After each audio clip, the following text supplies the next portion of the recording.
Oh, I'm too low. Hold on. Hi, everybody. What's up? How's everyone doing?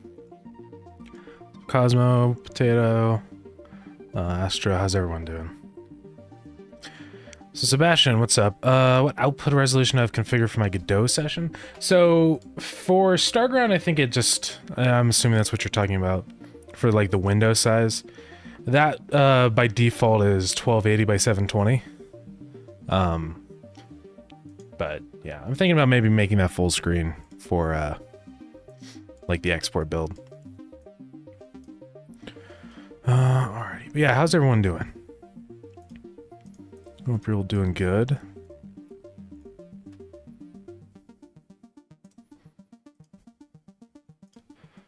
Just getting everything ready to go. Okay. Alright. So yeah, today, we're gonna work on enemy stuff. Dylan drew up some designs for some enemies, which I think are cool.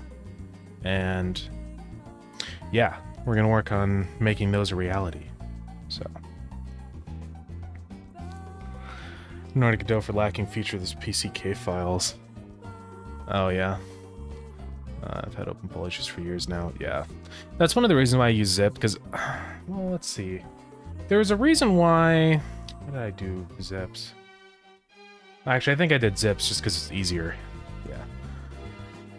I don't know. I wish there was more with PCK though. It's basically just a zip. There's not really anything that like makes it better, but yeah, like that's the thing, it still has the same, it's just a zip, right?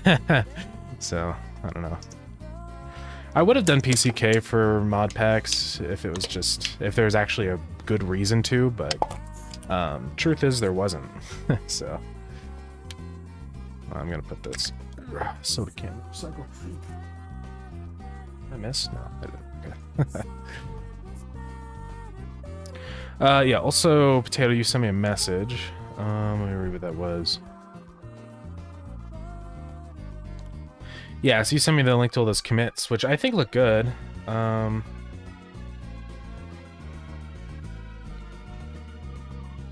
yeah, you're talking about including the decompilation instructions, which I think is okay for now. Yeah, I would say that's all right.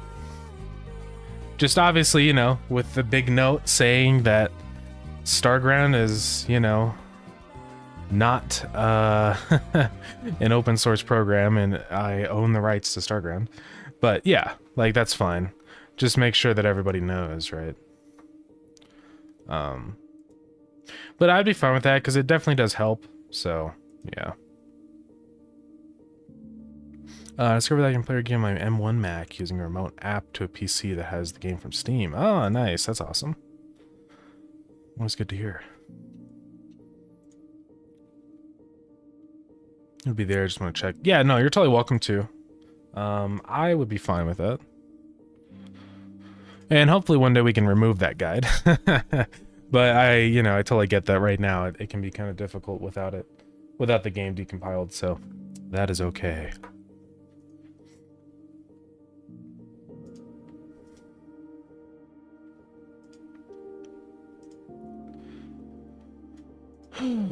Just give me 1 minute. I need to respond to Graham. I left a message.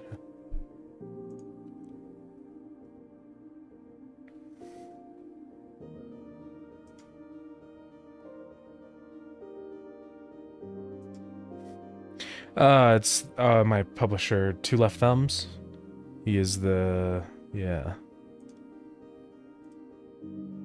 I just need to respond to that real quick, and then we're gonna get started.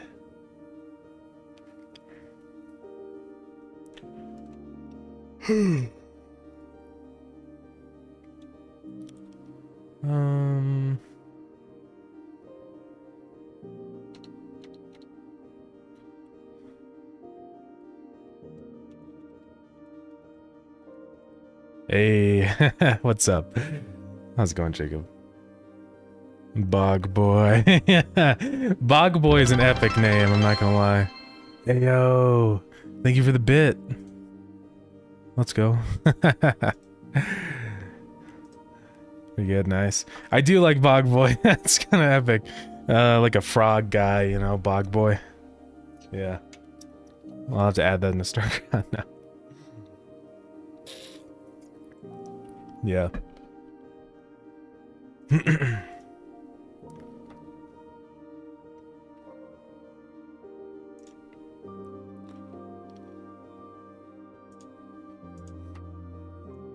Yeah, I just respond to a message and then we will get started on adding enemies. Yeah, Dylan drew up like a spider guy and then a like the face, and I'll show what that is. So yeah.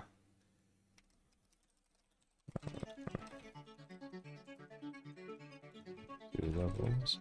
Yeah.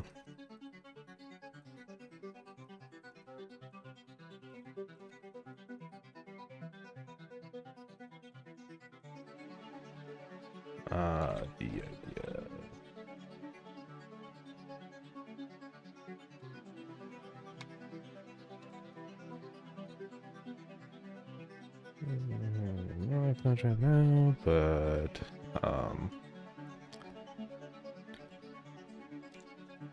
this is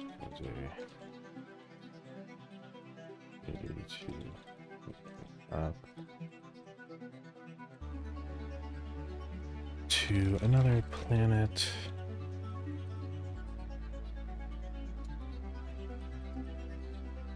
It'd be difficult to get everything connected. Know that too right now, since but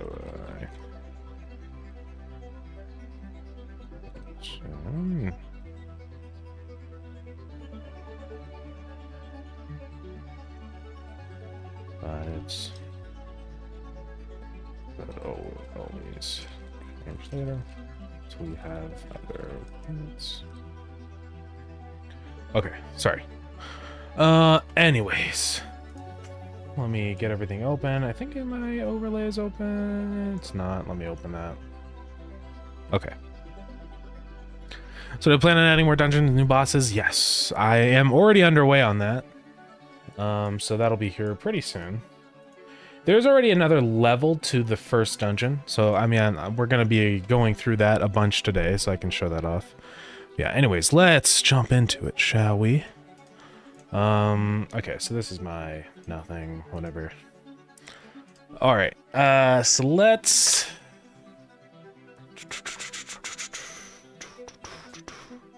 Yeah, so we had that crawler guy.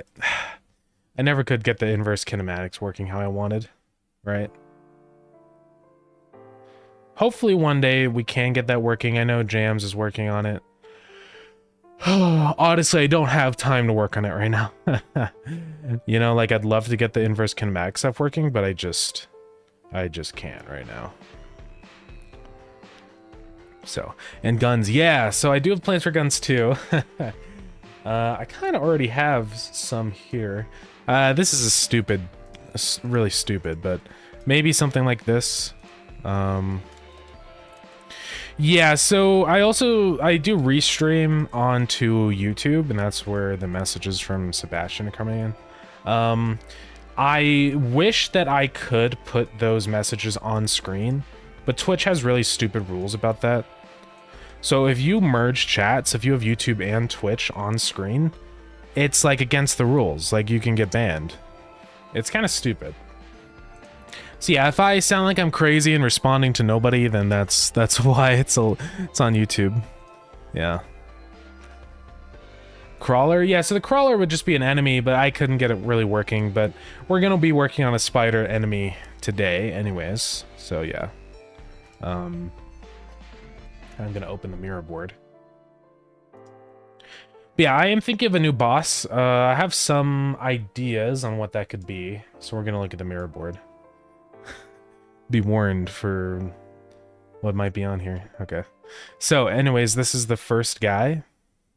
The Diadematus? Yeah. It's like a spider. So it can like rotate up to block damage. Otherwise it just kind of walks around and then it gives birth to babies. So yeah.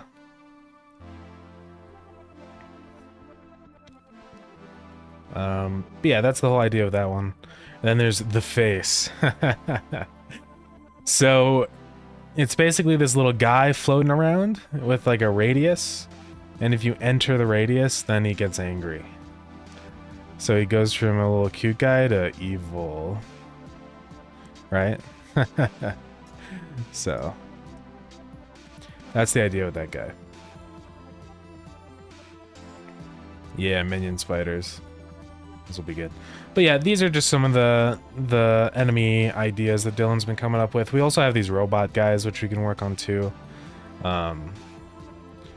So yeah, all sorts of ideas floating around. Yeah. But we'll probably work on these two for now. The face guy will actually be very easy to do, honestly. I might do that one first, just because that's going to be very straightforward. It's essentially just a melee enemy. If you're in the radius, attack. If you're not, then don't, right? So that's pretty easy. So yeah. It'll be a scary guy. I'll have to draw some scary faces.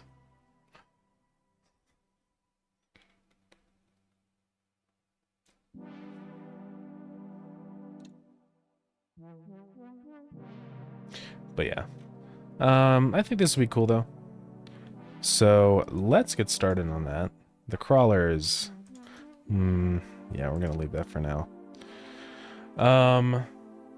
So what do I call this? I guess his name is just Face.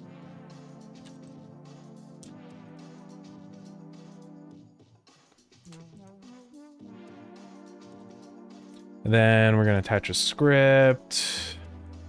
This will extend our enemy. And that is pretty much it there. Let's draw sprites. I don't think this guy will be very big, you know? Like, probably no bigger than the player is. So we'll just do 16 by 16. Actually, I'll do 32 by 32 just so I can animate him chomping. So yeah. And he'll just be a little 16 by 16 ball. There, yeah, we're good. Finished my degree in animation and game development and get a job at a game studio. Yeah. I really enjoy game development. You know, I've done like software engineering classes and stuff, like some that are intended to simulate what it's actually like and stuff, and I just didn't really enjoy it. The environment's fine and stuff, but it's just what I'm actually programming is very unfulfilling for me. So I definitely enjoy game programming way more.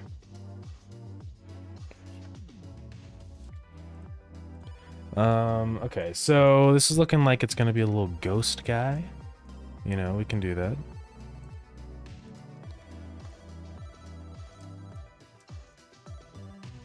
So something like that. Let's do a little idle animation. I'm just thinking probably 4, which will be 32, 64, 128.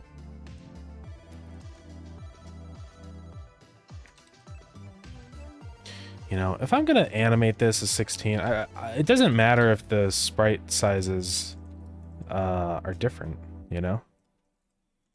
So let me just do this how I want. I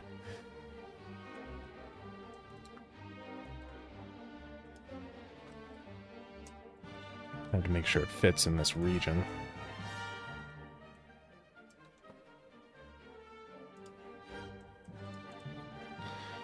Now let's do this again. 64.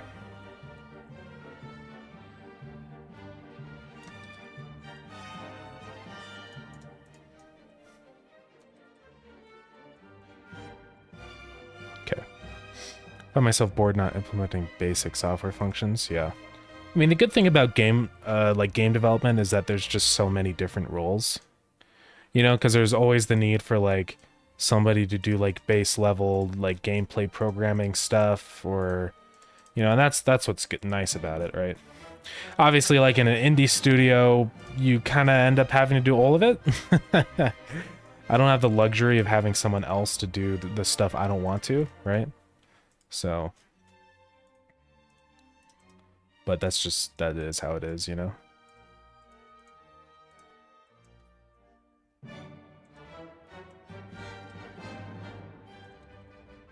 So yeah, I'm just animating like a little bit of a wave on the bottom. So that one will go there. I'll connect up. I don't know how this is gonna look. Let's see.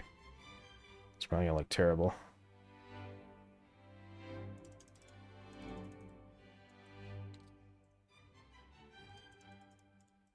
It's not too bad.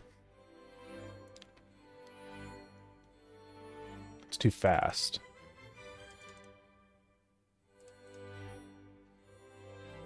I think that's actually pretty good. Yeah. I just need to change it a little bit. Do I like complex systems or basic gameplay programming? It's hard to say. I mean, I think the thing that I love so much about programming games is that you kind of get to do it all, right? It's not like I'm stuck just doing the gameplay programming or just doing like the higher level systems. Like I can kind of just do whatever I want. Right, which is very nice. But yeah, I don't know. I mean, I guess like a complex system is in like an inventory system or something like that. I don't really like doing that stuff, but I have to do it, you know? I'd much rather just work on like little gameplay programming tasks, you know, instead of having to design things. But I don't have that luxury, so. Also, there's a GIF of this guy. So this is like the animation from when he turns evil. Which I think is an epic animation. I don't know if this if it's basically just a ghost guy.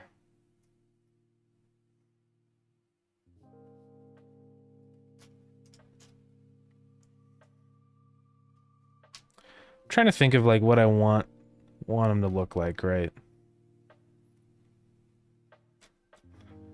Who is this? I know this is from somewhere.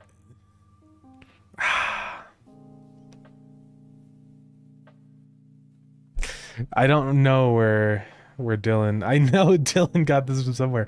I know I've seen this before, but I don't know where it's from.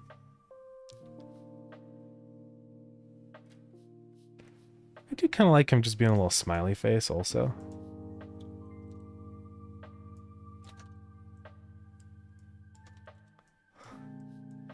Maybe we could, you know, think about that.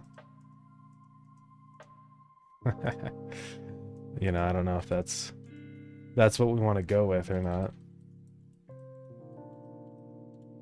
Ah, but he has to be scary, you know? Well, that's the thing. He's supposed to look very just kind of cute and not very evil looking. And then that's when he goes crazy. I guess I'll just be pretty blatant with the design and just do this. He look like he's crying. Sure. Shoot, what did I just do?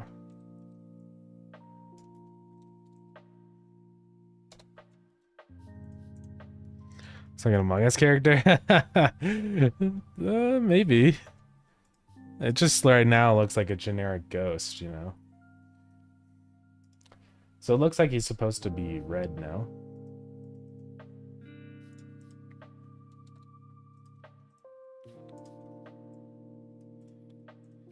I think the thing that really sells this is going to be just the ambience and like the switch from this sprite to the scary one, right? That's the thing. Yeah, Pac-Man Ghost. Yeah, I'd rather make inventory than design and mechanics. I guess I'm the opposite from you, yeah. I guess so. Everybody has their own, you know, preferences for that kind of stuff. And that's how the game development world runs, because people want to do different things. So.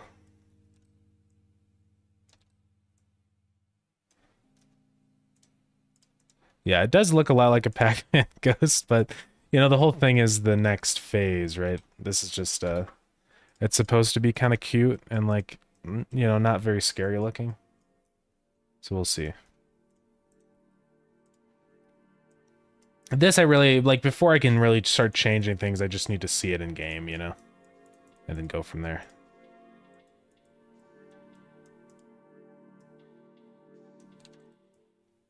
Let me do that.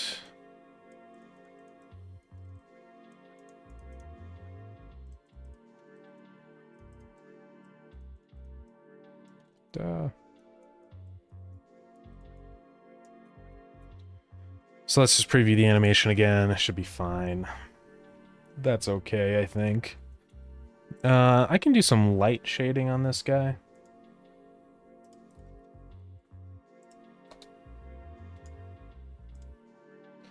Maybe his eyes are hollow. So they'd be like...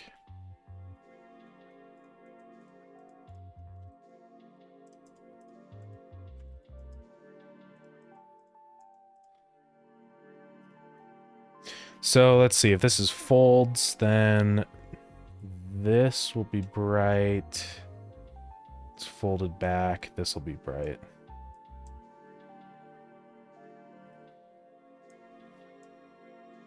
This will be bright. This will be bright over here. So this will all be bright. And this will be bright. And this will be bright. And this. So let's see what this looks like. Well, now it's like clearly not. No, that doesn't look good. So that goes there, that goes back, that goes back. It's because this one, like, this one goes from there to there, but this one fully disappears. I think that's part of the problem.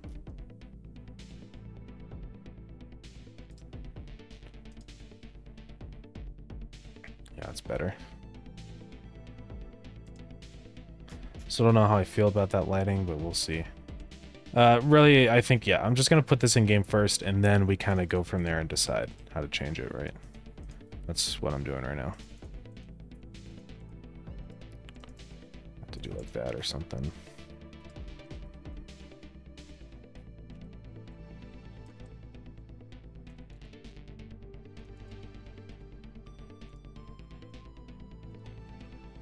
And then I think we'll also do a darker color. Sort of like a... Maybe we'll see what that looks like, right? Because it's like...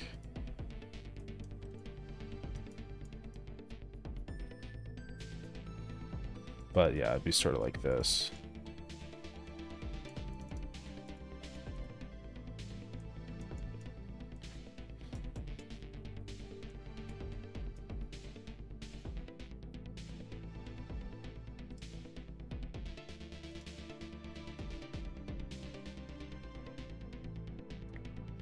Maybe.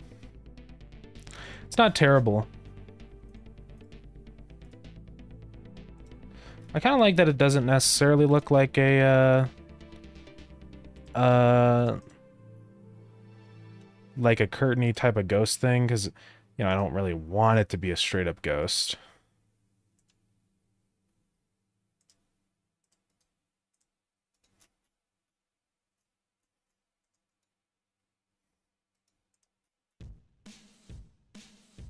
I'm just making a few little changes. Oh, I've been working on this game. This game I've been working on for about 10 months now on Starground. So yeah, we're coming up to like the 1 year anniversary, which is epic. It is crazy that it's already been that long.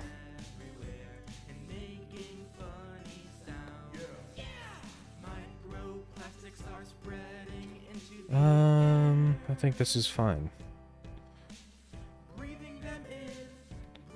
So this is just like the kind of moving animation. And then, we'll do we need 2 more animations for this guy. First off, let me do this. No. So we need the scary chomping animation, which could probably be... Well, I'll do 4 frames for that one also. So that one will be a little bigger. It'll be 128 by 32. And for that, I'm probably just going to do like a chomping animation, right? First thing, though, is we have to draw the sprite that this guy gets transformed into when he gets angry, right? Oh, I copied it weird. I think it's supposed to go there. This is why I need to make a checker pattern. Let's do that. I do this sometimes when I'm animating, just so it's easy for me to tell where the frames separate from each other, you know?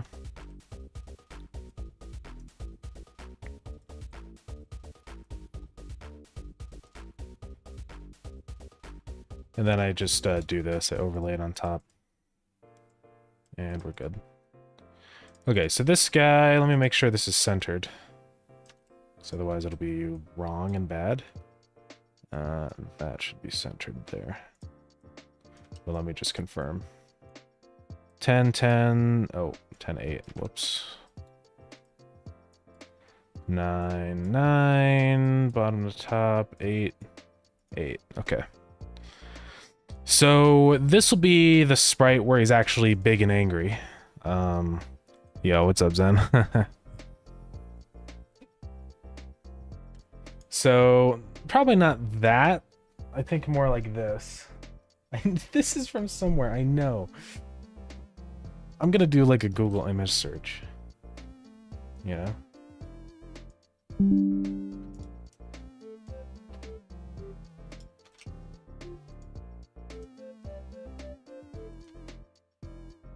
I have to drag and drop the image. I know this is something. I swear. This can't be not real.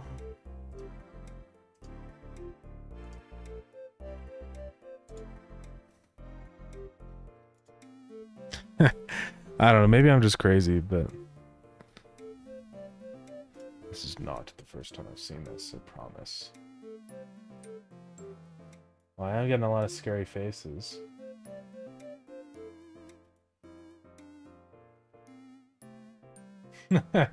These are a whole bunch of scary faces. But they're not... Maybe what I'm thinking of is, the I'm scared face. I don't think it's this one, though. I don't remember. I don't know.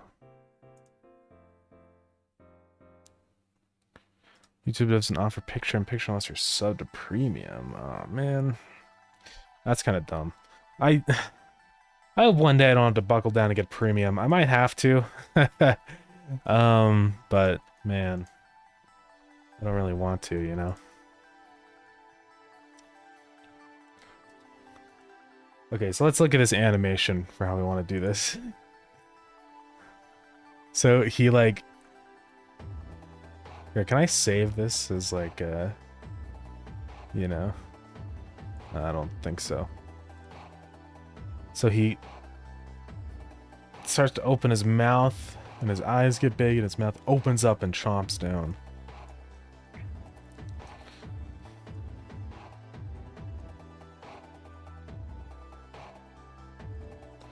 Okay. So how do we make this guy look scary?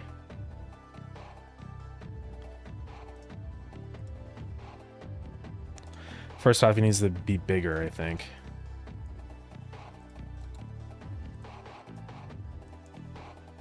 And then his mouth. Just lower that opacity a little bit. Needs to have his big, scary mouth.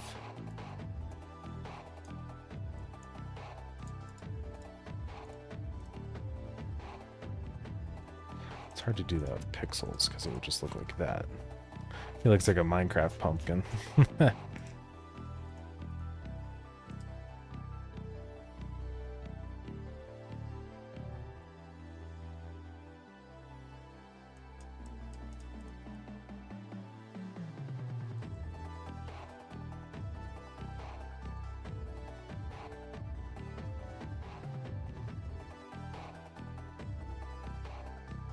That does look like a Minecraft pumpkin.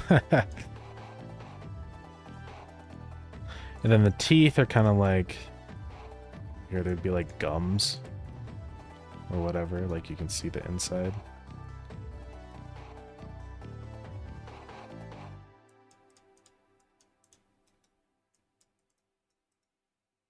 Fix that.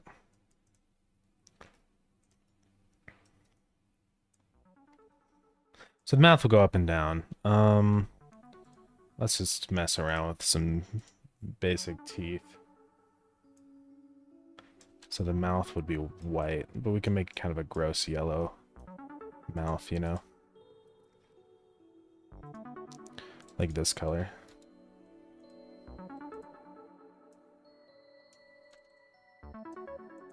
I'm just kind of doing this based off of the reference we have here, right?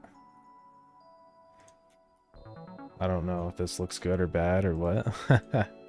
Looks kind of dumb. I could do a darker color.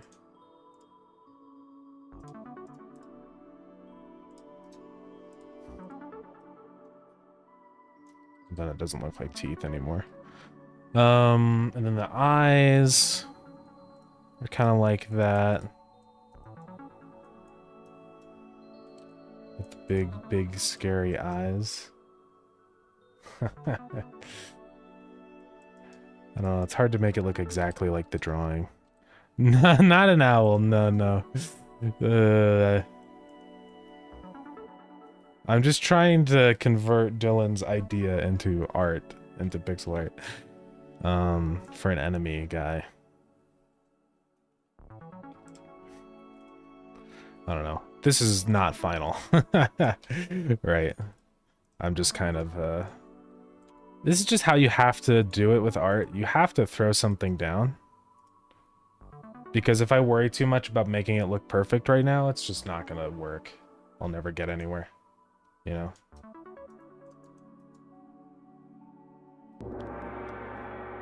So, hey, thank you for the follow. I appreciate it. He looks really dumb, but maybe he has like a little... No. Ooh. So an ad starting, I apologize. And then his whole shtick is that his mouth will chomp up and down.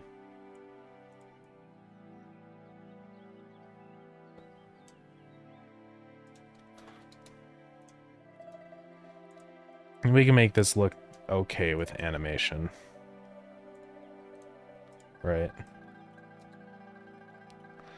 Yeah, this guy does look very bad right now, but don't worry about it.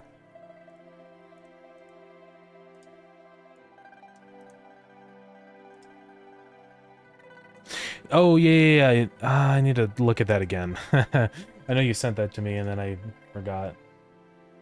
Let me take a look at that. But yeah, that looks cool, though. It's pretty awesome. I do like that, like it breaking open on the floor, yeah. So that could be cool. Instead of just a random hole that shows up, it would be nice if it, like, you know, actually plays an animation into it. So yeah, that's pretty awesome. I can put that in the game and see what it looks like. Around 8 FPS, yeah. So yeah, we can see what that looks like in a minute once I get this guy drawn. Once we get the proto face drawn, you know.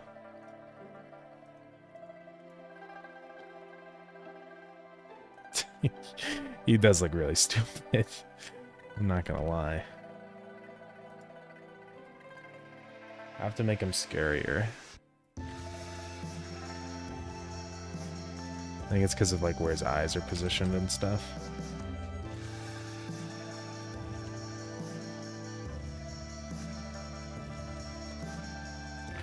You'd be scared if you saw that. Yeah, I mean, to be fair, you'll be like running at you, so you know, it won't be as stupid as it looks here. I mean, we could do like the, you know. That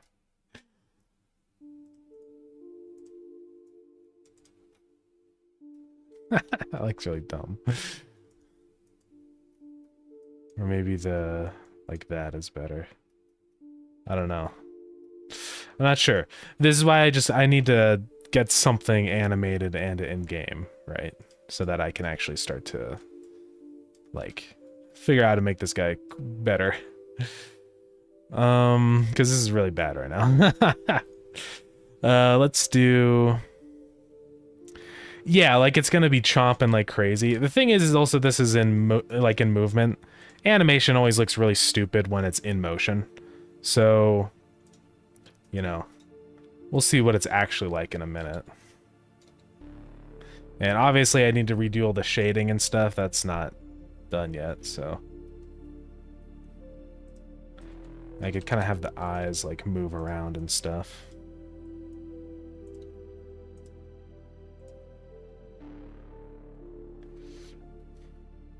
So there will be 2 frames of open mouth. So it'll be kind of ordered like this. Where we have the closed mouth. This is like the taller one. Then we move this one over. So that'll go right there. Right there.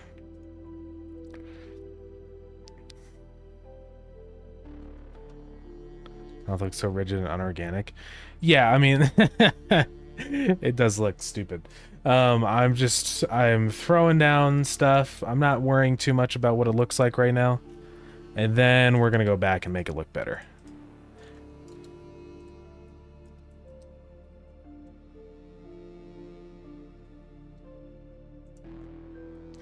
I'll just copy this actually.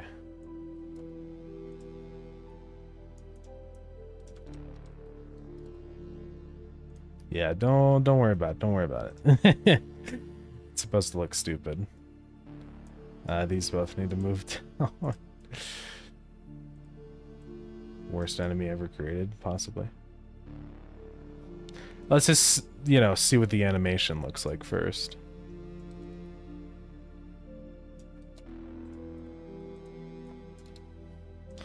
It'll probably look stupid. Yeah, the eyes do jiggle around a little bit. So that's what it looks like right now. Yeah, obviously there needs to be much work done. First off, it's wobbling. So 8. That's a 9. Move that forward. This, I think it's too far back.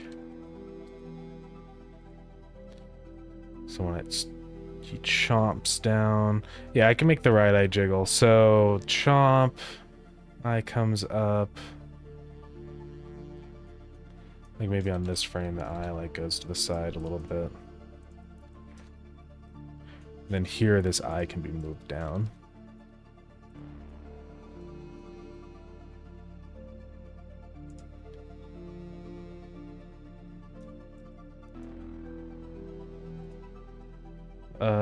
And let's make this eye not go back up.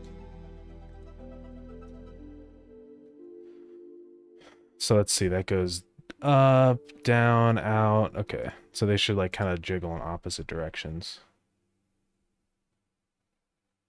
Still moving to the side. Which frame is that? I think it's this one still. It's 8 there, 9 there, 9 there, 8 there. Okay, where are these ones?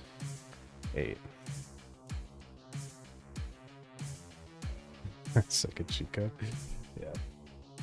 So let's make the mouth scarier.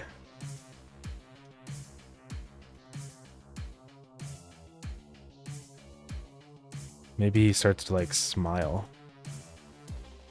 I don't know what that would look like. Is it scarier with a smile?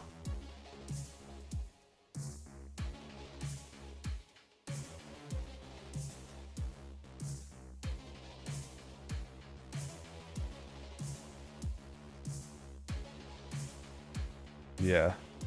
We can make him smile.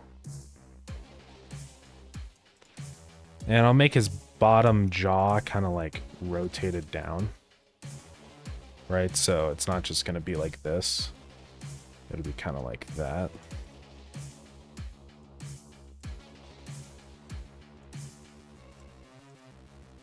Also, I think it would be good if we could see the back of his teeth. You know?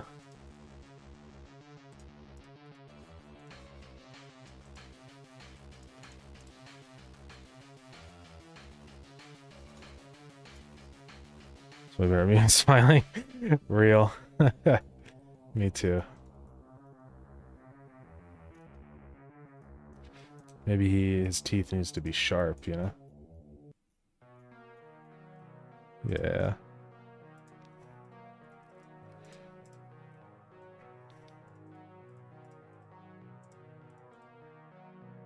And yeah, the shading is all over the place just because it's a remnant of what was before. But we'll improve upon that. For now, I'm just gonna get rid of it. I don't know how I feel about the darker bits on the teeth down here. Right, like maybe as anti-aliasing.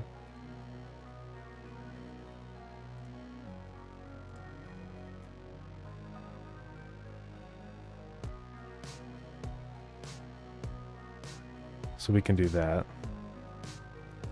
And we'll just replace this one and change it to... So this has to be more when the mouth is... Well, we lost where the eyes were. Okay. So remember that. Wait. Remember it. Okay. They're just like in more. So that one goes there. That one goes there.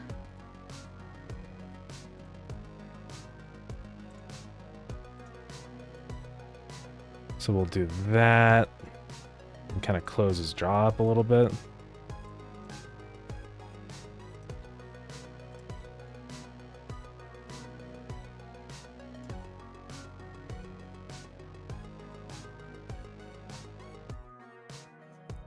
And then that one maybe is okay.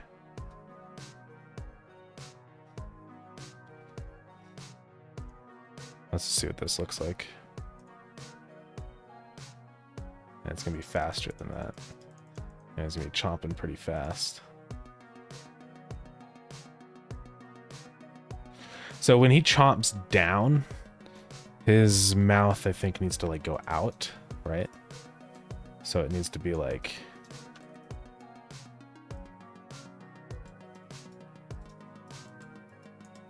kind of like that. Obviously all the shading is stupid, so I'm just gonna get rid of it. And like same here a little bit.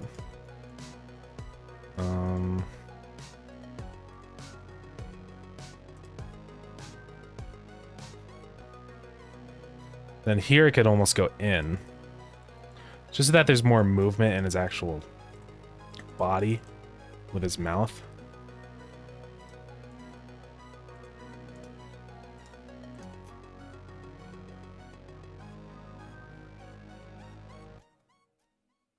Let's just see what that looks like. It's maybe a little better. So that top eye has like a weird thing going on. It's because... So it goes short, short, long. So what we need to do is this. That should help a little bit.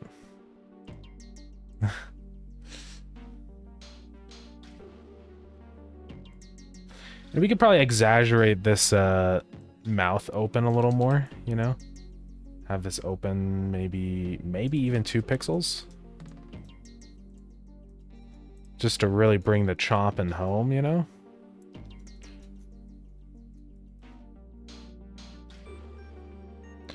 And with that, do like that, so it's like...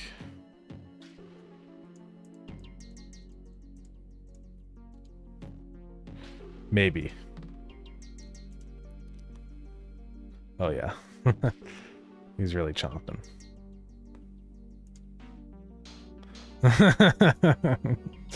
Yeah. So he goes from this little funny guy, and we have to do an animation between this one and his evil form, you know? So we will do that. Let's give him like cheeks, you know?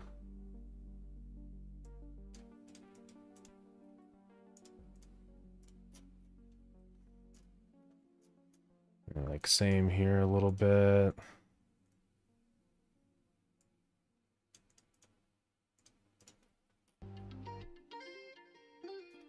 And then here he goes like, yeah. Thick over here.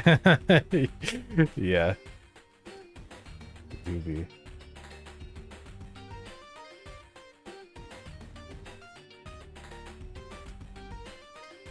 I think that's okay. You know. Obviously, he's going to be moving, right, while this is happening. The only other thing I'd say is maybe changing the top a little bit. Right, so I think when he chomps down, we could lower the head, like here.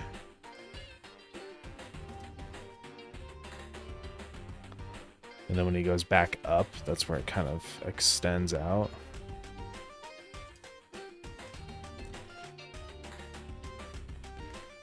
And same with like the, we need to change this here.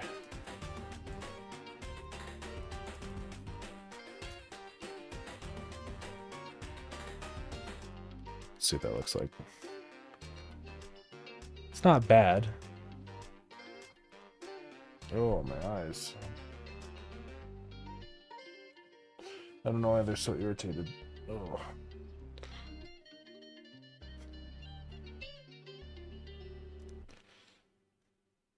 It's getting there. You know, this is the whole thing with art, is you just have to kind of keep messing with stuff, right?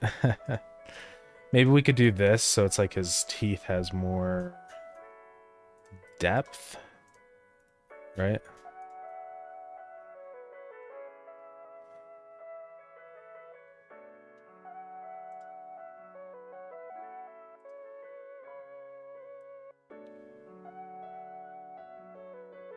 So yeah, the whole idea is that this guy's going to be running at you while this is happening.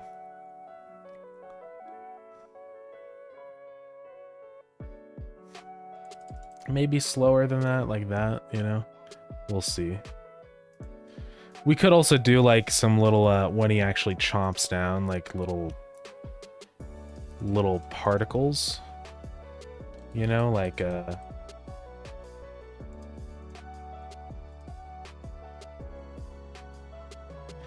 just like that.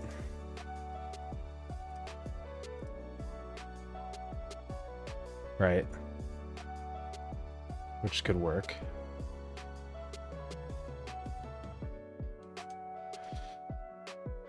Yeah, I think that's good enough. And then we just have to do like a transformation animation, right? Of the happy guy to the evil guy. So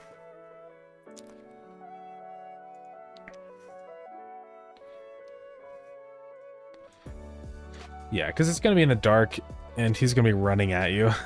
So I think it'll be fine. So this one's gonna be probably also 4 frames. So 256 by 32. Animation is clean. Well, thank you. Yeah. I'm actually pretty happy with it, I think. Is this 32 tall? Oh, I did 256. I just want this. So essentially we need to go from here to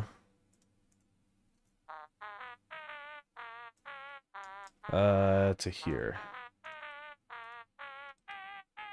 Actually, let's go from here to, yeah, here to here. Oops, what am I doing? I copied the wrong layer. All right, so that's the transformation. Shouldn't be too difficult.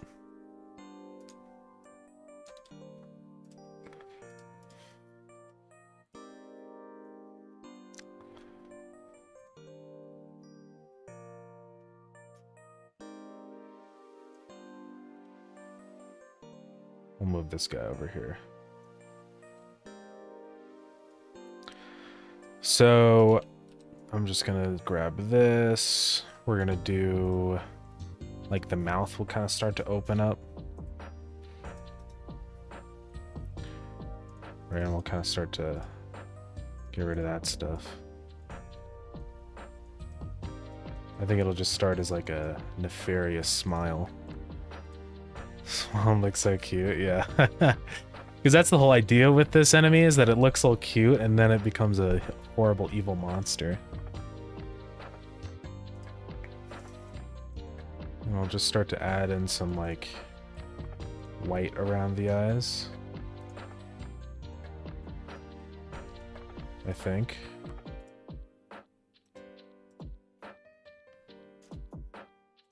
This eye will kind of drop down a little bit.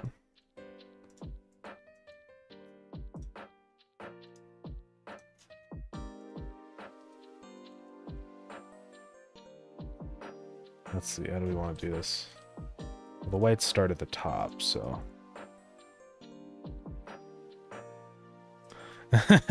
yeah. It will be crazy. It will be fun to see people react to it, yeah.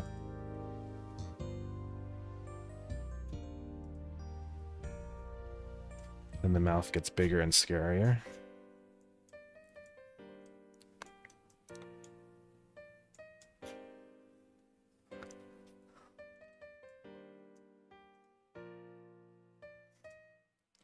And it starts to reveal its teeth.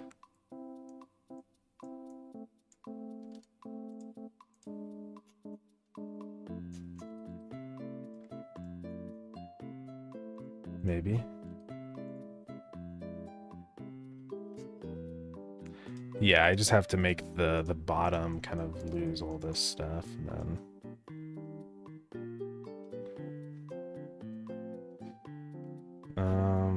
yeah, his head does get a little bigger, I think. Only slightly.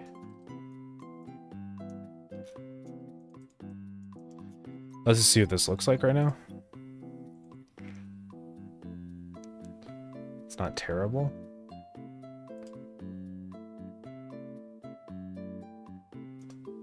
John looks maxing, yeah. It's crazy. I think I'll just make the mouth a little bit bigger here. And then here it'll be like even more monstrous.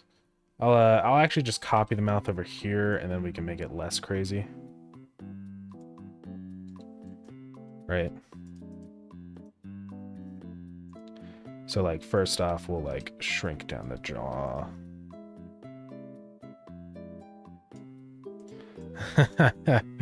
Yeah, that's crazy. Glow up.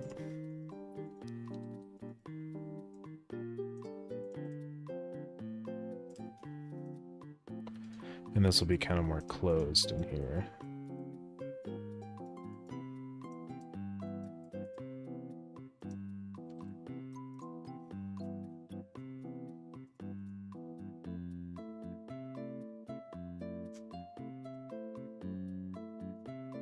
Maybe the bottom is like not visible yet, like let's do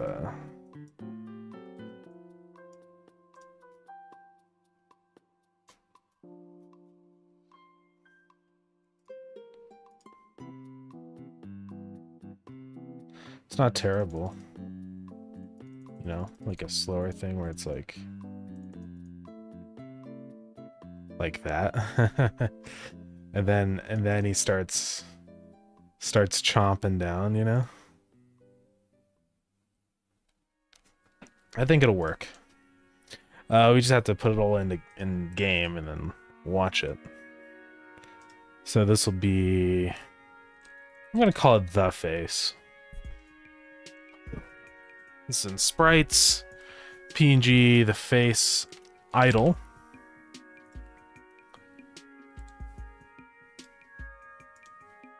And then this is going to be the face moving.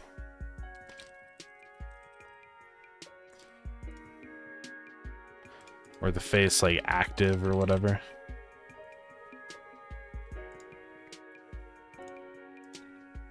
And then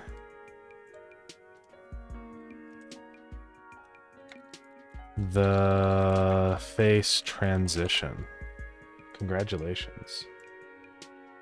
And then we should be good to go. Was there another one I needed? Oh, what I'm thinking of is I need to rename the... Let's see. I'm just going to rename this to the face. Is the animation player a plugin for Paint.net? Yes, it is. I think I said who is by. Also, what's up, Oshik? It is by Pixel Byte Studios. I think it's on itch.io. I got it like on the paint.net website or whatever, but yeah. Oh, what? It duplicated it? What the heck? What's that?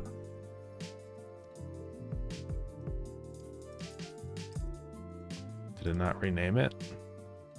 What is going on, brother? Okay, there we go. Weird.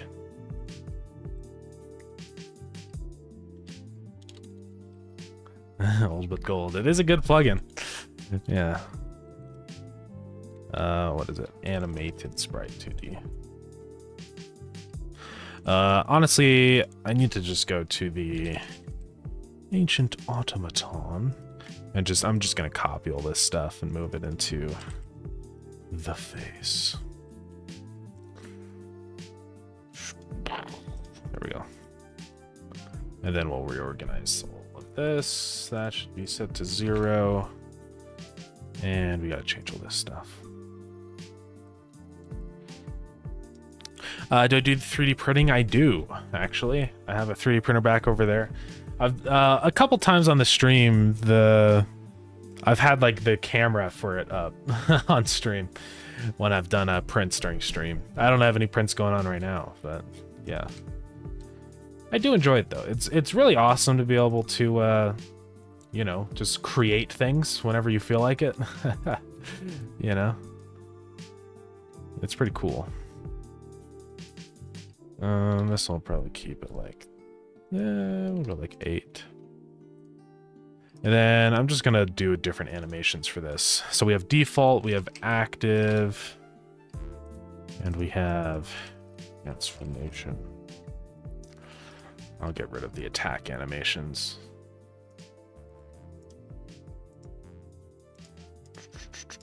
Okay, default transformation.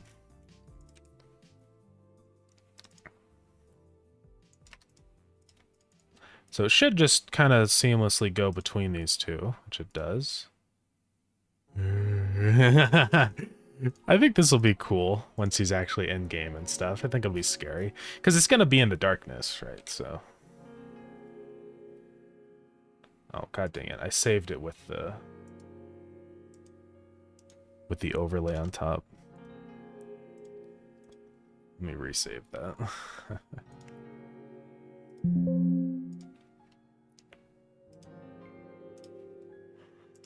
Okay, the face active, 4.1, boom. It should update in a second without the overlay. There we go. Okay, that's too slow. At least 8. Nah, that's too slow too. I feel like 10 is pretty good. Yeah.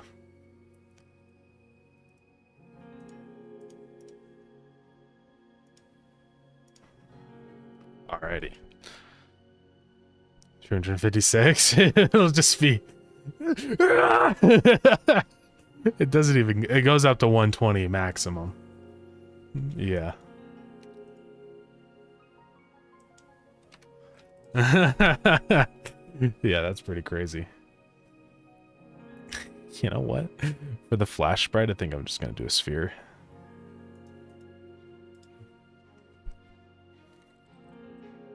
Or what do I call it? Circle?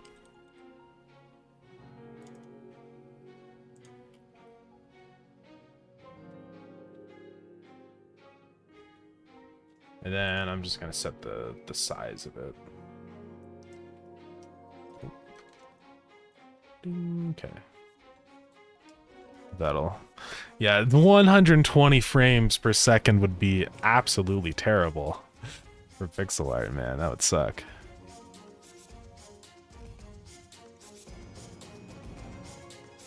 So how do I want the shadow to work? Right, because I figured he'll have a shadow. I guess how it'll work is he'll have a shadow there. I'll offset his sprite up so that he's floating, right? 16 above the ground. It would be the smoothest animation of all time, but it would take you 1,000 years. I mean, think about it. It takes like years to do like movie animation at like 12 or 24 FPS. Imagine doing that at 120. That would just be just ridiculous. That's a better way to do the damage flash. Or you're saying like do it with like a shader. I could do that. I need to do it at some point, but I just, you know, haven't set it up. Hey, 999 bits. Thank you so much. That's awesome. Thank you very much for that, Potato Dev. I really appreciate that. Confetti.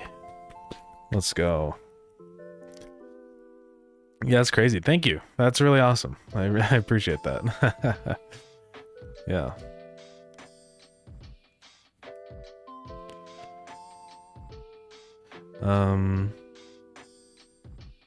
Shut up, mail. Yeah, thanks so much for that. That's awesome. Yeah, I should do, I need to, oh, there we go. Yeah, I want to add more things to the Twitch overlay. We will definitely do that, so. 101 more for the top, yeah. I believe in you. you can do it. I do appreciate it, that's awesome. Spotify. That's the annoying thing that still happens. Yeah, I know. I mean, you're totally right. I could do I need to do like a shader on the main sprite so that it just flashes white, you know, because it would just be way better that way. Obviously, the way I'm doing it is very stupid, so I might also be able to just change the modulate. Because I think what I can do is swap this to raw and just, yeah, just do this. Right, just make it go pure white with the color, with modulate. And then that can slowly drop back down to 1. And it'll be cool because it'll kind of like be like a bright effect. I don't know how to explain it. Instead of just white, you know? Oh god, what'd I do? Okay. But yeah, I'll look into that. That would be really cool, I think. Oh yeah, it's for using Spotify. Okay, that collision shape is non-existent? What is it complaining about? Oh, face is not a character.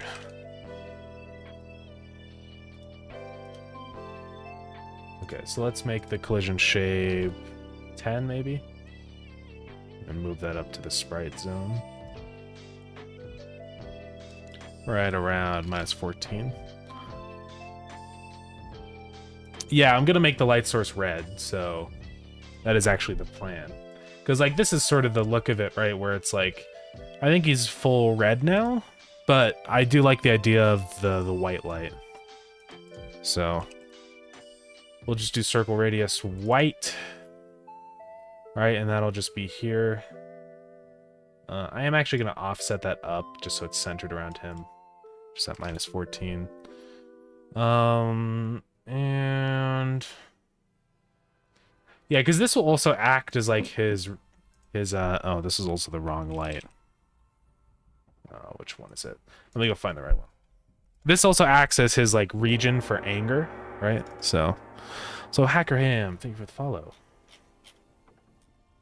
Let's go find this one, light.png. This one's massive, so I have to make it smaller. Something like that. Like, we can edit this radius, you know, and figure out what needs to be good, but the collision should be on the ground. That is true, actually. Let's do this for the collision shape. Let's change this into a rectangle, and I'm just gonna move this down here. Like, I still want people to be able to kind of hit his head and have it collide. So it'll be kind of tall, but that should be okay.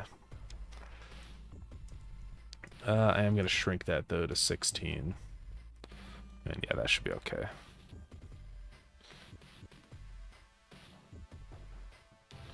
Yeah, we'll mess around with that, right? Figure out what's good. Light. Okay, so I think we're pretty much ready to go. Now we just have to have some logic for, like, var angered equals false, right? So it goes down so far because this collision is his hit collision, but also, like, his, like, where he collides with. So we want the bottom of his collision to be here, right? But I kind of have it up so that you can hit his head, too.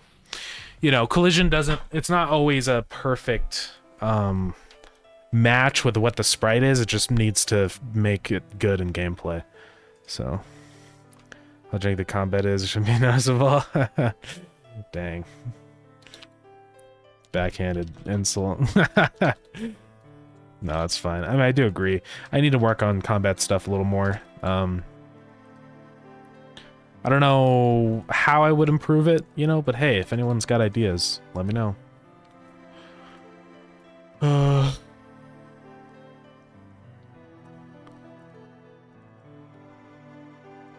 Yeah, it's used for multiple things, so that's the reasoning.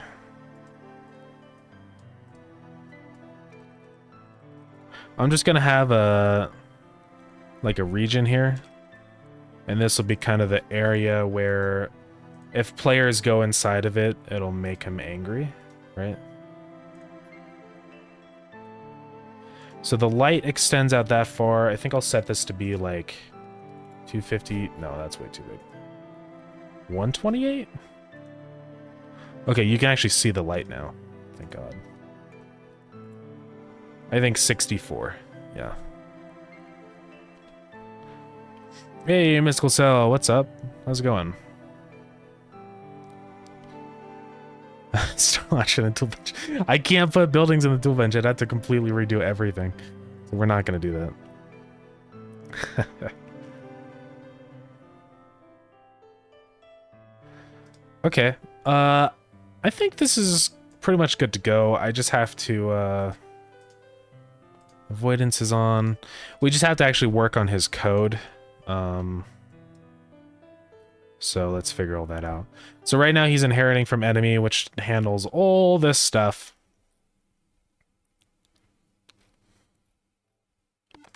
So I do want him to run to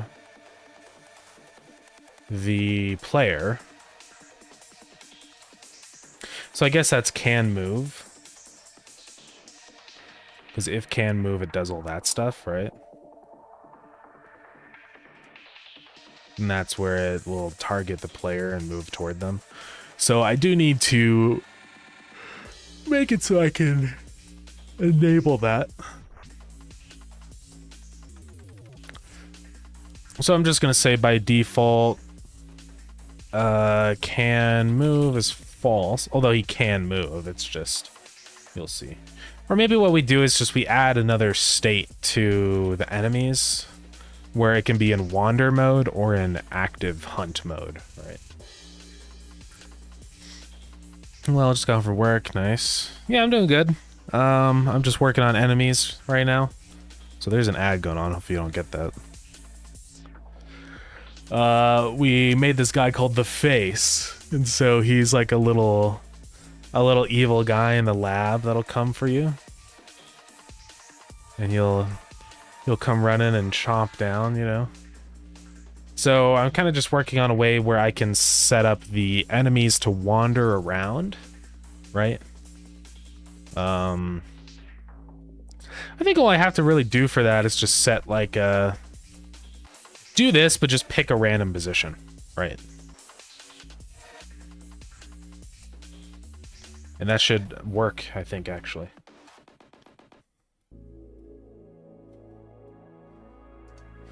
So I'm just gonna say var wander equals false.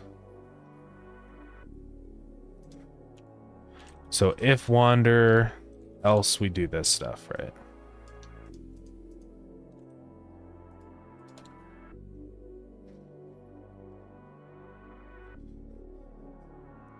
Well, actually, we'll just do this, because I want all this script to be the same, but we'll just say, instead of the navigation agent target position there,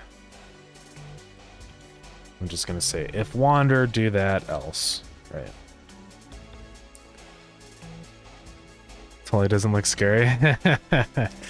Yeah. I think it'll be scary in the darkness when it's chasing after you, right? Because obviously, just isolated in this environment, it's kind of, you know, fine, but it'll be cooler once it's in game, I think.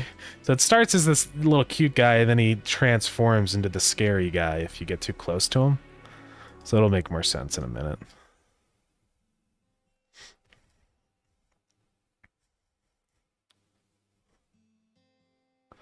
You're just cooked in the dungeon. No, it won't be. He'll be probably pretty weak, but he'll do a lot of damage. So it's kind of like, you know, oh shoot, don't mess up.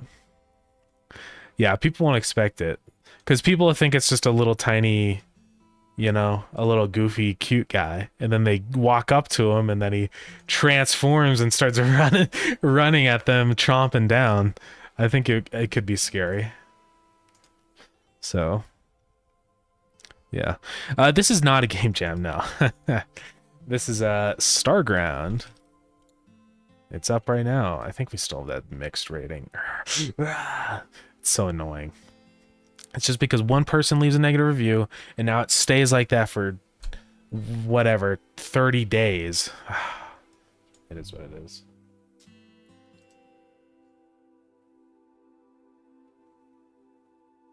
Alrighty.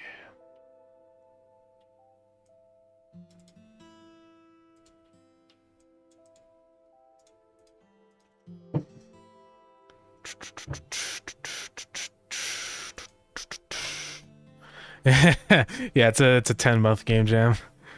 There are game jams actually, it's not really a jam at that point, but there are jams that are actually like a year long. I've seen some and I'm like, whoa, that's crazy. I don't know who it was. It was just a random negative review. I think it was recent. Game's not a bad price, just too steep for the current amount of content. Yeah. You know, the usual. But hey, remember, it isn't an early access. Also, I'm worried that people might leave negative reviews because it's made in Godot, because there's this whole controversy going on now with Godot. Inside, I think someone actually just left a comment about it. Engine issues. Was about to buy this when the whole Godot thing blew up. Mr. Developer, is the game woke, or am I safe to buy it? Just like, I don't know. I probably don't even, I shouldn't even justify it with a response, you know? So.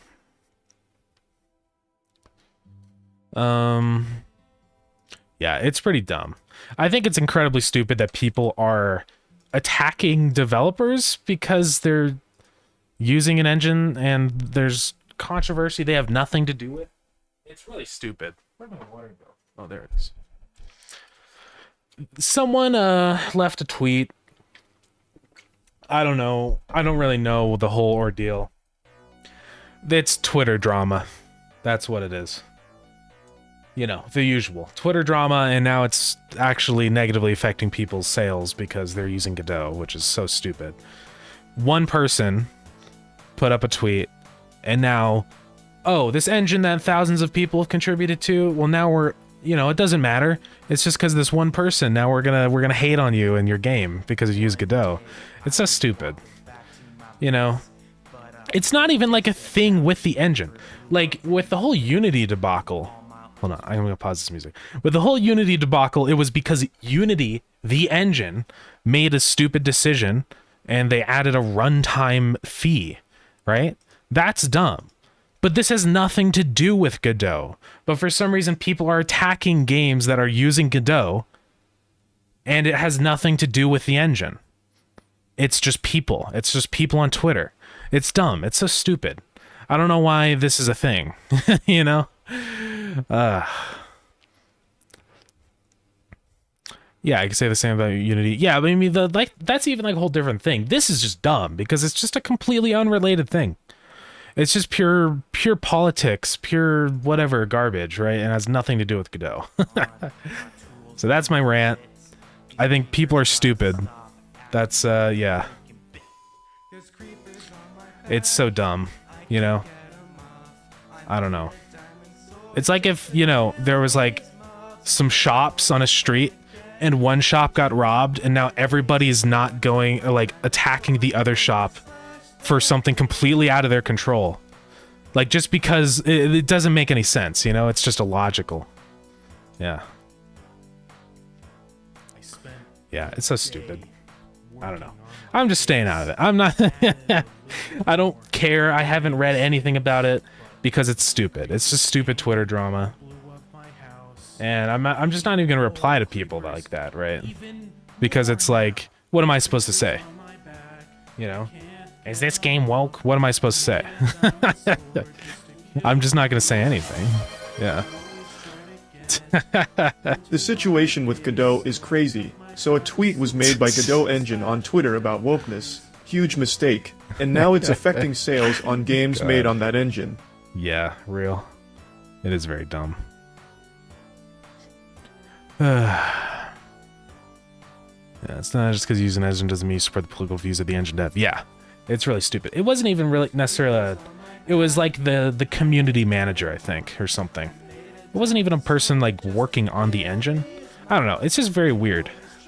Like I don't know where this whole thing started. Why people decide now, oh, I'm just gonna hate on developers because Godot did something. Yeah, it's stupid. It's so dumb. I'm just, yeah. You know, that's all I have to say.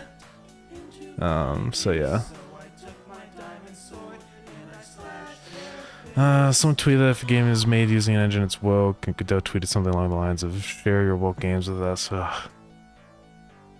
You know, this is the downfall. Every single person that like gets canceled or gets attacked, it's because they get political. You know, if you want to be a good person, just stay out of it.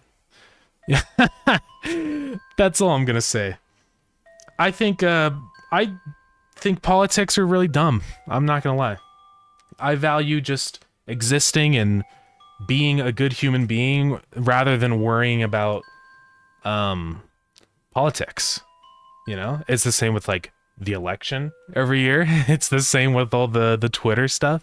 I just don't care. I don't look at any of it because it's just always you know, it's such a tax on my mental state. So why would I do it? Yeah, do quote me on that. I think it's stupid. It's stupid that we create fake systems to polarize people. It doesn't make any sense. Politics isn't a real thing. It's just it's a abstract concept. It's not like a physical thing, right? You could say the same thing about anything like that. It's ridiculous. Just treat people like people, and that's it. You know? I don't know. Confucius said it best. The golden rule. I don't know if that was actually Confucius. I don't know if that was misquoted or not. But just treat people how you want to be treated. That's all that matters, right?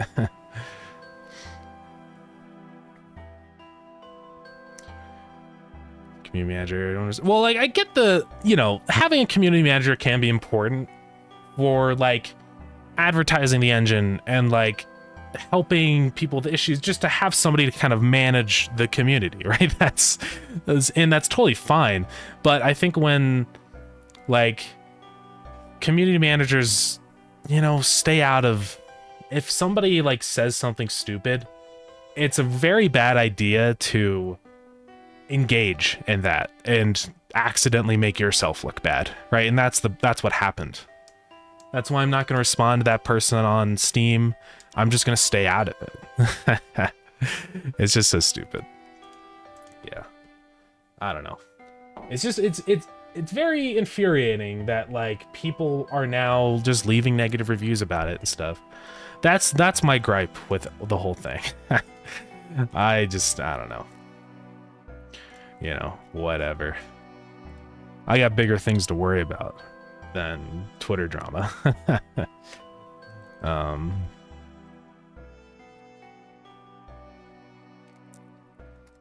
So yeah, I think it's just ridiculous.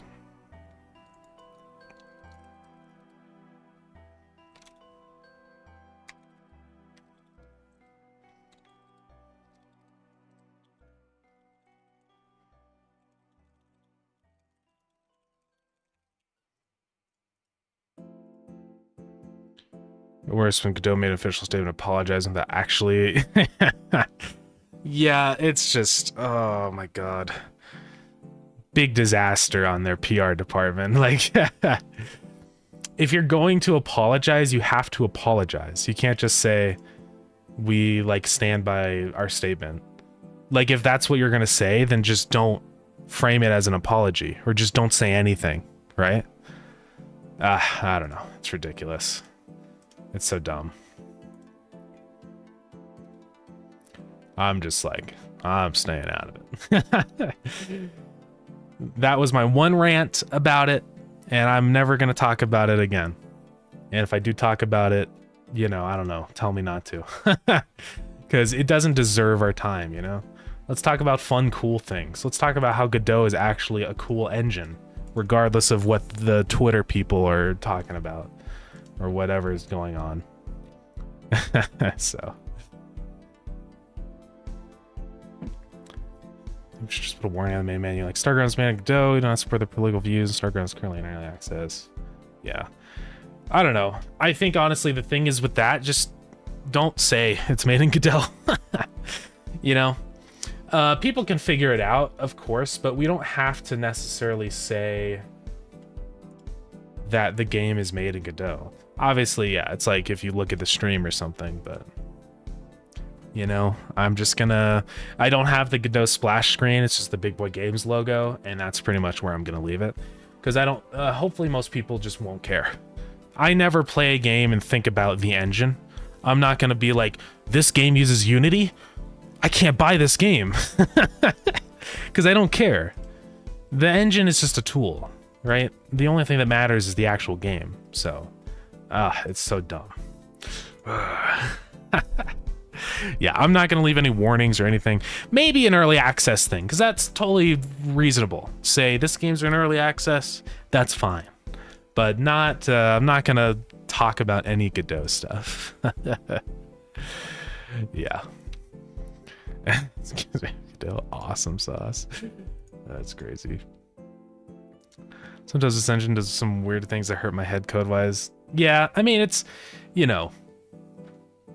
It's... Every single engine, every single language will always have quirks. Godot is not a perfect language or a perfect engine by any means, but at least from what I've used, I think it's the easiest to pick up. It's super lightweight and fast, which is honestly a very important thing for me, because I hate having to wait forever for things to load.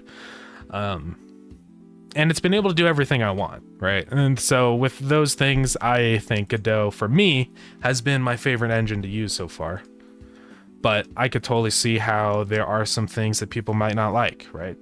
Like if you don't like Python and stuff like that, or you can't deal with GDScript, of course there is C# support, but it's not going to be like natively using C# in Unity or something, right? So there's pros and cons. I think that's the thing with engines, is like everybody's always asking, what's the best engine? You know, it's like there's no best engine. You just have to find the engine that you enjoy using. That's really the only thing that matters. Even if it's missing features from this other engine, if you enjoy it more, that's it. Right? I think that's the only thing that matters. So. This game is not made in Godot. I can't just lie. Oh my god, built up from the CMD terminal. That would be so hard. I don't even know how you would do that.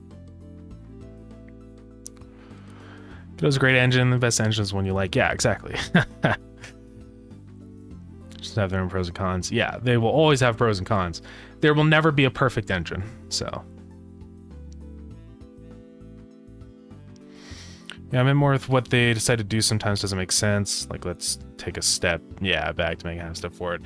I mean, yeah, there are, you know, it's easy for the community to overlook things like that when people are making requests to change things.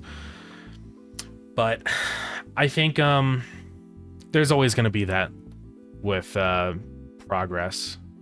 I mean, and the truth is that even though some things might look like a step back, it's a step back to a very specific audience of people. You know, if I'm being honest, that, like, for example, that change with the global classes. Of course, it sucks for modding, and I wish we could do it really easily like it was in, I think, Godot 3. But I don't think most people making games in Godot are adding modding support, right? So it's always going to be, I mean, that's the thing with a community project. It's majority vote. If it benefits the majority, then it is a good change, even though it could, you know, kind of suck for other people. But that's just how it's going to have to kind of go with this thing. But, you know, I'm sure we can find workarounds. And the other thing, too, is like, you know, obviously it's not easy because you have to know C++, but you can change the engine. You can request changes, right? So it's not like anything that has been done is completely set in stone. So, but yeah.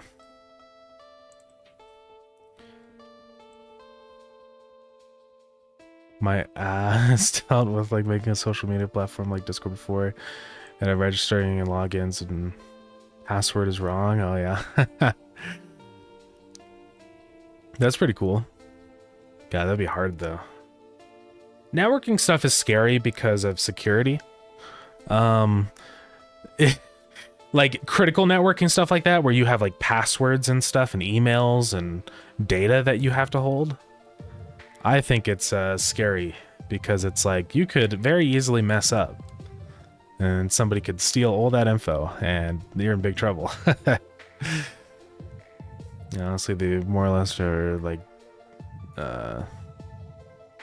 could write, yeah, I could write in C++, that doesn't help, yeah. I don't know. Yeah, it's just, yeah. I think the only thing that you can really do is just make a issue of it on the GitHub, right? But yeah. So conscious security, I just cancel it, yeah. Yeah, security stuff is very hard. I mean, that's why security and software engineers get paid a lot. They get paid the big bucks because it's a very important job, right? Because if they mess up, they're in big trouble. So they get paid a lot for that risk.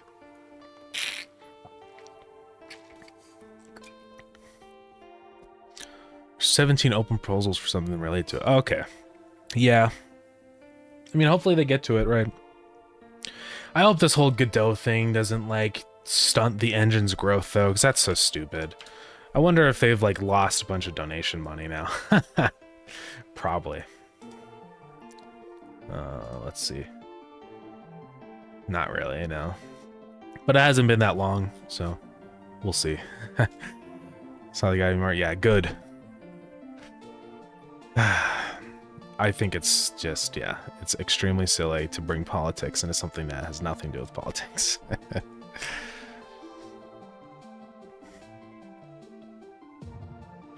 They had a fork called Godot engine be created of it, really?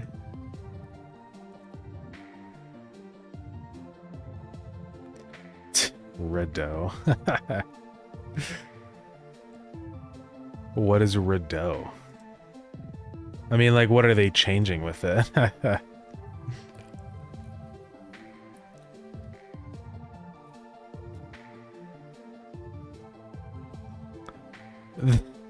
Then why did they even do it? Huh.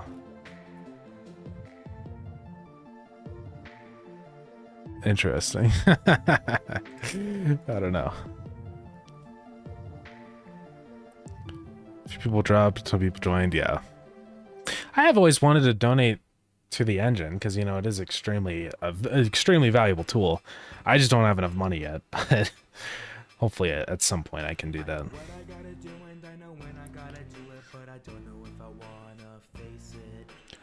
Maybe realize that the slash websites are just directories. Yeah, right?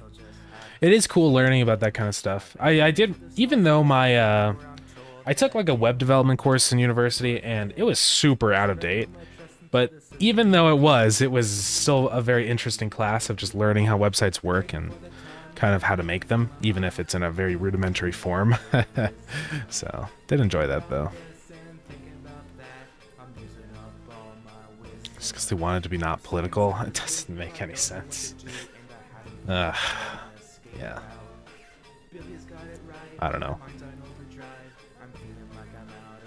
Yeah, I'm just gonna use my Godot engine and be happy and not worry about the people behind it.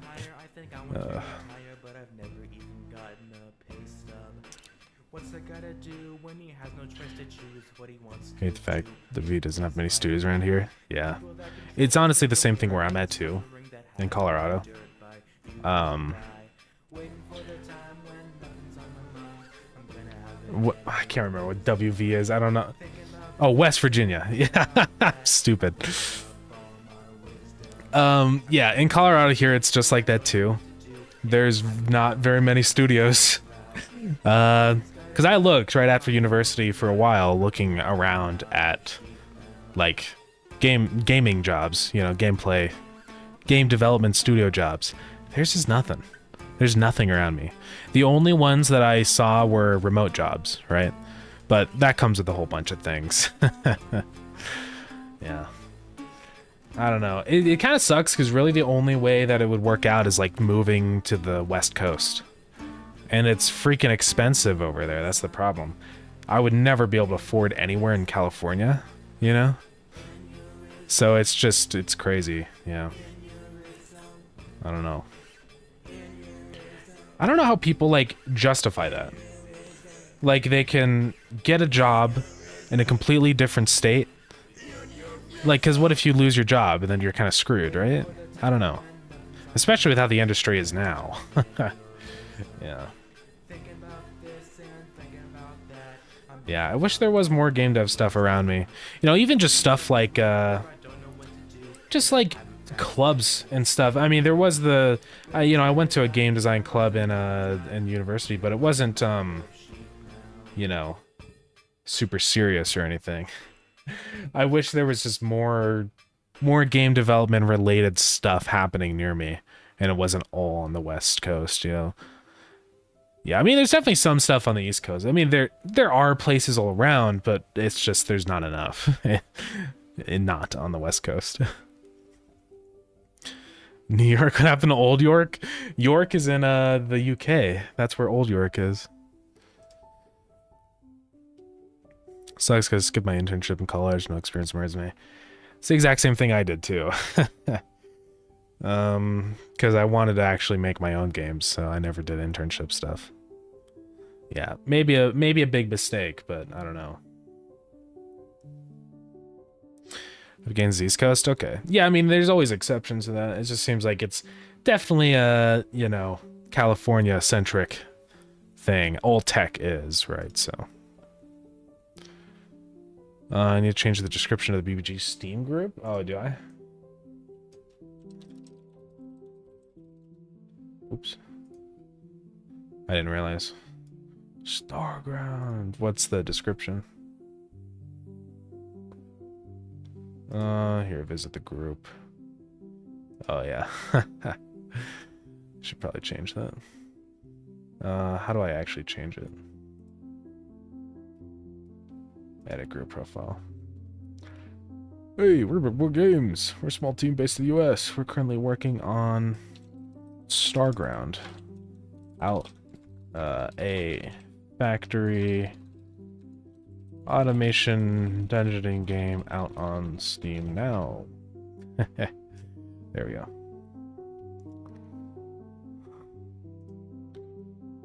Yeah, there's a Steam group. I mean, it's just nothing. It's more of a formality. You just have to create a Steam group in order to create a curator page.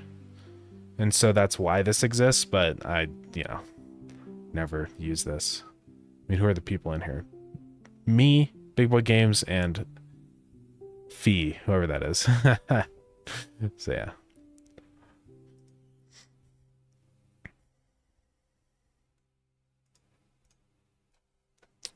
So San Francisco and LA, and yeah, they're stupid expensive cities. Yeah, that's the thing. Yeah, it's, you have to get a really good salary to actually live there. So yeah.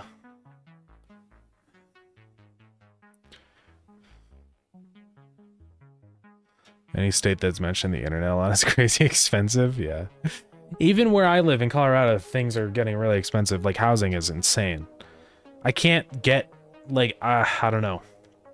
Renting like a studio apartment where in the region I live costs on average like $1,800 a month, if not more. That's a studio apartment. So that's pretty expensive. Houses, you know, a small family home is like 500,000. The only ones I've seen that were cheaper than that are either completely run down and destroyed, or it's like a senior community, so you can't even get a house there. So I don't know what I'm gonna do.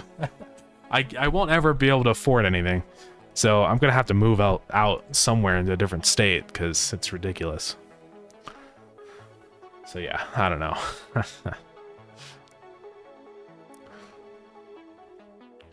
Yeah, sorry for slacking and not doing what I'm supposed to do. I'll work while we're talking. So yeah, I created this wander time thing, so we'll do...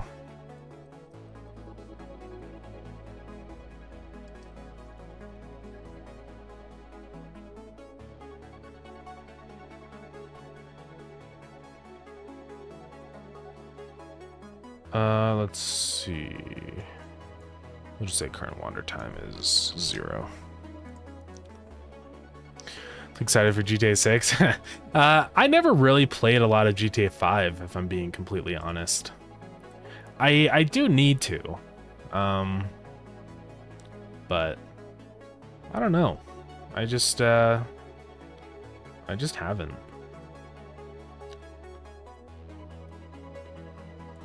But yeah, I'll definitely be doing that soon. I don't know if I'll play GTA 5 before I play GTA 6. Nah, I'll probably just go to GTA 6. When is that even coming out? Wasn't it like a year from now or something?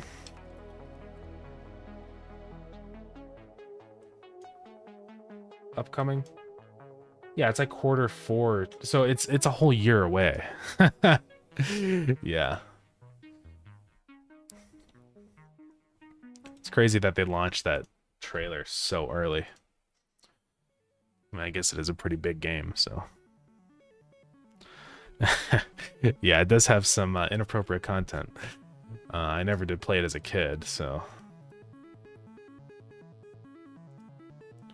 Okay, what I'm gonna do is just say current wonder time.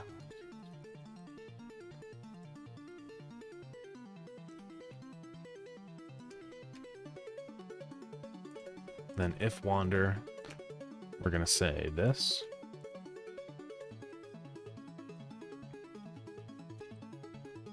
Then we're just gonna set it to a random position.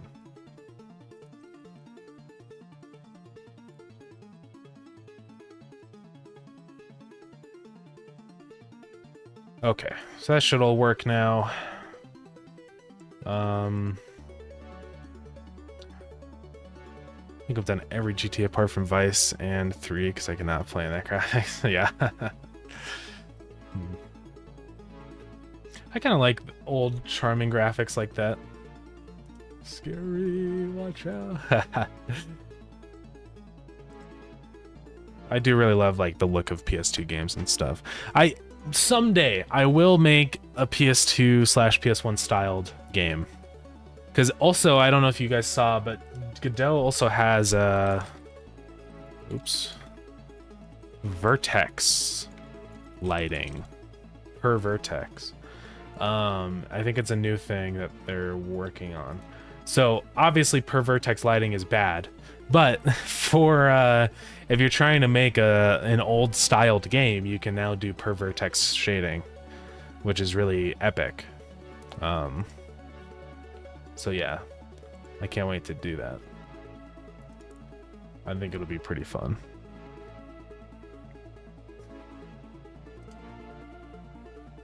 Yeah, like that. Of course it looks bad, but actually makes me feel nauseated playing in those graphics. Oh man, that's too bad.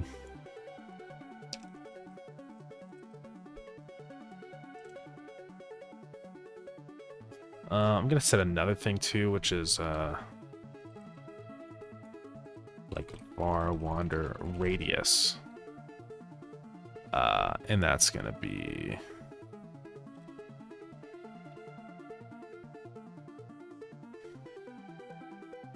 Let's say, let's do it in tiles, maybe. No, let's do it in pixels.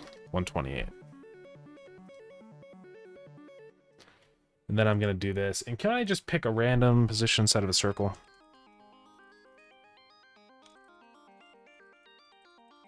I don't know how to do it.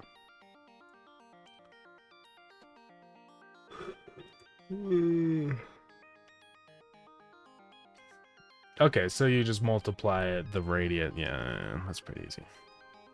So this is what I'm going to say. I'm going to say the new target position is global position plus rand range negative pi.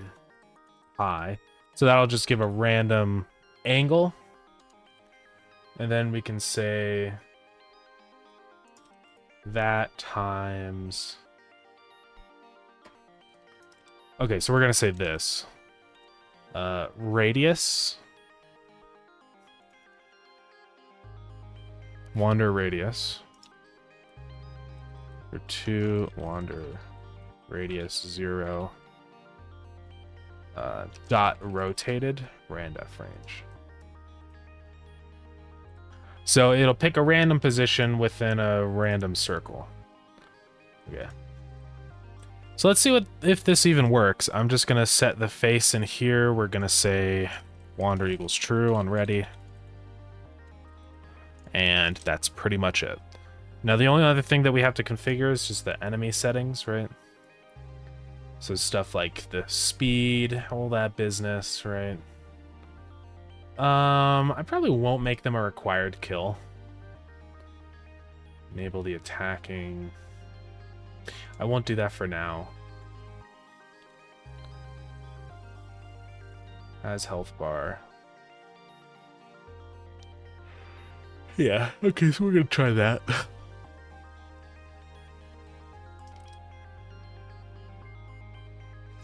And let's just go to our spawning loot table. Go to our enemies. Oh, I don't actually have that set up, do I? I think that's still inside of the room. I need to take that out.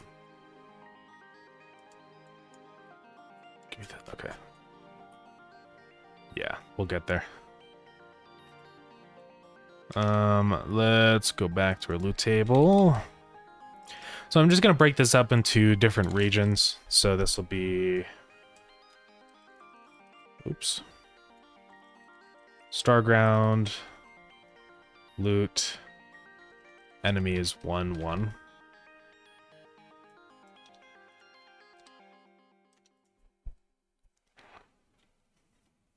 What's the problem here?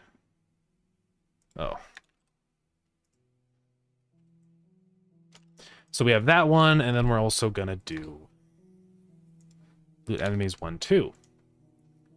And right now, this will literally just have the face. Okay. You want to share something? Yeah, do it up. Did Godot Steam up to do 4.3? Yes, it did. I am in Godot 4.3 right now. Yeah, I got the new tile sets and all that stuff. It's very nice. I've been enjoying it, all the new changes. So, yeah, it's been pretty awesome. I can get rid of choose enemy now. In the loot table, do I have that first? No, I need to change that.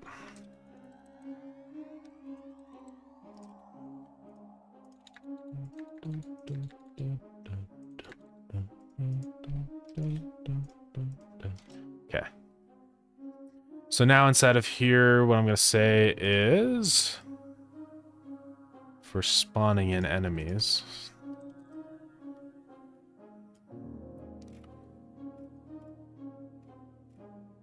Generate enemies. So I'm going to say var enemy if dungeon level is 0.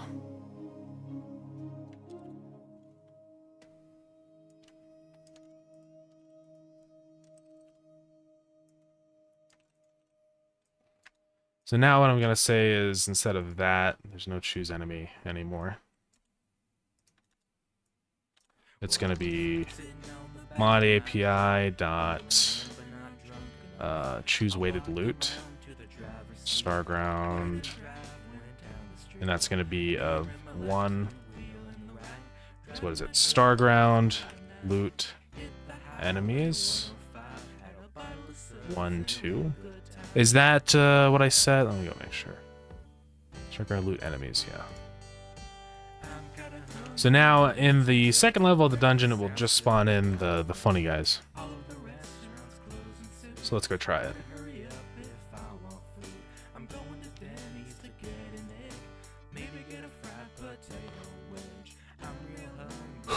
How about Player Mix where it says it is much better. I really hated before how there was like all the layers in this list and stuff. It was kind of annoying to deal with, I'm gonna be honest. It's much better now.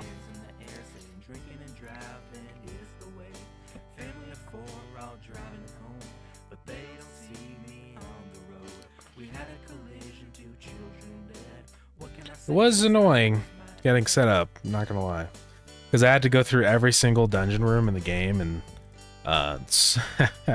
convert the tile set over, and that was super frustrating, but now that it's done, it's pretty convenient.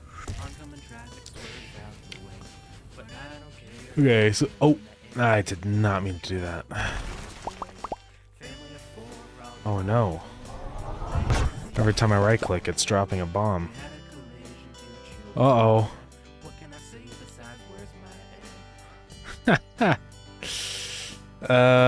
Let's I didn't know that was possible. I have to be careful about that. So if you break the star launcher, it'll just... you just lose. You just die.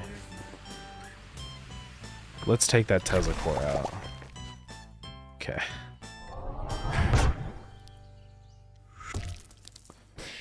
We go, my right headphone broke, so I opened it up hoping I could fix it.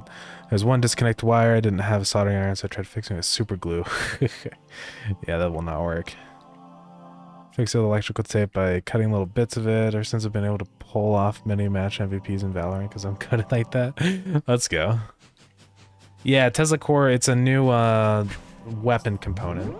It's not fully integrated yet, but we're getting there.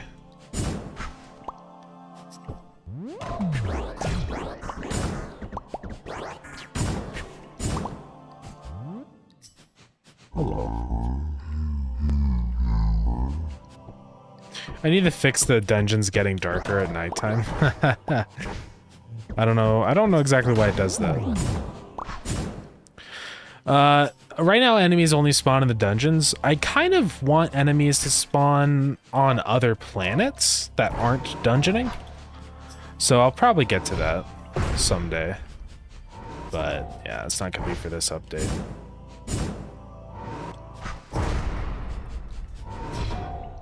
Die.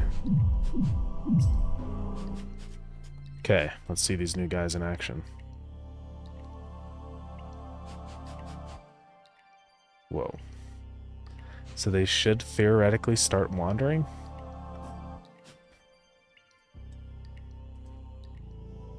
I may have put the thing in the wrong spot.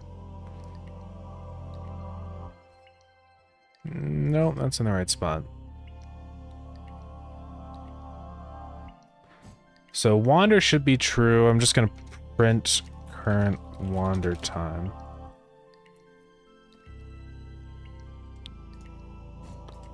That is just not... Oh, God, I'm stupid. I know why.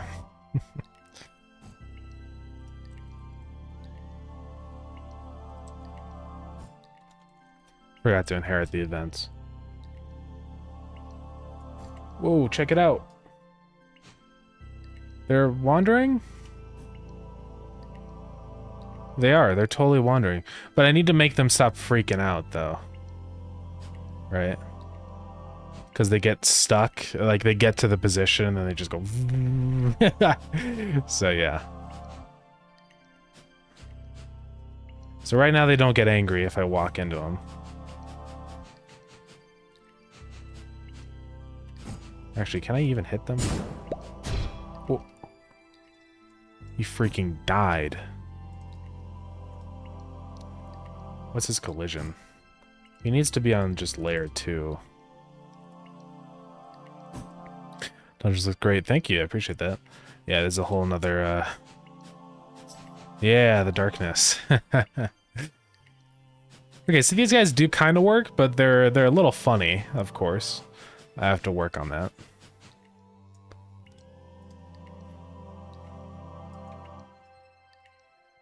So let's add a few signals. First off, we're going to do animation finished on this. So if, let's see, animation is equal to transformation, then main sprite dot play active. We're also going to be checking for signal from here. This is just going to be body entered, and we're going to say if body is player, then angered equals true, and we're going to say, let's see, yeah, I'll just sync the angered variable. So if is server, we'll do some stuff in here.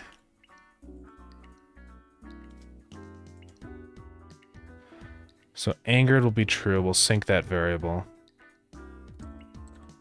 So if angered, if main sprite.animation is not equal to, or if it's equal to idle, then we're gonna say main sprite.play transformation. So let's try that. So if we walk into this region, they should get angry. It's not working though. Oh, I probably didn't set this to the right mask.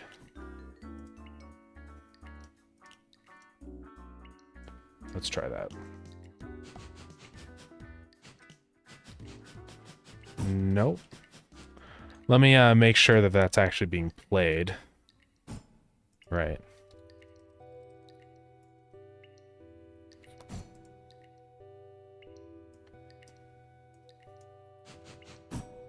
It's probably because these guys were loaded in, like preloaded, so I think I just need to restart the game. So yeah, activation set to mask 2. That should be all good then. And yeah. It's so cool to finally see a mob that doesn't just chase you immediately when you enter the room. Yeah.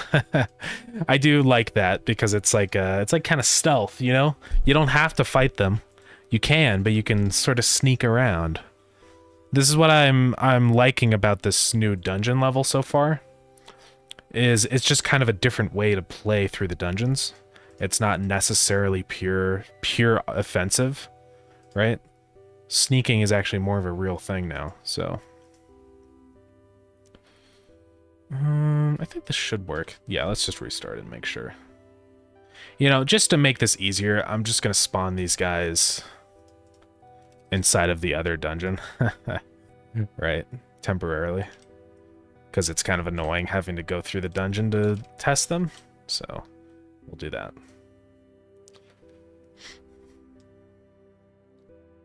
So yeah, they should get angry. I need to make sure their animation doesn't loop also for the transformation.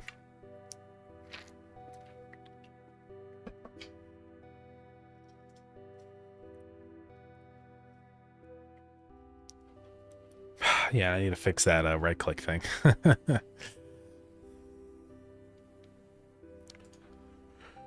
Come on. Okay. So first off, active transformation does not loop. Let's also go to the player script and Just until we can kind of get this stuff set up, let's make this right-click thing not happen.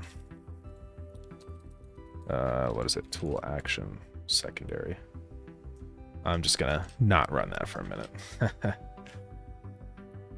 Okay, let's go back to the dungeon, and then hopefully they'll be spawning in, and hopefully they get angry when you walk in their radius. We'll see.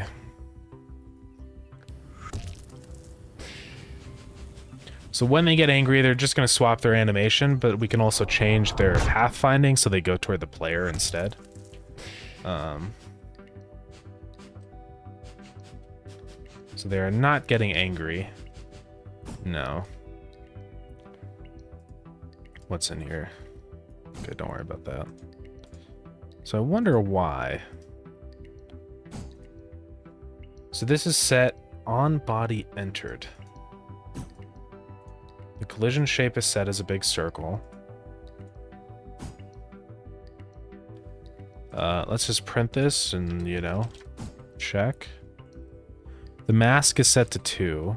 So, okay, it is totally, like, detecting it down here. So that's fine. So it sets anger to true. We're checking, is the animation equal to idle? Let me make sure I know what this is. Current animation, yeah. So let me make sure they're actually angered. They are angered. Let me make sure it goes here.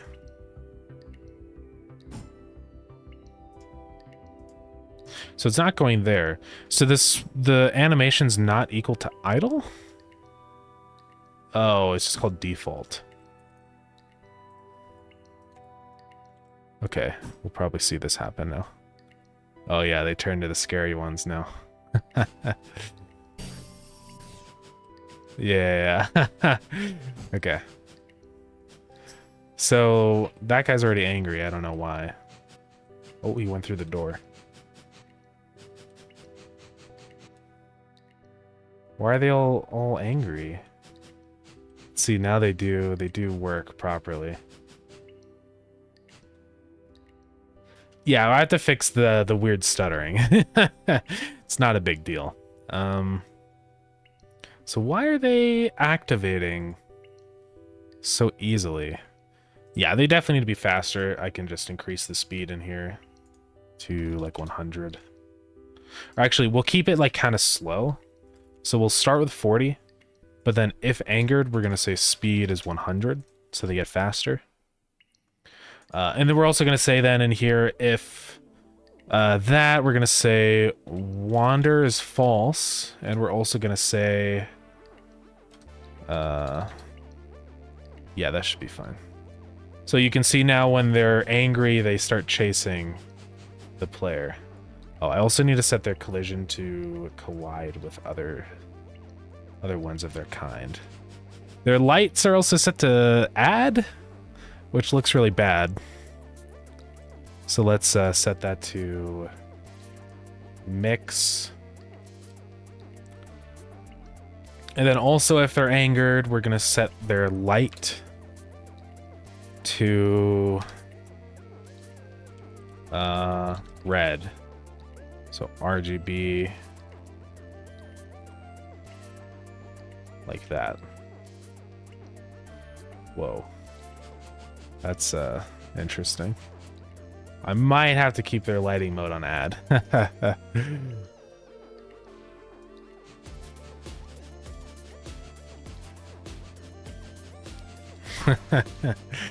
They're coming for me, help.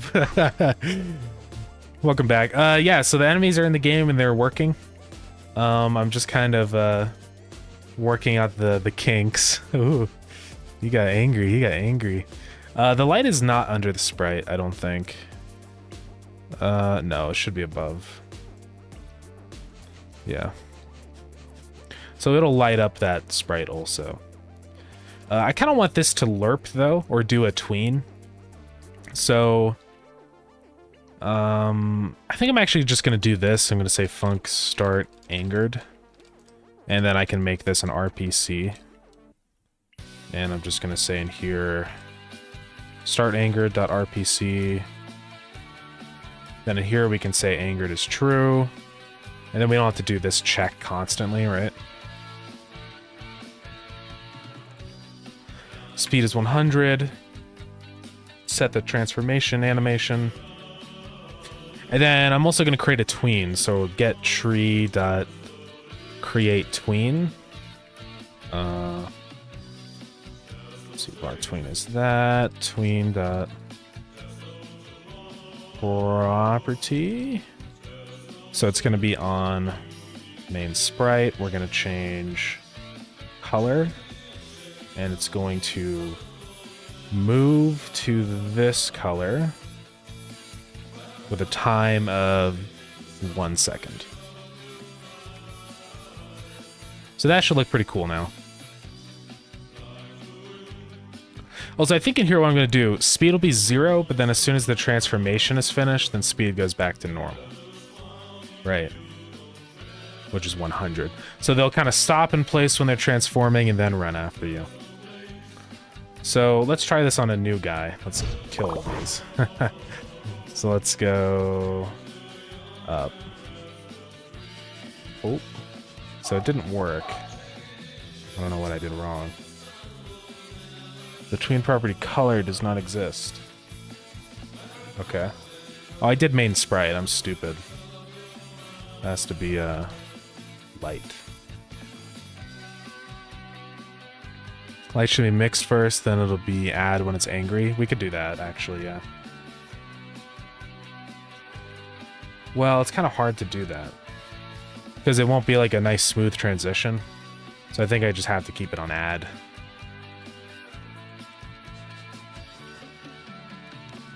Yeah, I'm looking for a guy. Now he's kind of actually scary, you know? Okay, there's one over there. Oh, here's one. Okay, ready?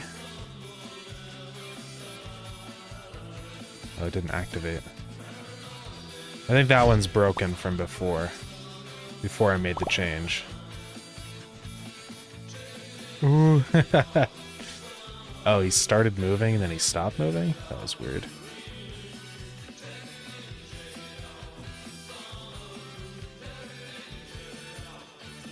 I don't know how that worked.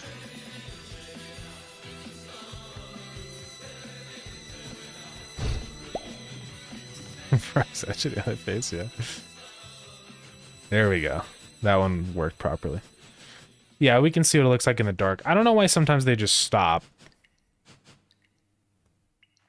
It might be because of their like attacking script or something, or maybe just because they're broken. See, they're fine, and then all of a sudden, they're just done. Man surprise transformation, play active. That should be fine. Oh, duh. I have to say, if not angered.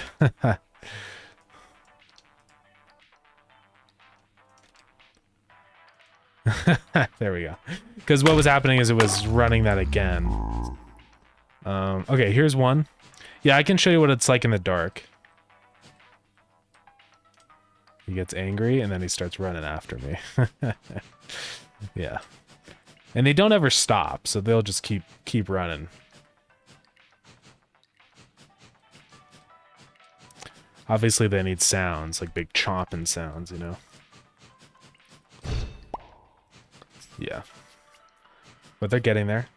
Let's go to the dark dungeon and see what they're like down there. Let's see, it's down in here. New room. Which room? Oh, that one? Yeah, that one's new. Die, Dreadcap! Watch out.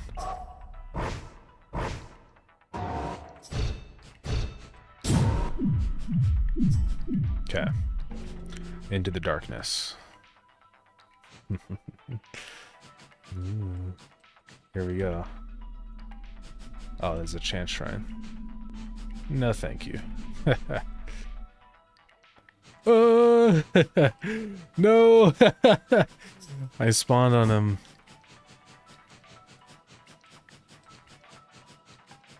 So this is what they're like now. I should probably make their radius smaller or like something like that. Oh, they all just died in the spikes. Oh.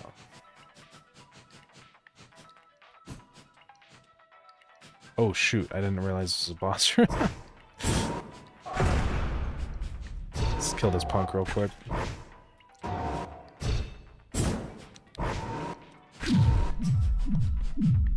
Yeah. Freaking die, Dreadcat. Let's see, where's some more guys? There must be more this way. Yeah, it's really hard not to like immediately go into their radius. So I think their radius is gonna have to be a bit smaller. Let's work on that. So first off, their activation radius I think needs to be like half the size. And same with the light.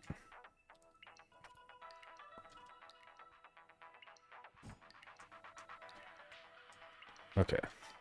That's a little better, I think. It's not an immediate activation. You know, so like if they walk into you or you walk into them, then you're fricked.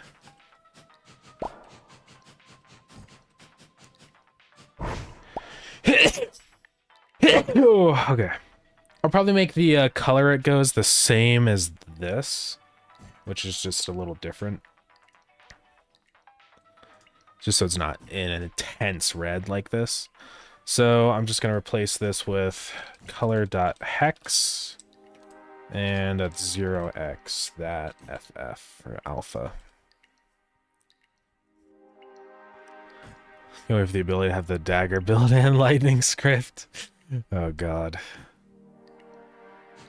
So now that should go to a little bit of a different, yeah, a little better of a color. Not quite as a rich evil red. So now we just need like sounds from him and stuff. And obviously we need to fix some pathfinding issues, right? Because he will, they kind of get stuck, you know, like that.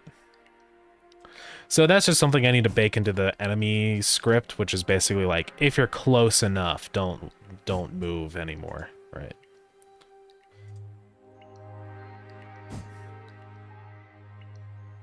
So I have to figure out where that is.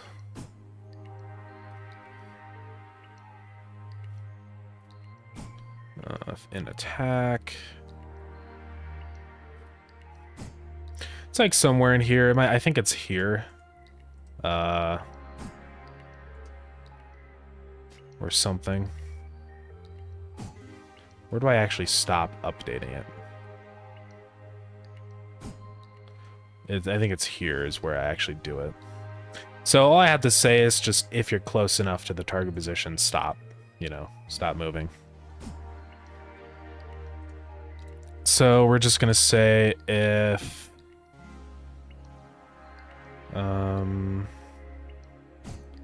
yeah, we say if that's less than global position.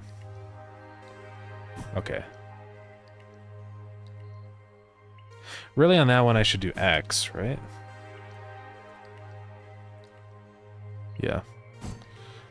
Is there mod chat in Twitch? You can do like the mod view. I don't remember how to activate it because I never do it. But somehow, yeah. So now I'm just gonna say if position.distance to the target navigation agent 2D target position is less than 2, then stop moving. So it'll just stop them from doing that thing where they hit the target position and keep going back and forth.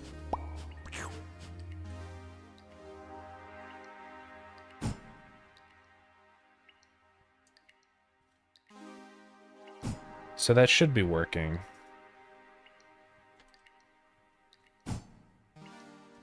I think this guy might be from a different era. Let me kill him. Let's go find more of them. So here, let's just watch. Let's just observe. So they're gonna wander, and then they should just stop flipping around.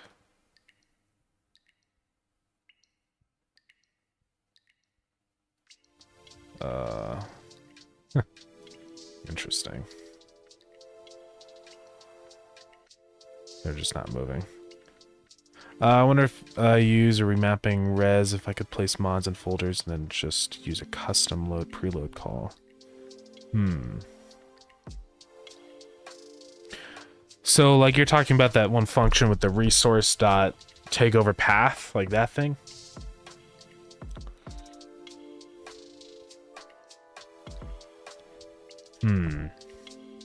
Well, that would only work, I think, with things that already exist in res.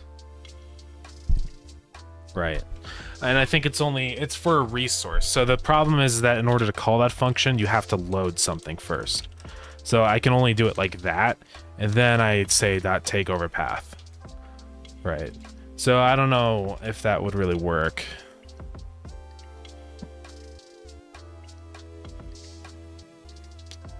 Yeah, I don't know. I mean, you could try it. Might be a little difficult, though.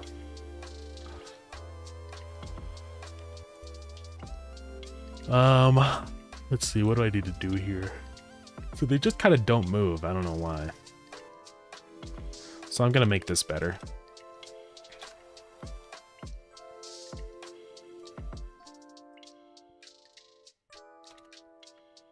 Okay, now that's one line. So, current update time. So I set the target position. I wonder what the target position is. That's just global position. Target position. From the current agent position. So that might be why I'm having issues. Yeah, I think I have to do 2 local. That's the issue.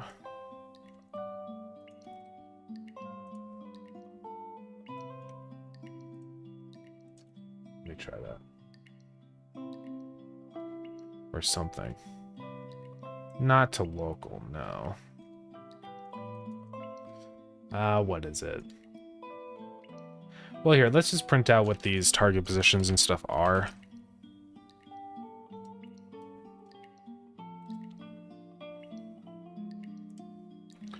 So that's that target position. That's definitely global. And then let's also just print out global position. So let's just make sure these are like pretty close. Yeah, I don't know why this isn't working then. Right? Oh, if it's greater than 2. Duh. I'm just doing the opposite one. Okay, so let's watch now. So when they're done wandering, they should just kind of stop. Like that guy. Obviously, sometimes they pick a point that's outside of the map. So we do need to fix that. But for cases like this... No, he's just going back and forth.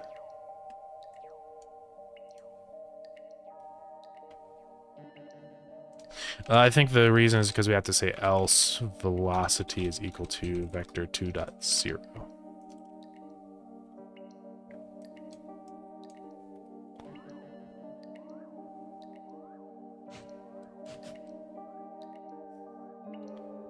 Let's watch.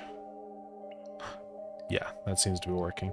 So we just have to make it so they only pick a point that they can actually get to on this map, right? Which shouldn't be too bad. Keep going through the doors. They are a bunch of silly little goobers. But remapping would be a dictionary that contains relative paths to the PCK/zip instead of doing overwrite on start, then use takeover path after I load it from the remapped PCK file. Okay.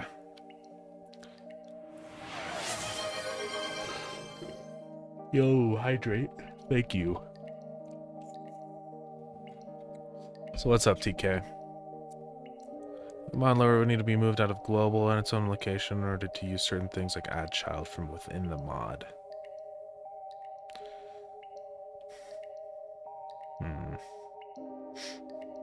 I don't know. My only worry with this kind of stuff is I just don't want to overcomplicate things.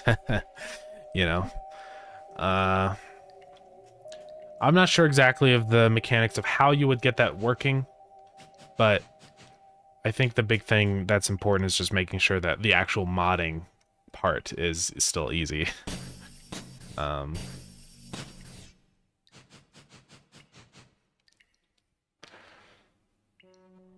mod loader.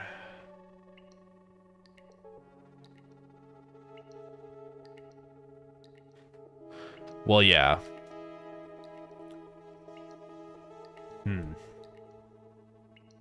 So you're saying move the like load mods function inside of global outside of that somewhere else? Because what would be the benefit of that?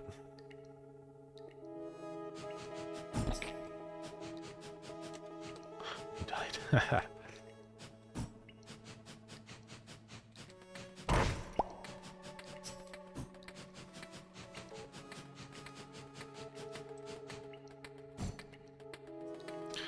Been here for a while, not amount of weeks, and want to check and see how you're doing. You've made some great progress. Want to ask what tips would give others learning game dev?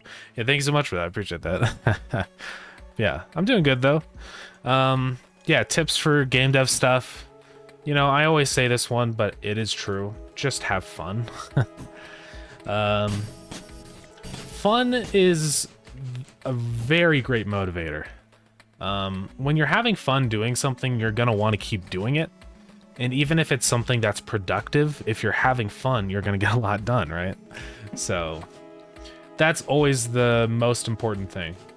Because most of the time, the biggest struggle with stuff like this, with making a game, is just actually being motivated to keep doing it, right? So make sure that what you're doing, you are enjoying, because it's going to go a long way at making things easy. Yeah, that's the biggest thing. Other than that, I would say, like, you know, other general stuff. Get started on marketing early, like super early. Basically, as soon as you have something you can show off, show it off. You want to do that pretty much as quick as you possibly can, because marketing is a very long... It's all about trying to build up this audience of people in preparation for launch, and so you want to do that as soon as possible because it's going to make it easier, right? So that's a big thing, honestly. Just do that super early. But other things, just trying to think. You know, get your sleep. There's been a lot of nights where I like tell myself, oh, I'm gonna stay up and do all these things, but honestly, it's just being sleep deprived makes it very difficult to actually develop. And even though it seems like you might get more done by not sleeping, you're gonna have to pay for it the next day. So just, you know, get some sleep. Stress and crunching is actually not a very good way of hey Mars, thank you so much for the raid. Let me give you a shout out. Welcome in. How's it going? Yeah, I hope your stream went well. What were you up to today?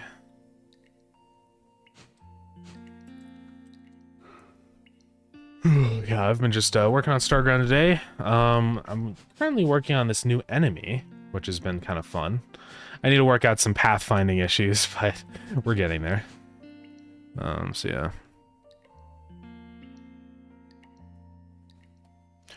Also, let me read a few other things in here. Collision box is pretty great to make the face not look too crowded. Yeah, that's a good thing with the navigation agent. There's a variable in here that lets you, it's avoidance. So you can have like a radius around each entity so that they like avoid each other. It's actually very nice because, you know, it kind of sucks in games where they all just go into the same position and then it's like, it's weird. Thank you for good evening. Yeah, sounds good, TK. Thanks. And thanks for coming in. quite good, but had its bumps on the way. Lighting issues as usual. Yeah. No, that's honestly, yeah, things I'm running into too. I've run into a couple little weird lighting issues with this. Mixing, so there's like 2 lighting modes in Godot, or well, there's 3, I think, but you can do like mix, add, and subtract. I like how mix looks, where like the lights merge into each other, but the issue is that they can cause weird issues. Because if you have a light that's like a different color, right, so like it's red, it'll like mix in with the white, and then it'll just be red. Like it'll be darker, which is just weird, right? That doesn't make any sense. I wish there was like a mode where it was almost like a combo, right? Where like once it hits the maximum brightness, it's just mix like this, but then otherwise it's add if it's darker, right? But yeah. Trying to make a build worthy of being checked and verified. So later only updates on my own without Steam's eyes looking. Yeah. You know, that is definitely a nice thing to have all set up. You know, once the game's actually verified and Steam checks it off, it's just, you know, upload a zip and you're good to go. So it's pretty nice. Yeah, I definitely recommend doing that soon. Yeah, I got the build up for Starground really early, and just did like alpha testing through Steam and stuff. So, also, what's up, Mars Raid? Yeah, no, it's all good, no worries at all. Yeah, that's cool though. Which game are you working on? Is it a new project? Because I know you're working on the that other game, like the anomaly checking game. Sorry if I can't remember the name. There's so many different games people are working on, it's crazy. Yeah, the Overseer. Sorry, yeah, that's what I'm trying to remember. I'm presuming that this is a different project then?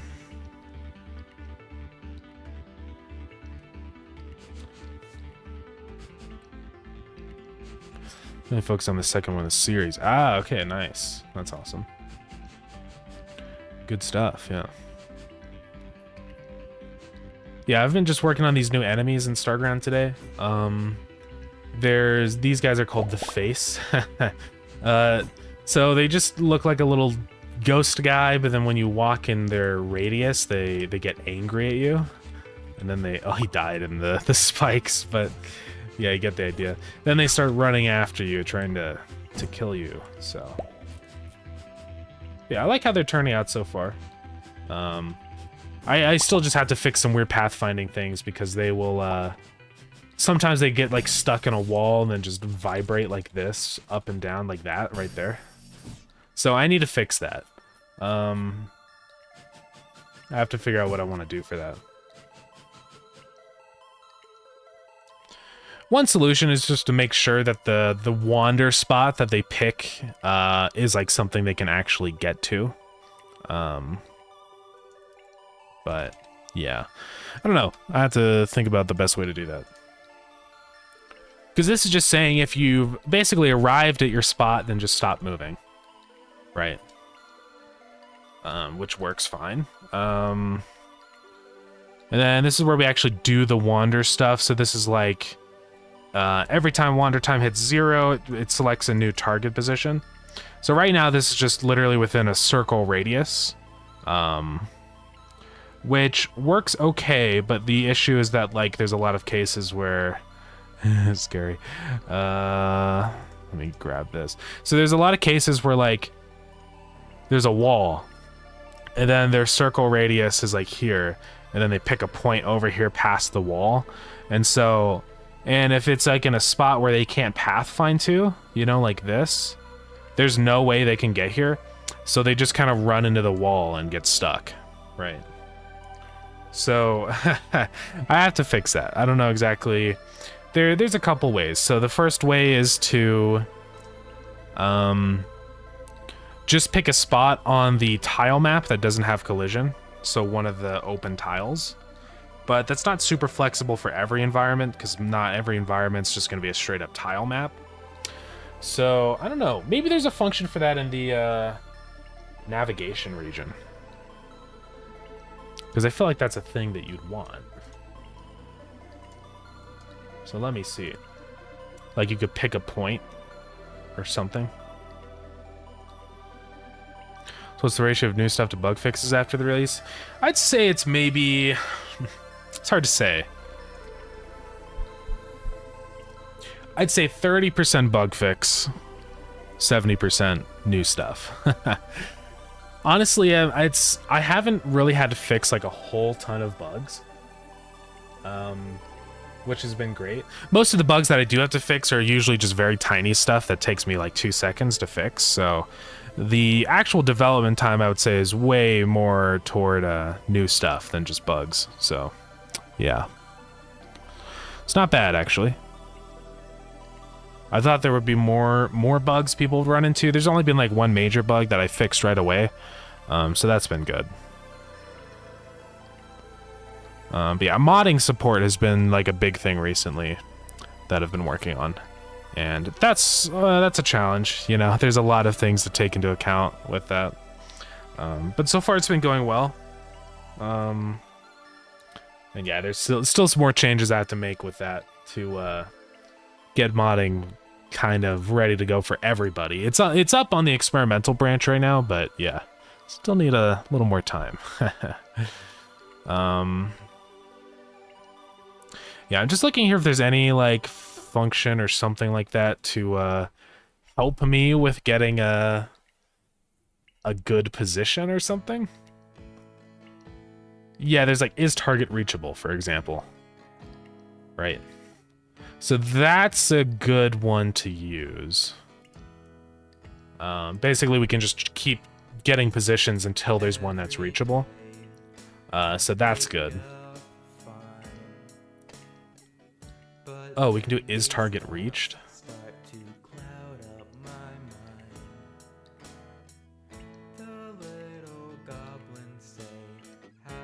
Okay.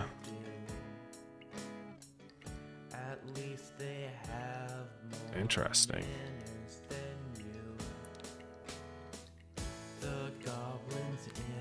Get final position, huh? So instead of this, I'm gonna say get final position.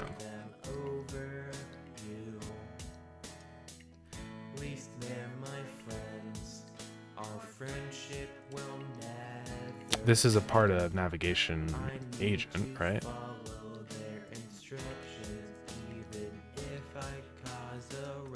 Okay, so that might actually work better because then they're just gonna go to the closest spot they can be, instead of it like keep trying to move even if they can't, you know. So better not to rush. Yeah, no, that's absolutely true. It does always feel like a bit of a rush with these big content updates like this, just, you know, because I know people are waiting for stuff.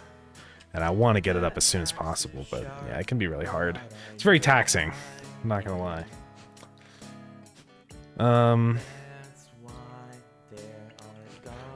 Oh, see, it works. So they just stop. They don't freak out anymore. So it actually doesn't matter if they pick a spot outside of the map, because they're gonna try to go to it, but they'll just stop and wait, right? So that's good. I think all the pathfinding stuff is fixed then. Also, my camera is not focusing. They just went through the door. So yeah, the whole idea with these guys, I think I said, but yeah, when you get too close to them, they get very angry. Oh god, oh god. No. Awesome. Yeah, their pathfinding actually looks really good now. So that is good stuff. I'm gonna set their speed pretty slow. For when they're just wandering, right? Because that's like, you know, they're just kind of casually floating around. They're not going crazy with it. Yeah, that's looking really good though, I think. Awesome. They just sort of wander around. Sick. So yeah, now mobs have wandering capability, which is great also for animals. Yeah. You have to go, haven't slept for 24 hours, starting to fall asleep. Yeah, no, you get some sleep. Yeah, that's, you know, that's a long time, so. Yeah, thank you so much for the raid again. I appreciate it, and yeah, hope you have a good sleep. So, Okay. Yeah, these guys are pretty much done then. We just have to do sounds for when you activate them and they're chomping and stuff, right? And then we have to handle their attacking, which shouldn't be too hard. I think I'm just going to make it so as soon as you're next to them, they just start munching down and, you know, hurting. So, but yeah. I think should be good. Should be... I think this will be a cool enemy. Thank you, Dylan. Shout out to Dylan for coming up with the idea, because that's really the hard part. All right.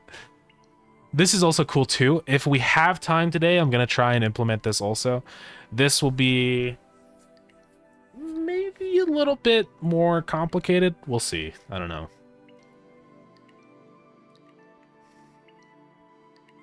But yeah, this could be cool though.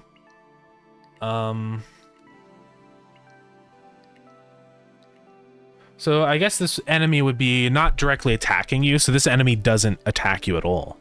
It just kind of moves around in the environment and then spawns in the babies, which do attack you. At least that's my assumption here.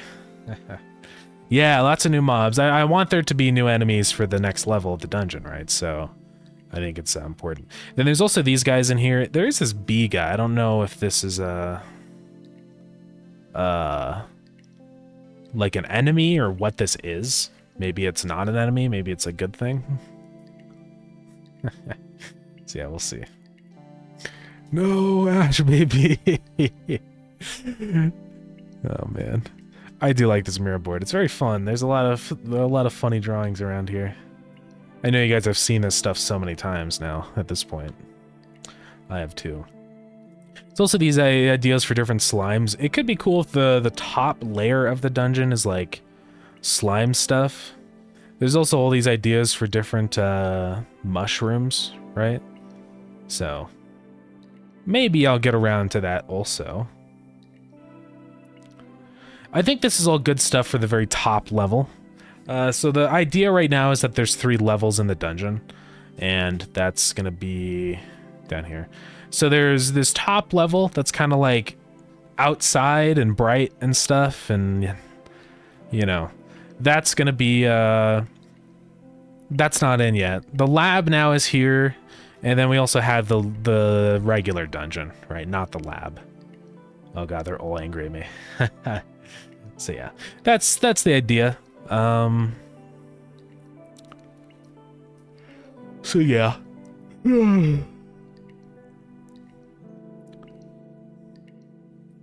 I don't know. I probably won't get these done in time for the update. Because, you know, as you know, aiming date is October 10th. I'm probably not going to make it. Even if it's just the lab. Because there's still a lot of things I got to work out. But I'll try. We're getting there, though. I mean, I think this will be a fun update for people to mess around with all the new stuff. And farming, and you know, automation hasn't seen like a bunch of additions, but there are some little bonuses in there with cooking and stuff. So yeah.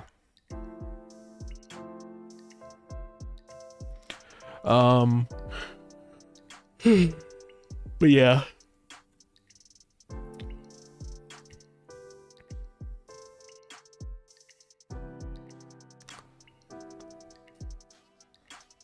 Alternate design ideas. Yeah, they were talking about some different like possibilities, like a metal guy, or like I kind of like him being like this though. I swear that's from somewhere. I have to ask him. Is it WD Gaster? Oh my god, is it?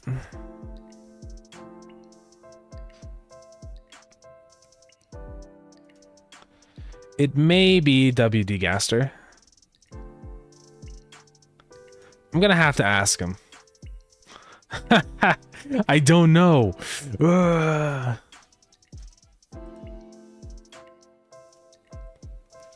But yeah. Ugh. Eventually, we're gonna have it set up so that you can only access the lab if you find a key card. But that's gonna be in like a different world, right? A different dungeon. So Probably in like the next dungeon we do. I don't know what it'll be. Maybe I don't know. Maybe desert, maybe something like that. But you'll be able to find a key card somewhere in the dungeon that unlocks the lab.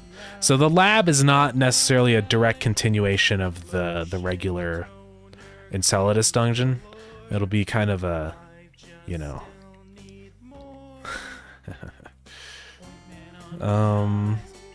So this is also something that Max worked on. This is like we have some plans for like outer areas, so like kind of like a place outside of the dungeon. So you can like just kind of go around like a set map that we create before you go into the dungeon. So there could be like people here that live on the surface of Enceladus and stuff like that. So still that's in a we're thinking about that. We got to figure that out. But I think it'd be cool though. Maybe you could also get like animals here or something, or maybe there's some enemies. So yeah.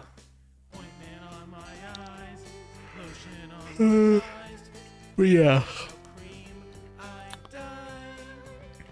Then this is like the crash ship, you know, that the Stargrounder falls from. So I don't know what this is. Let me erase that. Gone. But yeah, this is all cool stuff. And then there are these logs. So we're going to have like text logs that you can find and then load into a computer. I'm actually probably going to get working on that very soon. Literally probably either today or tomorrow. So we'll see. But yeah, it should be fun. And I want to add some more food before V9 is up, but we're starting to get there, definitely. Yeah, leaking all the lore. There's I do want to get like quest stuff going, but that is hard, especially with multiplayer, and I'm gonna have to do a lot of multiplayer testing soon, because I'm sure there's a million things that are broken. So yeah, we'll see with that. Also, let's take a look at this. I could maybe go ahead and add this into the game. If that's okay with you, I might make some minor changes to this. Just so that it kind of fits in more with the style. But I do like the idea of the tiles cracking and then revealing the hole, right? How many frames is this? Yeah. Let's see, what did you say it's best to play it at? 10 FPS seems pretty good.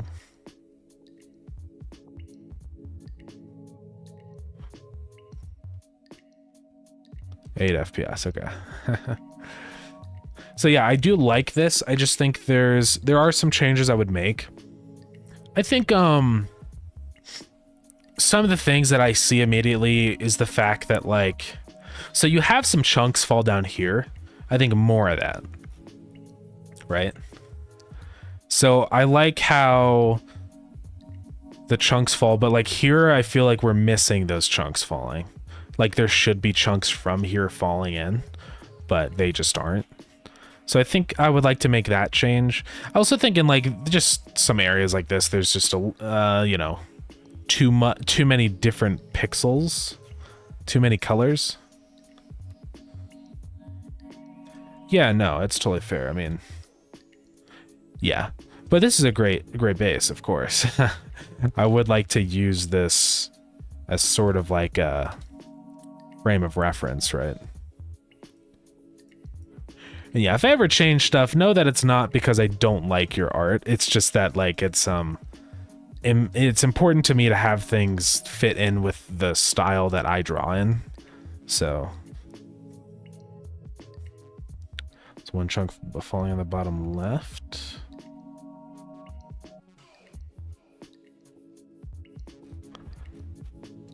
Like these chunks, yeah. But it's a good animation. I do like it. I think it could also be simplified into fewer frames. Just because it's going to be easier to animate and change, right? Oh, you mean bottom right. Okay, yeah. I think I see it in there, yeah. So I'm actually just gonna move it to 8 frames, I believe. So let me just put like another layer on top.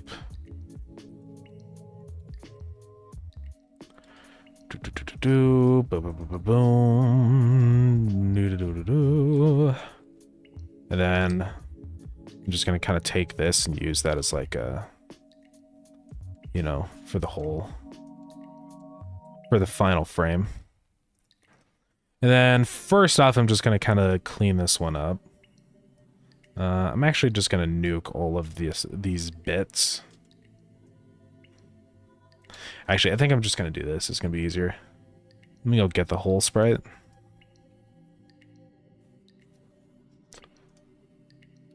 I think it's called Dungeon Hole. Yeah. And let's try this out. Another thing that I thought of too that could be really fun with this is we can have like the first room of the second level like have like some rubble where you drop down. You know what I mean? So like it would have the tiles that fell through just kind of sitting on the floor down here. I think it could be kind of a fun thing. I don't know why this is separate. Oh, there we go. Because it would be a nice little like continuation of what happened in the room before. Of like, oh yeah, I dropped down and here's the pieces, right? So yeah, I'm just going to kind of cut out a shape in here, and then I want this to be more angular.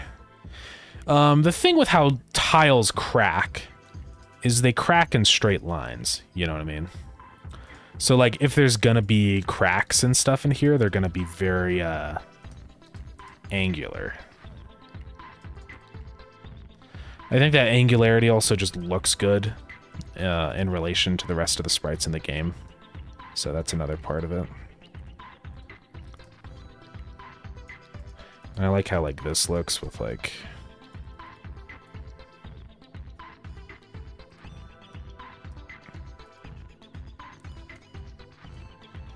And like I would imagine they would most likely break on these like seams, right?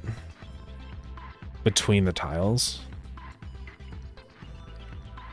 So something like that I feel like looks nice and kind of maybe a tad more simple than what you had going on. And then we can go through and add in like the cracks.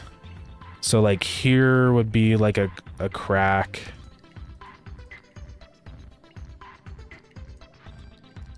Something there.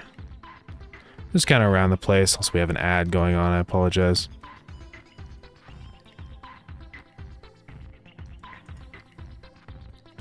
Maybe one there or something.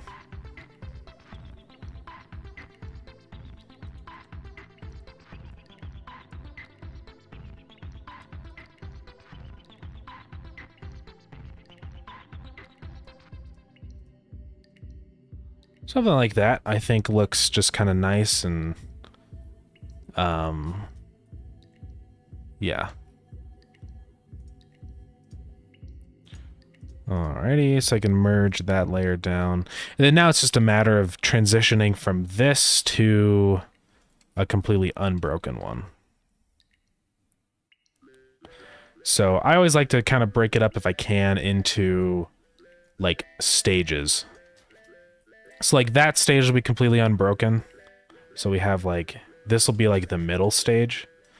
So it's like, I want this to be like partially open.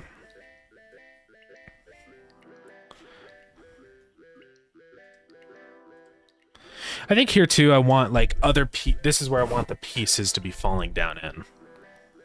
So I'm just going to draw some pieces on here and I'm just going to do this on another layer. Maybe I have an ad blocker or Prime and I don't get ads. I don't know if... I'm pretty sure mods still get ads. But I don't know. Yeah, I honestly just have no idea about that.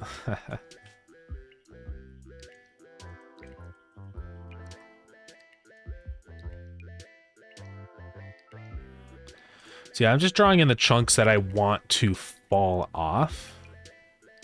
Right?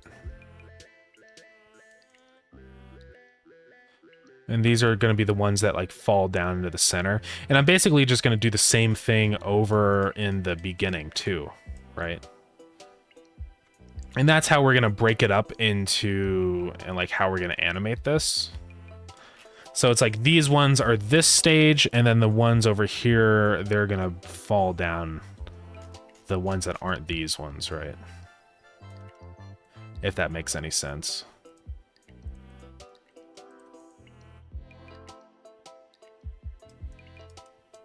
Because I like things when they look nice and chunky. Okay, so we got that. And then I'm just going to do the exact same thing over here. We'll copy this again. So we got these, and then we'll go in and do like a red for the other tiles in here that'll break.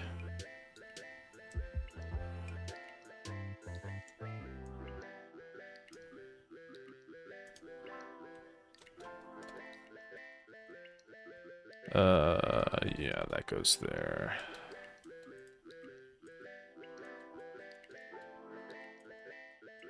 I'm going to give these some different colors just so that we can actually disconnect these from each other.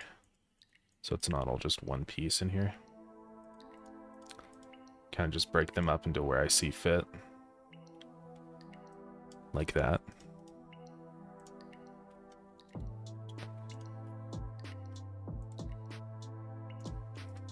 So those are our tiles, and those chunks are just going to fall in toward the center. It'd be pretty cool if there was a dusty kind of rubble. Yeah, we can do like some little bits and stuff too, for sure. This is just getting the main chunks in.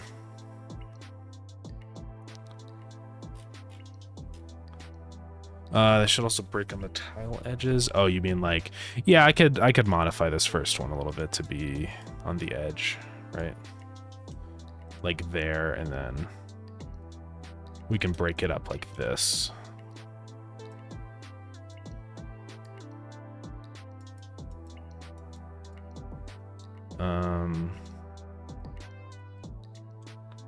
Sort of like that. This isn't a perfect like map of where the things break, but you know, it's good enough.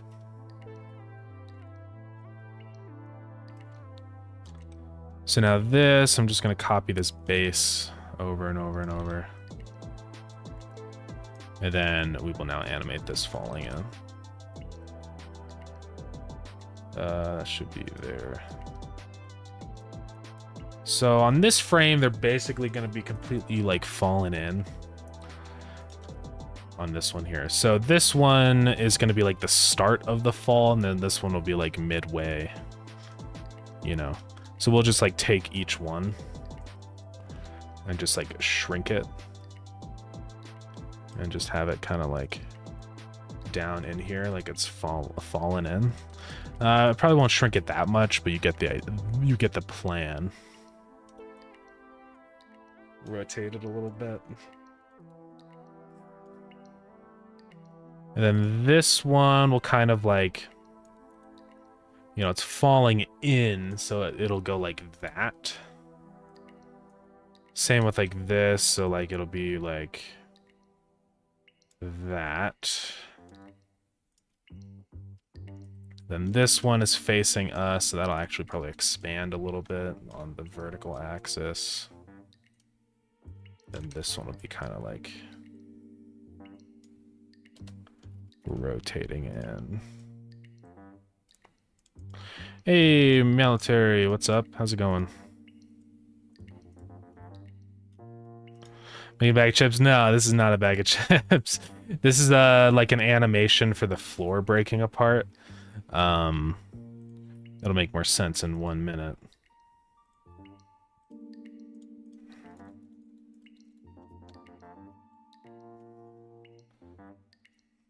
You want to do too many tiles falling because I always want it to fall realistically with angles. Yeah, that's totally fair. Yeah, I mean this one does look good. I just think like the mass doesn't just disappear, right? So even though it's annoying to animate them all, sometimes you kind of do have to. Okay, so these ones actually, this probably fits better as this frame. Like right there.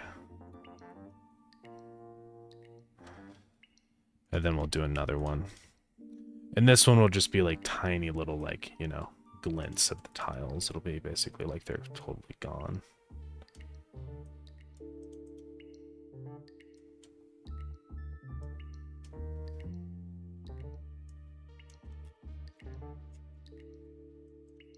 Probably just sort of like that. Maybe expand it out a tad, you know.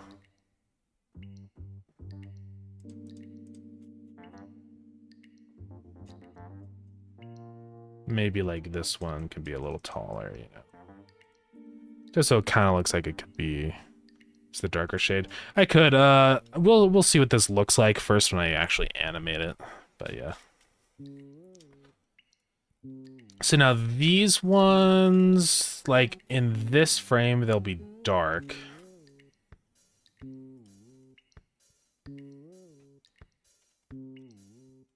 So here, let's copy it over our thing again.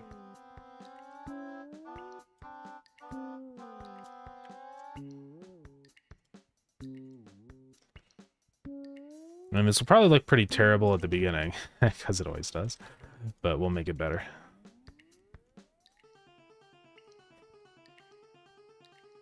And I can go ahead and just do that. Well, we will do that. I need to be able to see what I'm animating, though. Well, actually, yeah, that should be okay. Let me just drag this one over. And then global on that. Every time I come in, it is on a completely different stream dial. Yeah, I'm bad about actually sticking to, like, what I'm supposed to do, you know? I can show you what I have been working on, though. Which has been going well, I will say. So yeah. Give me just 1 minute here. Yeah, I finished the face. I mean, that's the thing, like, usually, most of the time when I'm working on other stuff, it's just because I actually got my things done. You know, which is kind of nice. But yeah, I'm not that good at that, I'll be honest.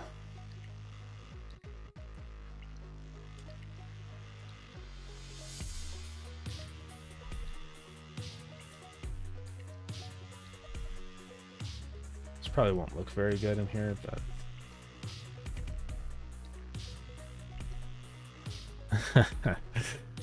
Yeah, we'll go into that in just a minute. I'm just gonna finish this quick little animation here. Just kind of animating this stuff falling in.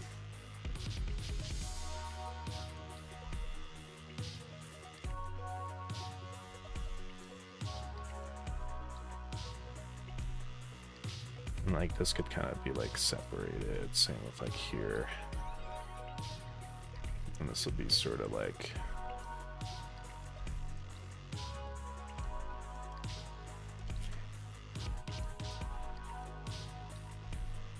And then over here, it's going to be extremely minor. Basically just like, you know, sort of like the beginning of the crack.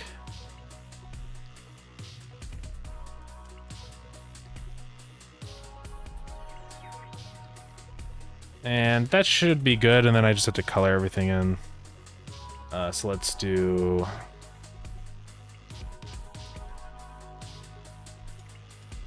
Let's see. So these ones will be colored in with that. Well, yeah, honestly, all of that.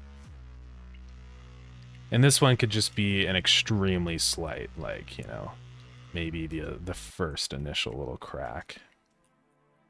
So, okay, let's merge this and see what it looks like. This might look stupid, but... 64, we'll do 8.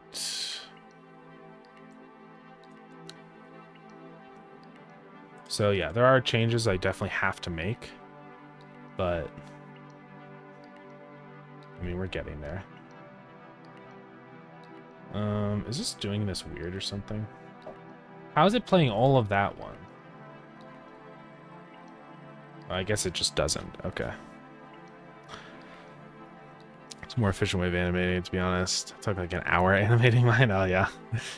Yeah, animation is always time consuming regardless. I mean, you know, there's animations I've spent like freaking days on, so it's not even that bad really.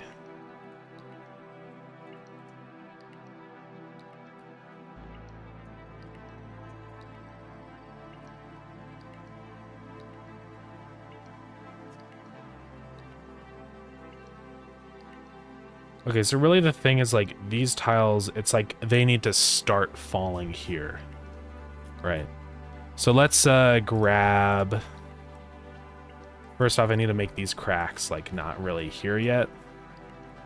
Or at least just diminished, and then they can start to kind of fade in here.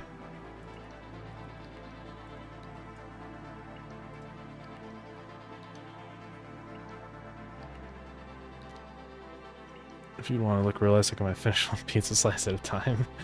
Yeah. You can kind of see how it looks a little bit like pizza. And then here we can start like shading in the darker bits, so it's like the tiles have like broken, you know? And they're starting to like fall in.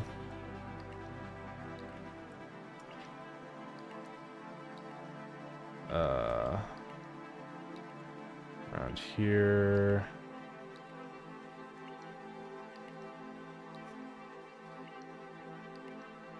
And here I'll also actually just do this. I'll just kind of paint this in with like a darker color. Or at least just in some spots. So it's like it's actually started to fall in. Maybe.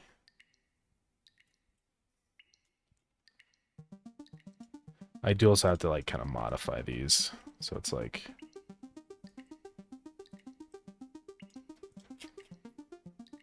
See what that looks like.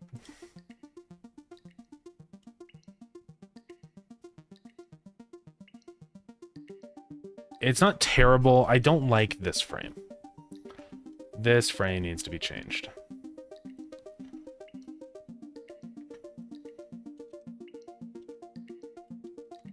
So I'm actually just going to replace this frame. The thing with it is that it's like I need these tiles to have more perspective. Right? So I need to like cut these out and I need to like shrink them and move them and stuff. So it's like they're actually falling in.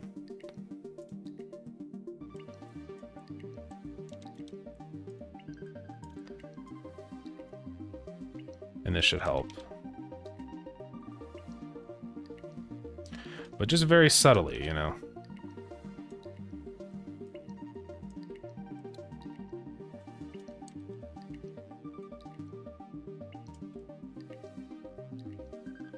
And let's see what this looks like. Okay. What the heck?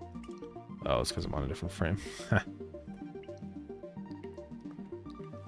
That's definitely better.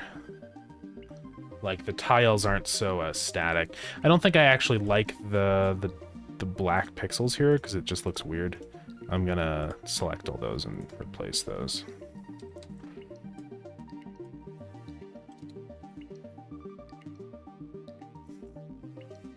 And like I could do this even more maybe.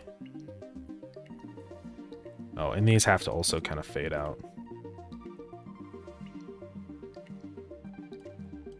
Almost forgot.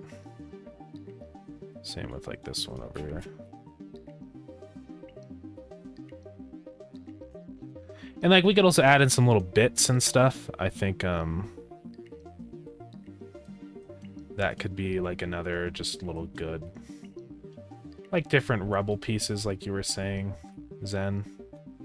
That's like falling in, you know? And I could like...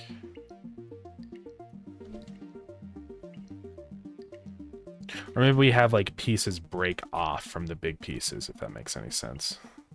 So like here, maybe it's sort of like, it'll go like that, where it's like, they're like crumbling as they're falling, you know? I think that would actually help with the look a bit.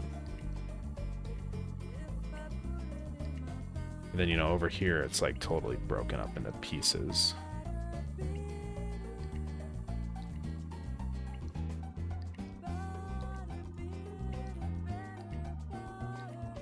there. Could like start there, and then we got that. See what that looks like. I think that's fine. You know, it gets the idea across. Yeah, the tiles start to like break apart and disintegrate. So after about an hour of learning C++ for Godot, I've made this following tutorial, and it was such a waste of time. Oh yeah. Whoa. What's going on?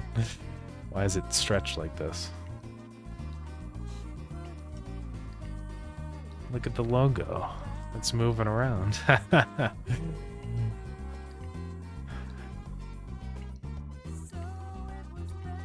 That's pretty cool. So you can do like C++ programming straight in Godot? Oh, it's its own node type. Okay. So modifying the engine, yeah, basically. That's pretty cool.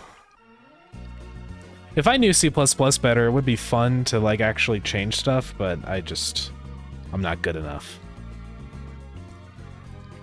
Also, I don't like having to free memory. That's scary.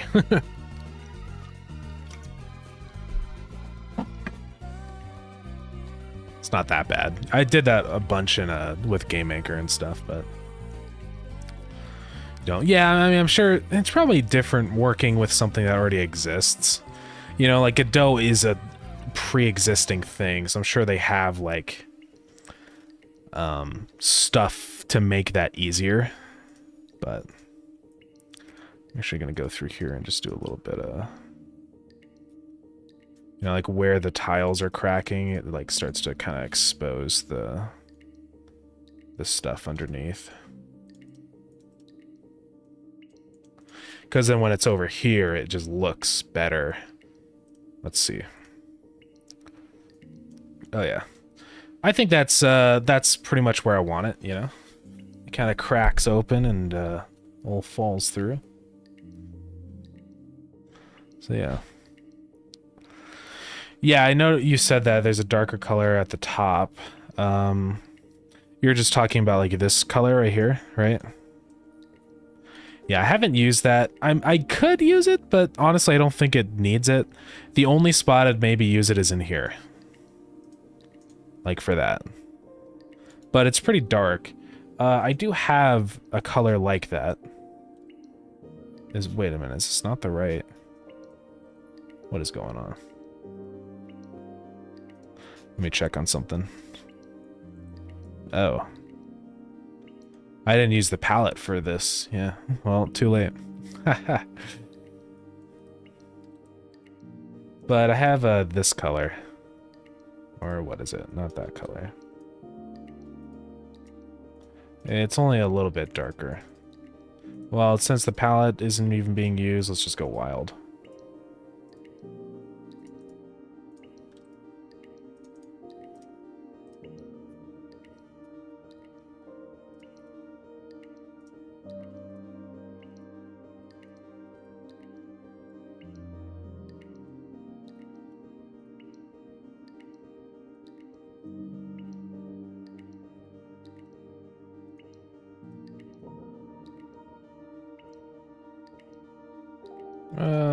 Yeah.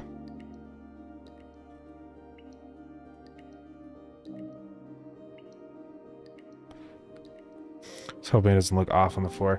It should be fine, I think. I think it'll be okay. We'll actually go load it into the game and make sure, but yeah.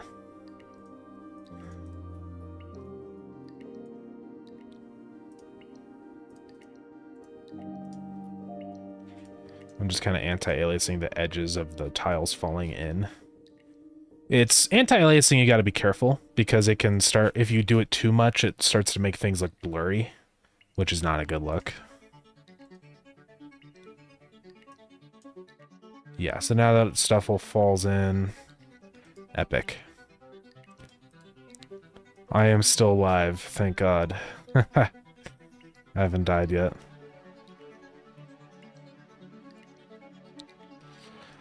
But what's up, Ace? Let's do... Yeah, I've been live since yesterday. Totally.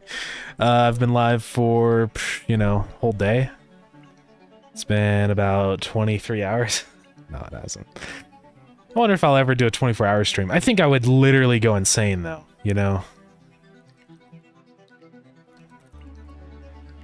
So, I don't know. I think the goop would hit me really hard. And then it would just be a bad time. No. I can't do it today. I would need to plan for that.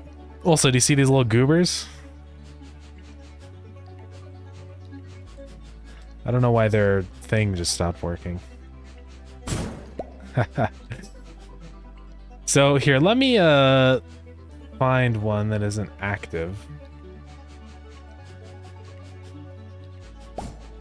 Yeah, also this is the face, by the way, Military. I know I said I was going to show that to you earlier, but I'm showing it now.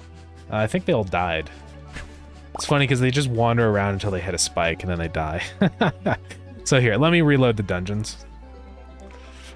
And then I will show you the guys. It's the little guy that Dylan drew on the mirror board. The face.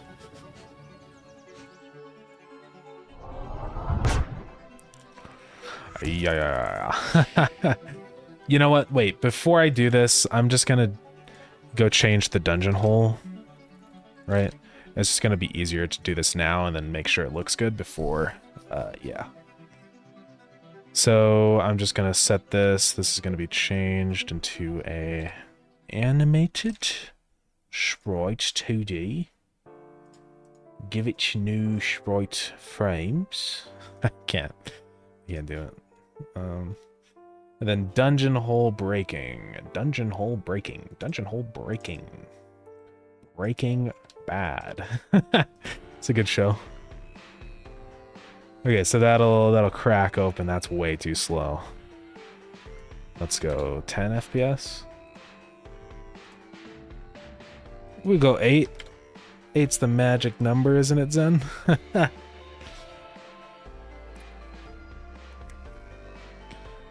The controller's so freaking epic. I did a big DJ Max play session last time. It's great. Let's go. Epic.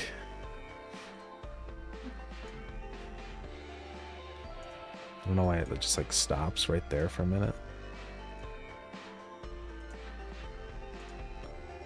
I think it's just lagging for some reason. Okay, so that's all set up. Now I'm just gonna make sure this is like auto-loaded. Yeah. And we should be good. I still need to do a sound for this, but you know, we'll get there. Try playing with the keycaps off, and oh, with no keycaps, that's weird. Getting hundreds like crazy, yeah. Cool. Yeah, I don't think I sent the extra keycaps because I don't know, I just didn't. I kind of forgot to. But you know, we can get more on Amazon if you ever need more. it's not like they're in short supply or something.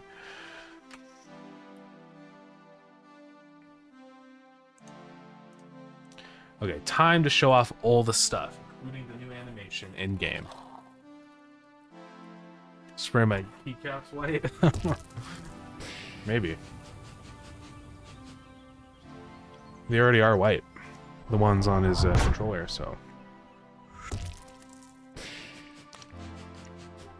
Alright, so these guys will not spawn in here, right? Keep that in mind, but this is just for testing.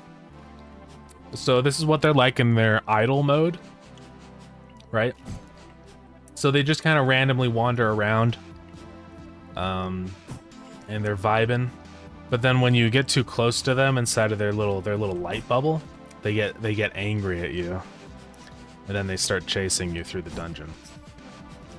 And what's fun is that they actually will chase you through other doors, right? So that's kind of cool. Like how you can move them. But yeah, that's the whole idea with them. I still need to add sounds for like their chomping and stuff and actually get their damage sort of implemented, but yeah, then we're good. This stuff, well, the mushrooms out here are normal, but it's too dark. It's because I have a mistake in the nighttime mode. Marshmallow walked out to you, might get angry too, yeah.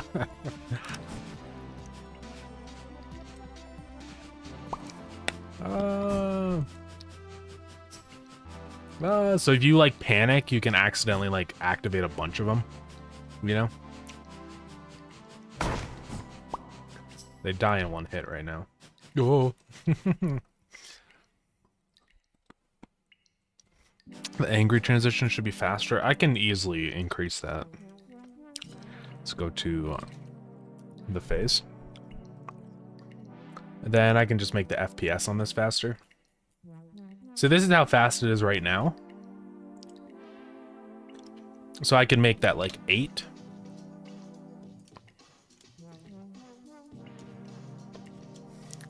So let's try that. That's better, I think. Yeah. It's pretty fast, yeah.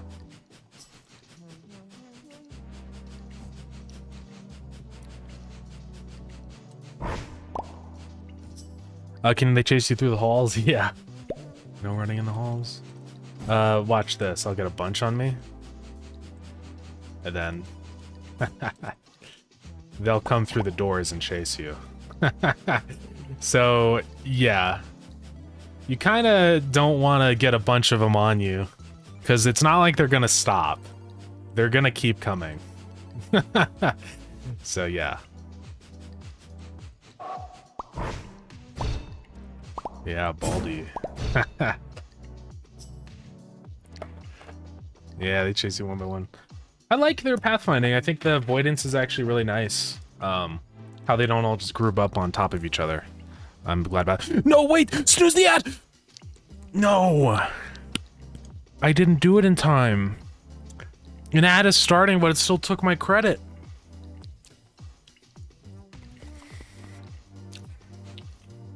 This is not fair. It took my snooze credit and the ad still plays.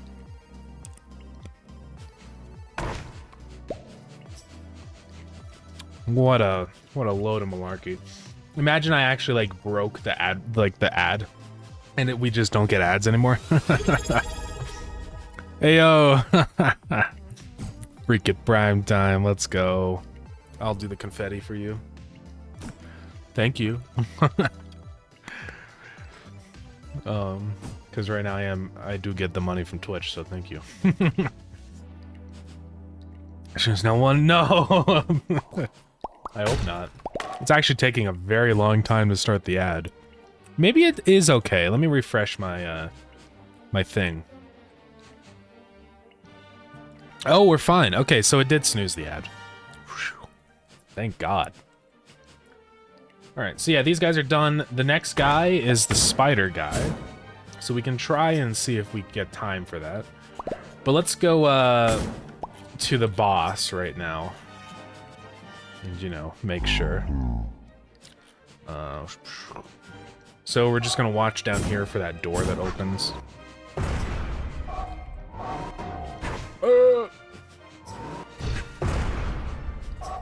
It's feisty today. Okay, watch for the door. Yeah, it's pretty epic. And with like some rumbly rubble sounds, I think it could be cool. Yeah. Fits in with everything. Cheese time. I'm gonna punch the cheese.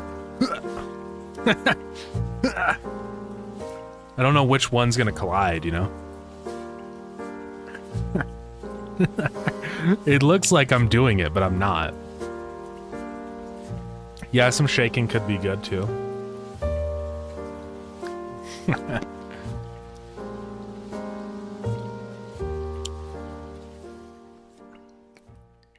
What about the funny Godot program with the cheese time? Yeah, I do need to tie stuff into that.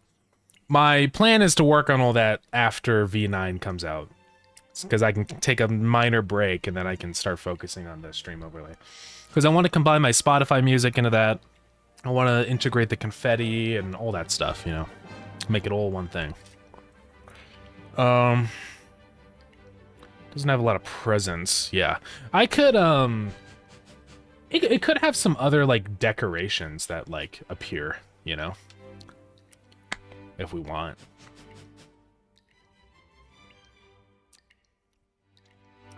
Oh, so you're just saying like an arrow that bounces up and down. Yeah. I know what you mean. Yeah, particles also. Let's do that.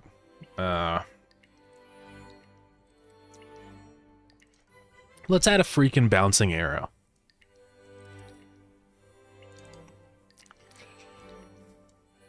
Now I have to animate an epic arrow.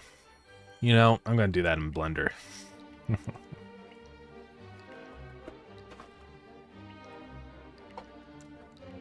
It'll be easier that way. And then we'll convert it to pixel art. Yeah. Then we have to have the Starground guy reacting like...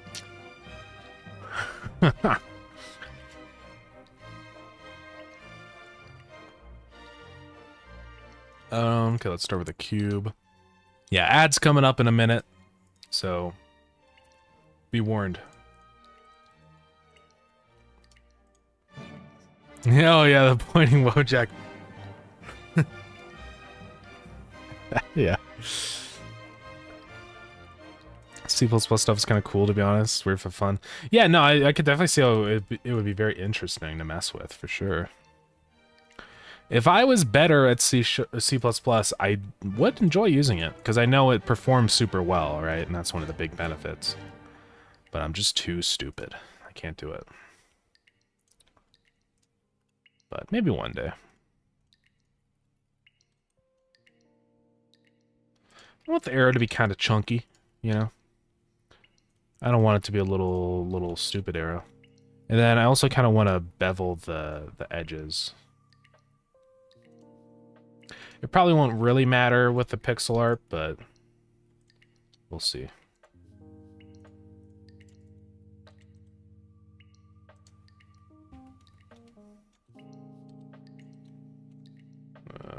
Right there, sure. And then now we just animate this. So let's get the camera. We're gonna move it to 0, 0, 0. Rotation will be 90 on the Z. Move it back on the X, up on the Z. And then for this arrow animation, we're gonna have it be twofold. So it'll rotate. You'll see. It's the classic arrow animation. You probably know what I'm doing already. So this won't be very many frames. Maybe 16 frames or something. Well, if I'm going to turn this into pixel art, I'm only doing 8.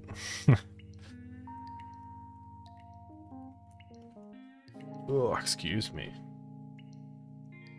So it's going to go up. Yeah, it will go up. You'll see. Oops. Up. Right there. And then it goes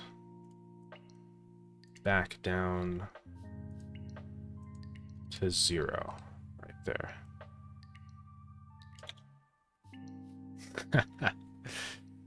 Of course, we're gonna go to export and make the frame rate lower, right? So let's make that like 8 FPS. It's a little slow. We could do 8. Well, okay, let's do the movement with code, right? That'll be way easier. I don't know why I'm doing this stupid. Oops. Movement will be with code, but rotation will be with this.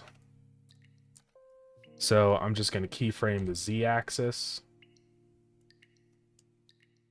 And bring it around town to 360.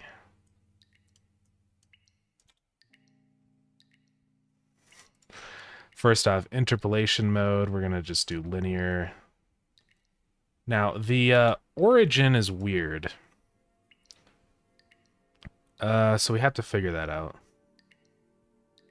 Easing mode, I want no easing.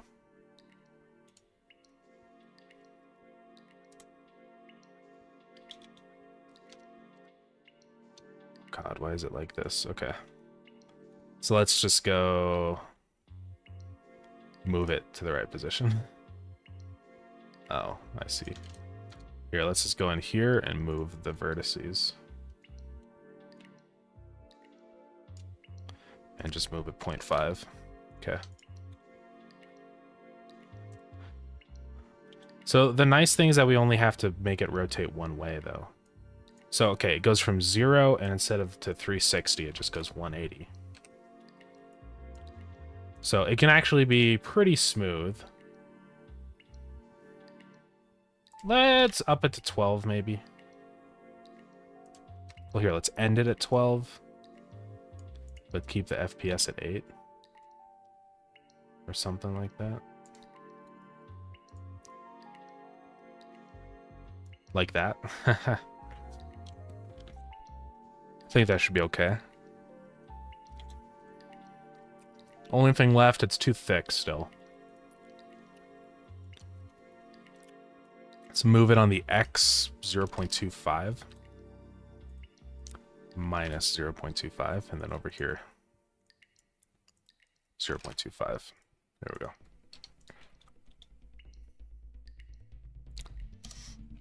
All right, let's export this as like a 16 by 16 arrow, probably. Change the perspective because this is weird. On the camera, we need to go to... Where is it? Oh, there it is. To orthographic. And then zoom in.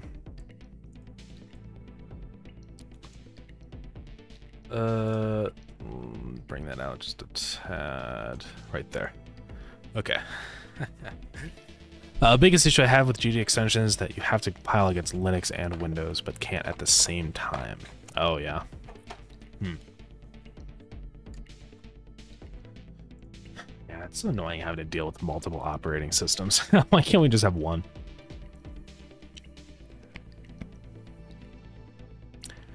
Just put the up and down in it. Well, it'll be way smoother in code, though. I'd way rather do it with code, I'm not gonna lie. Okay, let's render this. I'm gonna render this as... Also, we have to go to film.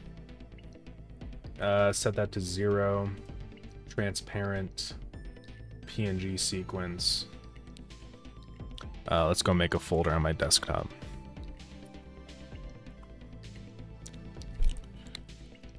I'm probably not going to do any glowing baked into the sprite.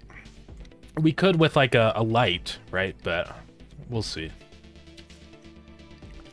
Bloom is kind of like pretty extra for this random arrow.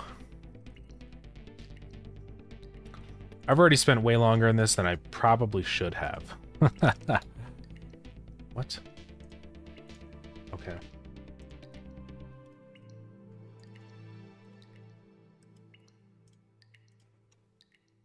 This is gonna go... Oh, it didn't go that fast. Okay. Let's go PNG to spreadsheet. Or what is it? Or I need a sprite sheet packer.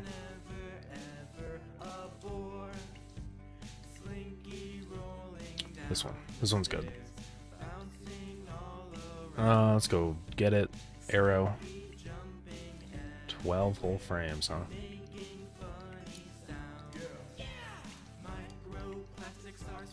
See how I feel about these 12 frames in a minute. We could do glowy particles, maybe. I don't know. It doesn't have to be crazy. I think the big floating arrow might already be enough for players to realize that there's something over there, right?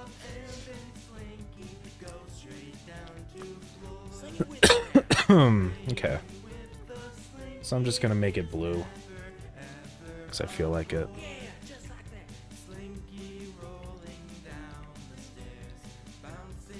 No. It'll look good. Trust. It's just because it's not been pixel artified. Because it just needs to be a little tiny arrow. This is the size of the whole player right now.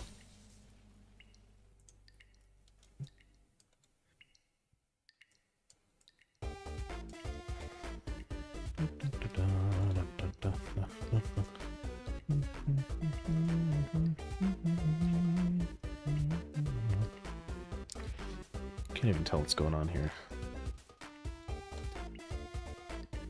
Okay, I probably always want to just have this sort of be on top here. So...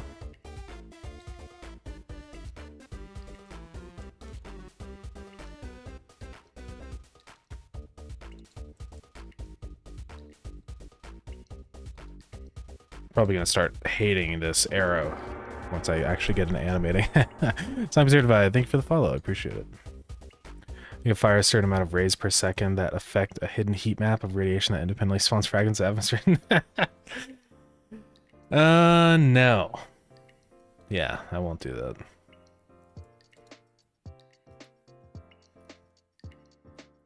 Oh, life hack.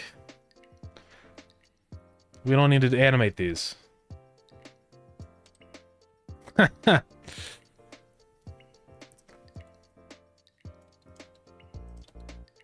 You'll see.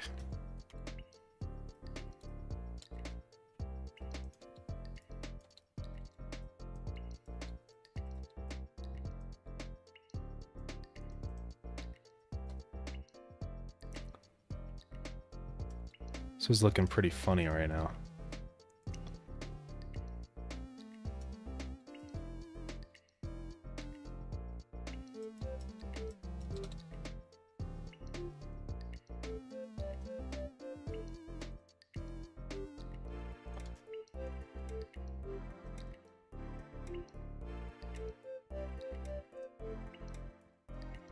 Okay. We're getting there. We're getting there.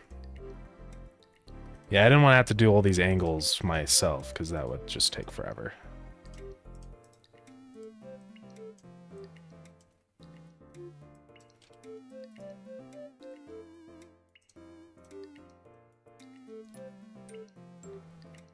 This is going to look terrible.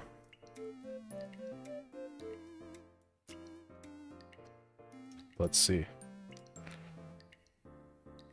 Well, and that's not too bad. Of course, we have to make it, let's see, so that goes there.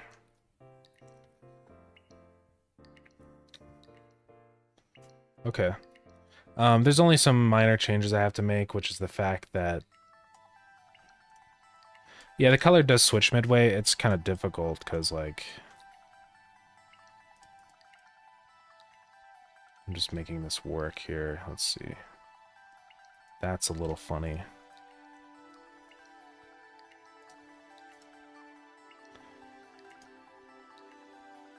Because it goes there. Okay. Yeah, we have to figure out how to deal with the color switching stuff.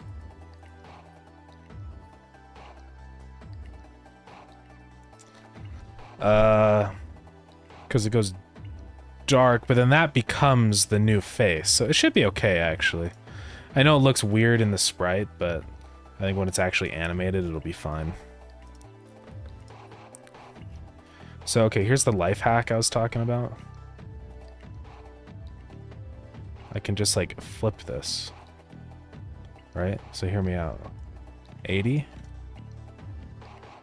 And then layers flip horizontal.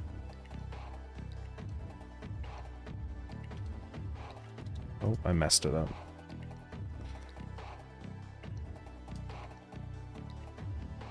Actually, I don't know why it... oh, right, because I have to do the other static frame, but yeah.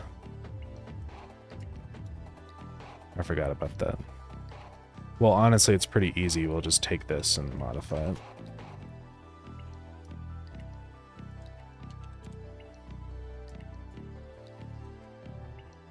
This is a lot of effort for a random arrow that's in one place in the game.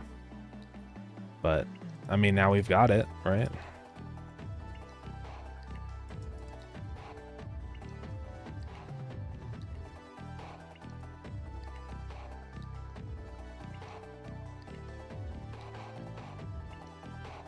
So yeah, it wobbles around. It's just because I didn't line it up right. It's not a big deal. This is cheating? Is it? So that one's 13, and then that one's 12. That's why it's weird. I think Blender's a great tool for pixel art if you use it in the right way. There we go. And then once that's also rotating up,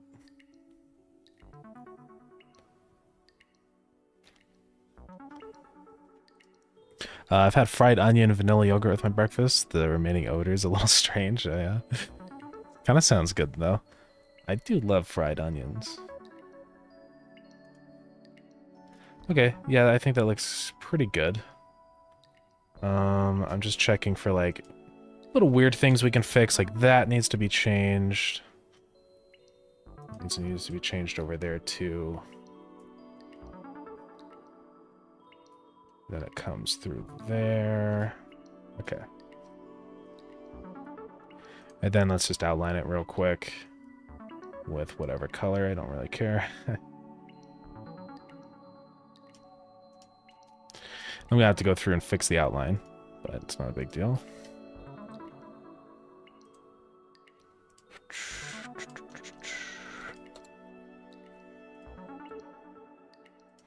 And get rid of any extra yellow bits. Okay. And then it's just a matter of going through and kind of correcting the outline where needed, right?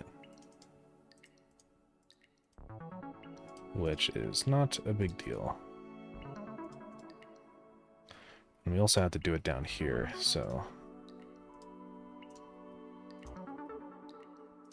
And then I have to do the inverse. That one, I keep it... Okay, no, I do that, and then, yeah. You know what I would have done? Set up an A-sprite animation with a 3-color palette and just pass the sprite sheet in. Yeah. Yeah, but I don't use A-sprite. So, it's fine. Okay, so I think that's almost done. I just have to make these ones, you know, sharp. Alright, we're done. So much work. For a little rotating arrow.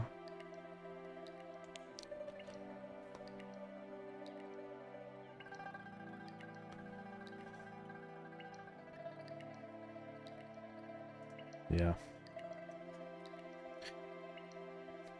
The only thing I'd maybe do is have like an in-between color. So right here, instead of this being just a straight up like dark to bright, is make it like sort of darker so that the transition between the two looks a little smoother. And then same with this one over here.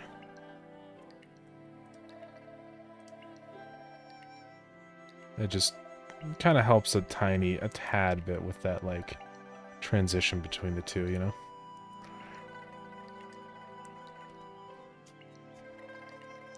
Maybe there's a few spots I'd not put the sharp arrow on. Nah, it's okay. The little pixel I had at the bottom right, like these ones, maybe get rid of those.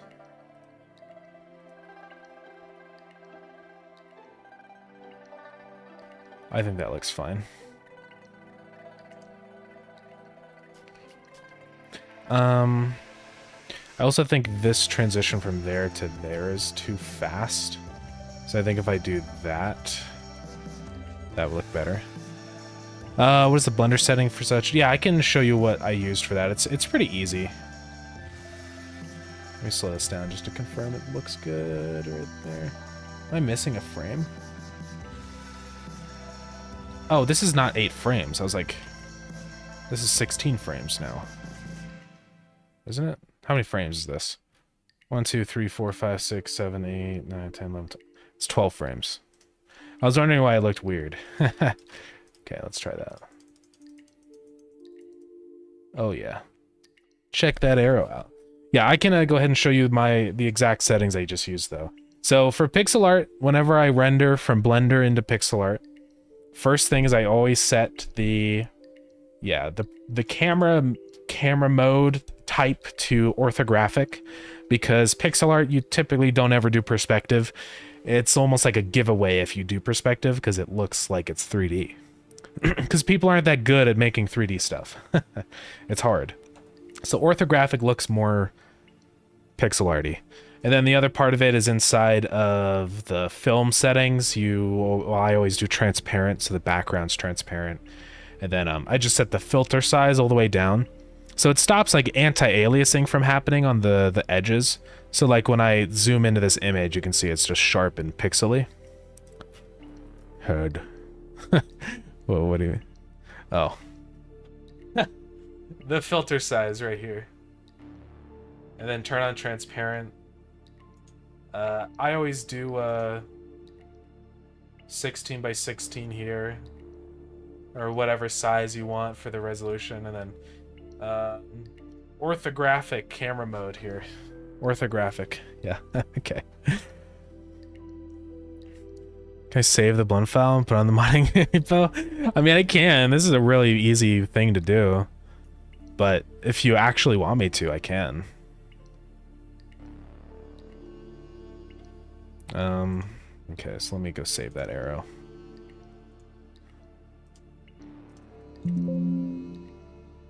No. Arrow.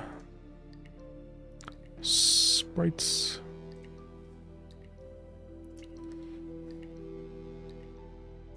Okay. And then this can just be our arrow sprite. Arrow. Go load it in. Arrow. Where is it? It's not loaded in yet.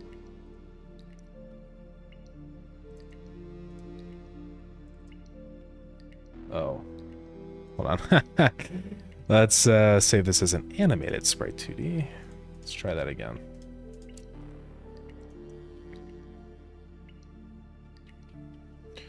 E right there. 12.1. Bop, bop, boom. Yeah, I've used Blender stuff for a couple things in Starground, like Dreadcap is now through Blender. And obviously I have to spend a lot of time to go back through and make him look nice, right? But it does definitely help with stuff like this. I usually only do this when things are rotating and changing perspective because it's really hard to do that in pixel art. And it's so much easier just to model it and then put that into pixel art, right? So yeah, now we got this little arrow. And then we can just add a script to the arrow. And then we'll just like have a few things. So like var start position is equal to position. Okay. Or change to that business. And then in ready, all I'm going to say is position.y is equal to global.sign range. It's my own custom sign range function. I'm just going to set it from... Let's go from start pause -1 to start pause +1. And then I have to pass in t or time. Then in function process, t plus equals 1 times delta. And that's literally it. And now this will hover up and down. I can make this a tool script right now just to show it off. And now when we go in our dungeon hole,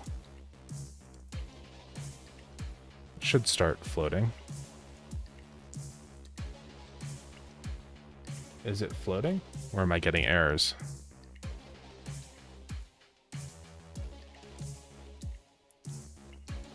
Oh, I'm just incredibly stupid.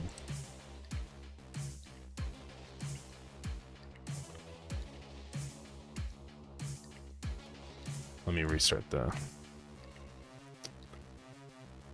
I don't think it's running. Oh, I accidentally did it by whoopsies.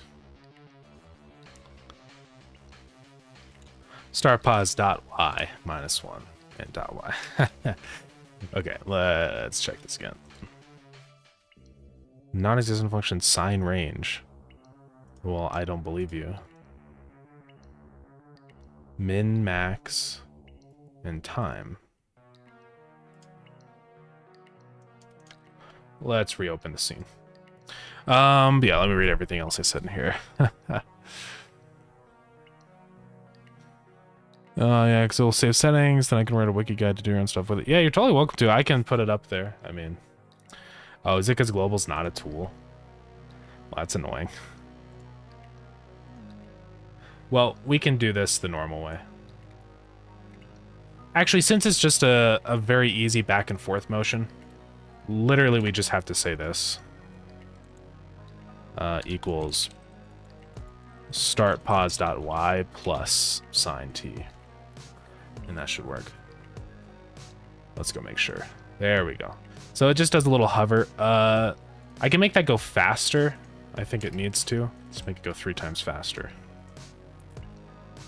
So there we go. It just does a little hover animation. I might make it even go faster and then maybe just increase the distance it goes by a little bit. Just so it's like kind of obvious. And then with the animation, so that's what it looks like. Yeah. So I would say that looks pretty good.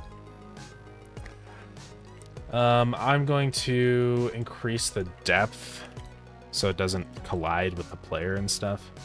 And then we should be good. I'm going to make this not a tool script anymore.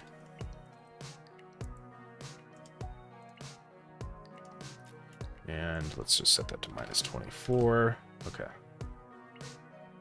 So yeah, it's not going to show up in game yet because we had to restart the game.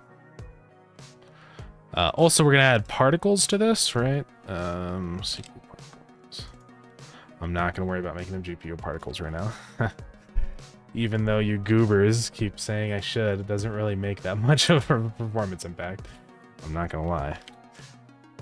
Of course, I'm not denying that it doesn't have of course it has a performance impact, but not enough for me to worry about it, you know. Angle can be anything. And then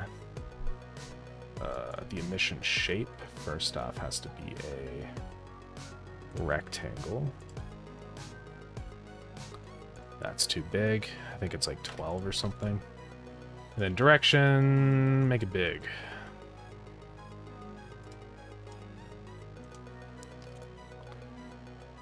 And let's go down to color ramp.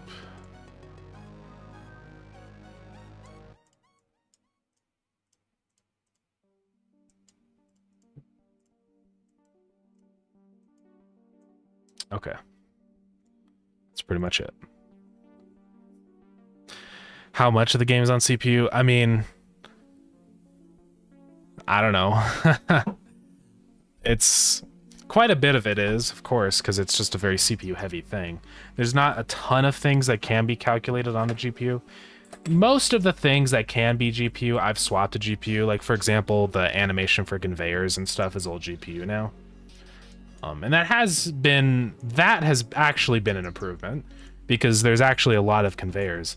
This is one little particle that's going to play for like 1 second randomly. So I'm not really worried about it, if I'm just being honest.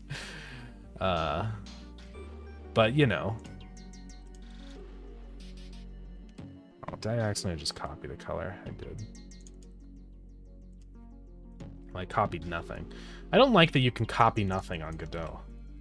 Seems kind of dumb. Don't you guys agree?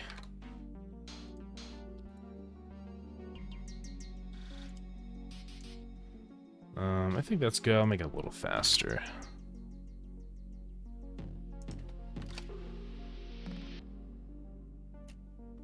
Actually, well, it's going to be one shot, so up the explosiveness and then actually I'll go ahead and just do the dust particle that I keep using because that does seem to work well. Of course, now the angle and stuff is weird, but it should actually be rotating. Why is it not rotating? Line Y, direction, gravity, angular velocity. angle is set to be different, so I don't know why it doesn't. Okay, that's weird. When it's all at 720, it like doesn't work for some reason. I'm gonna set the explosiveness just a tad bit lower, so it's not all at the exact same time, but just offset a tiny bit like that. I'm gonna have the fade in be faster, so yeah. And then also we can randomize the scale. So minimum scale will be 0.75 and max is 1.25. There we go. Now, that's one of the minimum CPU requirement. I mean, it really isn't like that hard to run the game. There was somebody that they have a YouTube channel. It's like Potato Gaming or something, and they run it on a very bad computer. All the games they review, they actually reviewed Starground and said the game ran great. So you know that's always good to hear stuff like that. The only performance issues I've ever heard about the game is when things get insane. Like when you build a massive, huge factory, that's the only time the game actually gets slow. And it seems like that's across any hardware, even the worst hardware. But the game seems to run pretty good for most people. I need to always be working more on improving the speed of automation stuff. People want to play it like Factorio. They want to build big, massive, crazy production lines and factories. You know, and so that's fine. I just have to, I have to work on the stuff that matters for me to improve performance of, which is always going to be stuff that people build a lot of, like movers, conveyors, all that kind of stuff. I've already done so much optimization on that stuff, and it runs way better than it ever has in the past already. But, you know, it's still something I have to work on. Movers can be optimized a bit more. They still do their filter calculations too often. I could probably figure out a way to make that only happen when it absolutely needs to, right? So there's still a lot of performance to be had. I just need to work on that at some point. But again, as always, it's the trade-off between, you know, I have to split myself so thinly because I have to work on this dungeon stuff and get that ready to go. So I'm not going to be doing that for this update, so, but eventually I will. Alrighty. I think this might emit like on load automatically, but I don't know, so I'm just going to play it in the ready event and we should be good. Now, the only other thing we need is a sound. Honestly, while we're here, let's just get the sound going. Just talking more or less. Yeah, no, I mean, it's all good. Yeah, I totally want to. I mean, performance for that stuff does really matter. It matters to me too.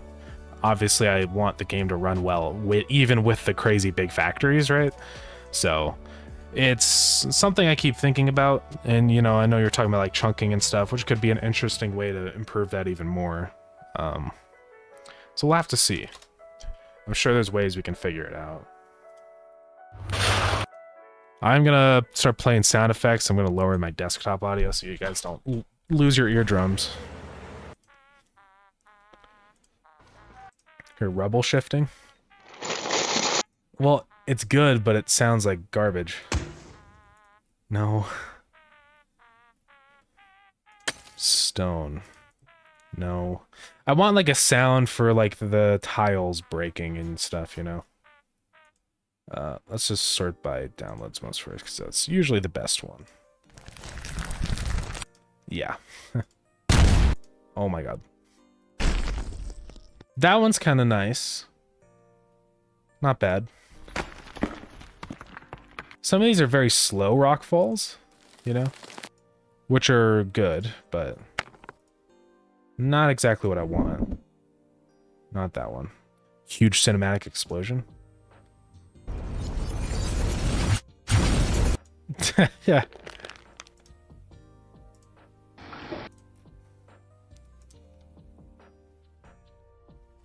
I would make my own sound if it wasn't so inconvenient to do that right now. You know? Yeah, I could definitely speed it up. It's not that hard.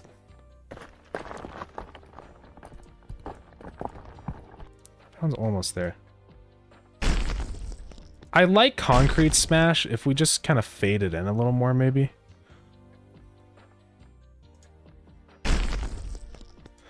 Yeah, all it is, rock stuff is just like a plastic bag that you just go. I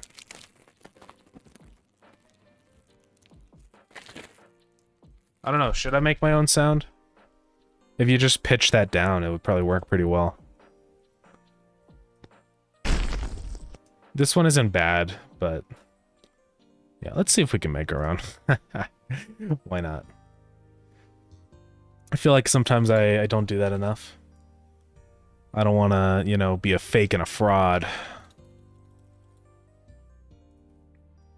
Okay, this is all set up in there. Let's, I'm also going to just set this to a random pitch. It's just so it's, you know, nicer. Pitch scale will be random range. 1.25. Okay. Also, Mystical said, can't wait for this update. I appreciate that. I hope it's fun for people. We'll see. Did Premiere open yet? Okay, it takes forever sometimes. So let's just open up voice recorder, sound recorder, and let's just record me crumpling. So let's get going.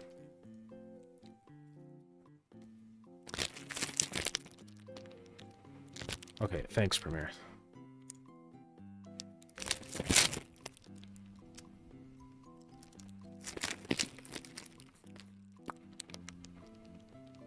That was a pretty good one.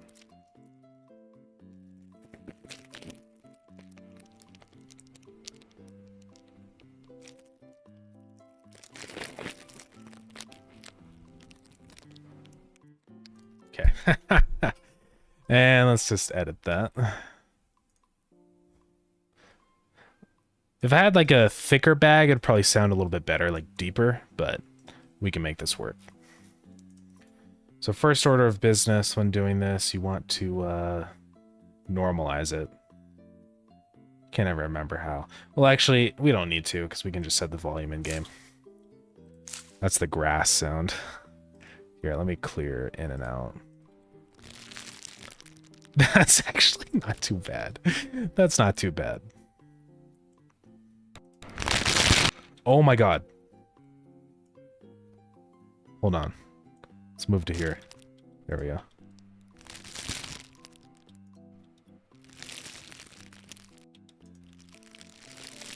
It's gotta be pretty fast. That one's good. Sounds exactly like grass. It does. Sounds like I'm breaking grass. Or like stepping in a bunch of dry, crunchy grass, you know? How's the volume on this? Is this too loud for you guys, or do you want me to turn this up, or is this good? Seems fine on OBS, but just let me know.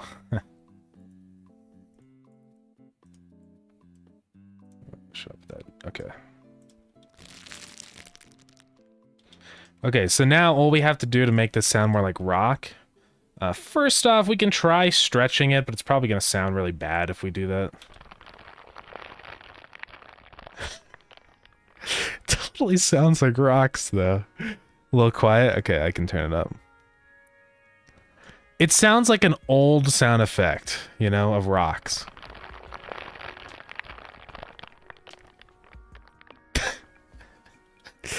That's pretty good.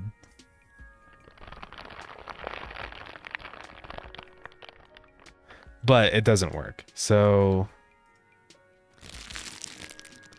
yeah, we just need to bass boost it and like EQ it so it sounds different. So let's do that. This is on channel 4. Is this audio channel 4? I don't know. Yeah. Okay, first order of business. Let's get a EQ on here. Graphic equalizer. Let's do a simple parametric EQ. Now how do I actually edit this? I'm kind of stupid with Premiere sometimes. I know Ace would be like, let me do it. Let me do it in 2 seconds in FL Studio. But I'm doing it right now. Let's do a graphic equalizer. Let's do... Can I, like, change this? There we go. We gotta boost the lows. Drop the highs, you know? Okay. Boost, drop the super lows, but do, like... Imagine a store called Super Lows. No, it's just lows, but super. We don't need any of that.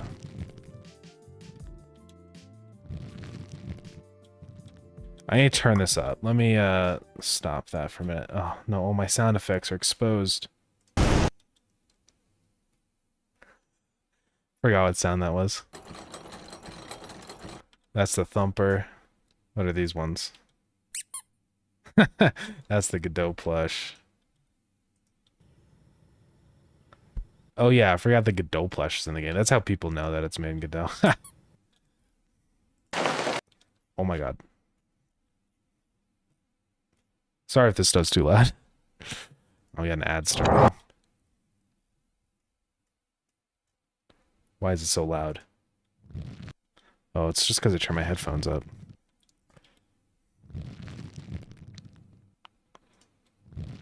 It needs like a little bit of... Oh, oh.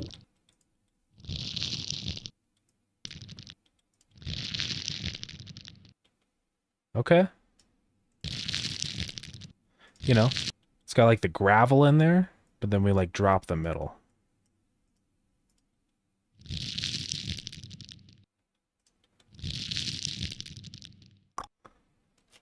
What do you guys think? What do you think? Thoughts? Where did it go? Right here. Sounds like heavy rain hitting your window. Hmm. Any suggestions on changes? It does sound like rain. Maybe more bass. All bass, all bass. None of that. None of that 250. Get out of here.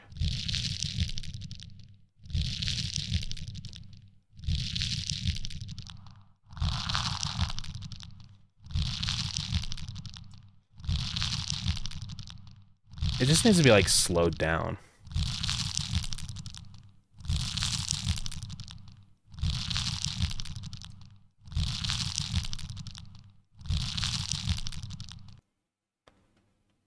But I don't know how I'm gonna do that. We could also add reverb. That'll actually already happen in Godot when it plays. Pitch shifter. This probably won't work, but...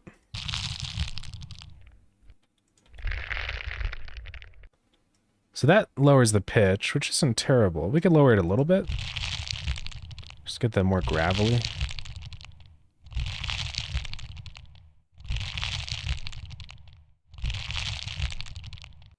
But I don't know how I feel about it. I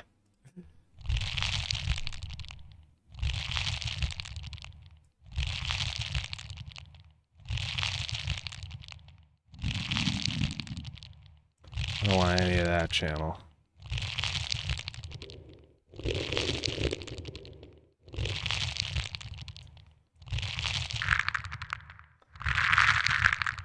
No, that sounds like I'm pouring it into like a plastic tub, you know?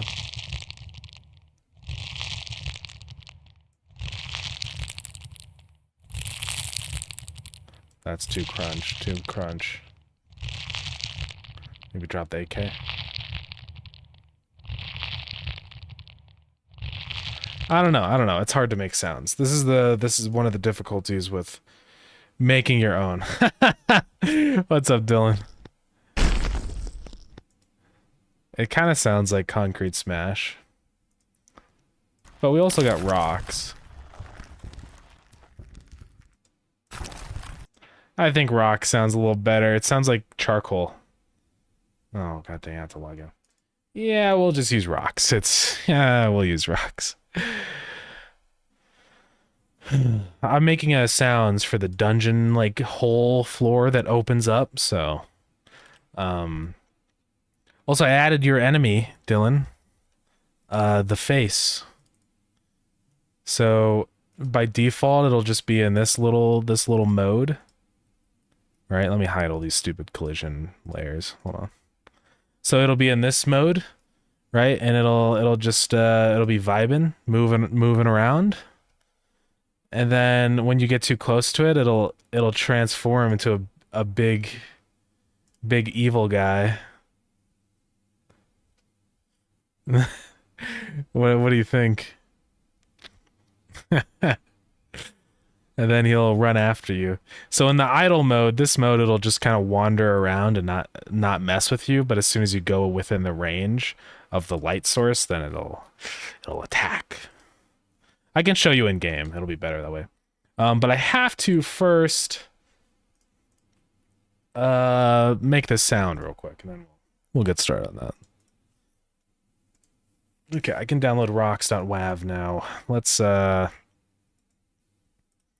not gonna worry about any of that stuff.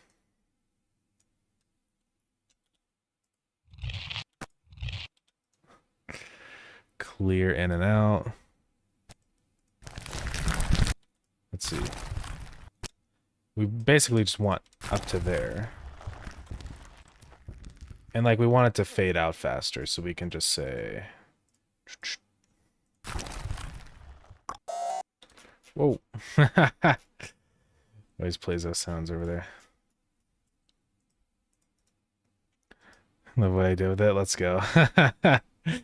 Yeah, but it's cool. I'll show you when it's let me just do this super quick, and then I'll show you what the the bottom lab level's looking like, how we get there, and then also the guy in there.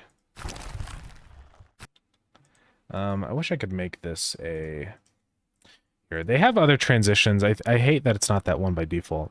There's like the exponential fade is what I need.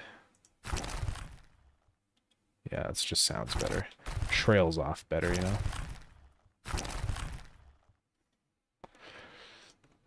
So let's export that real quick.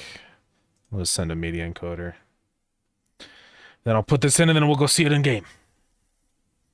Just 1 minute. Please wait, Dylan. Please, don't leave. Until then, Spotify time. Now I gotta wait for media encoder to open. Come on. Come on, media encoder. Media encoder. Open! It's not gonna open. Okay, I'll go ahead and also save this. I will pack the external resources, and I'll save this as arrow test. Pixel conversion. We're in the edge of the seat, let's go. Just wait 1 minute. I'm almost there. Waveform audio. Save as.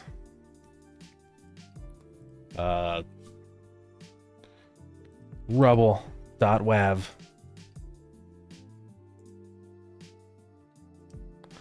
Time to import. Sounds. Sound effects. Go find the file and drag it in. Rubble. Wait for it to load. Come on. It's loaded. Rubble.wav.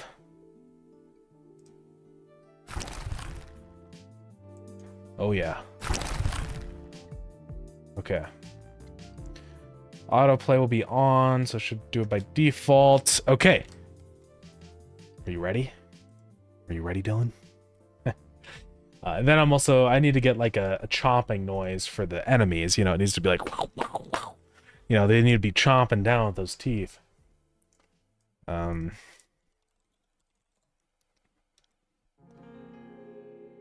But I'll show you them first before I do that. Nom nom. Oh god, that's so loud, I'm sorry.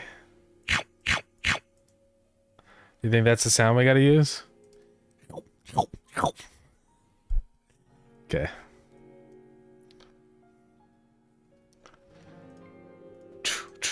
Load in my save. Close all my garbage. Pause Spotify. Activating as soon as the game loads. Turning on in-game music for added ambience.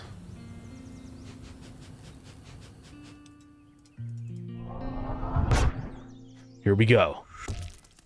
I am in Starground. We must go fight the boss. No, they're not supposed to spawn here. Okay. Let me try and get through these guys without activating them. Uh-oh. Uh-oh. Okay. Okay, we're good.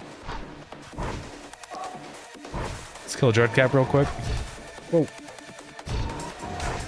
Whoa. This dude's crazy. Okay, watch this, ready?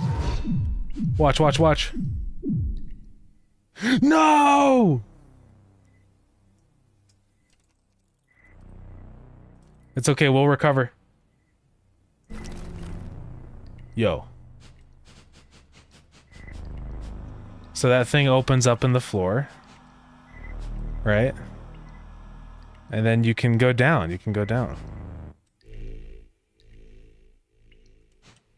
So now we're in the deep dark lab. They can buy the sound of the child's head getting chomped from FNAF 4. That sound is just, it's super easy. Here, I'll make it right now, ready? All that is it's like a noise. Let me turn on desktop audio so you guys don't go deaf. Oh God, why is it here?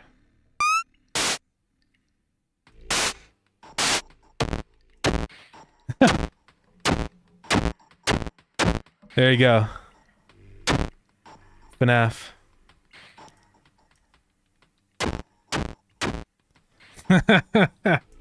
That's all you need. Yeah, I don't think it's copyrighted because it's just sound. It's just a noise sound. So it should be okay. Ever need a dog or cat sound? I'm your guy. Let's go. Maybe we'll add dogs and cats soon. We do have ideas for pets. Maybe a little true wisdom pet first. Okay, ready, Dylan? So here's the guys, right? So they're vibing. If I walk into their radius, they get angry. Ready? I hate you. Now he's angry at me. And you might also notice his light radius turns red. Away from white, you know? Well, he died in the spikes. So yeah, don't get too close to them or they get angry. They also follow you into other rooms, so like if I go back here, they're still chasing me. Sometimes they get a little stuck. I think it's because they're ramming into each other. I had to work on their collision box a smidge. But yeah. They work now. But yeah, it's pretty epic. They just need some tweaking and then we should be good to go. Yeah. I just have to give them like sounds and stuff for the chomping and make their attacks actually hurt the player because right now they don't. Time to kill everybody. Suicide. Let's go. Well, I didn't die, so it's not, but yeah. Am I allowed to say that, or am I gonna get banned on Twitch? Because I said the S word.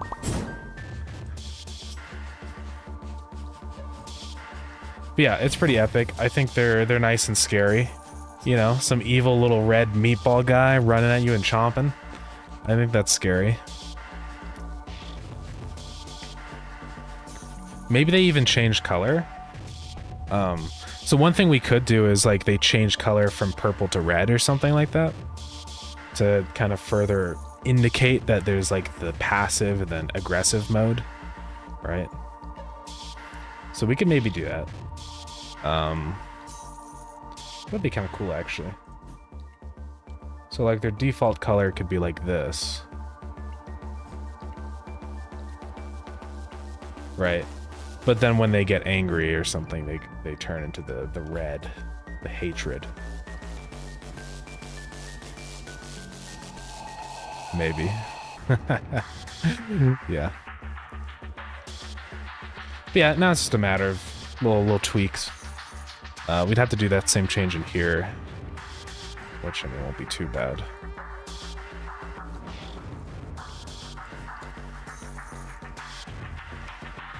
Oops, I lost the selection zone. Then, boop. And we just have to slowly change them into the red. So maybe I'll do it like bit by bit. So like I'll start here. Let's see, how do I want to do this? Like here, I'll do this. So the brighter colors stay the red over here. But the darker colors start to convert. So it goes like that. And then over here, he'll just have just the highlight color like that. And then he goes full red. Yeah, that'll work.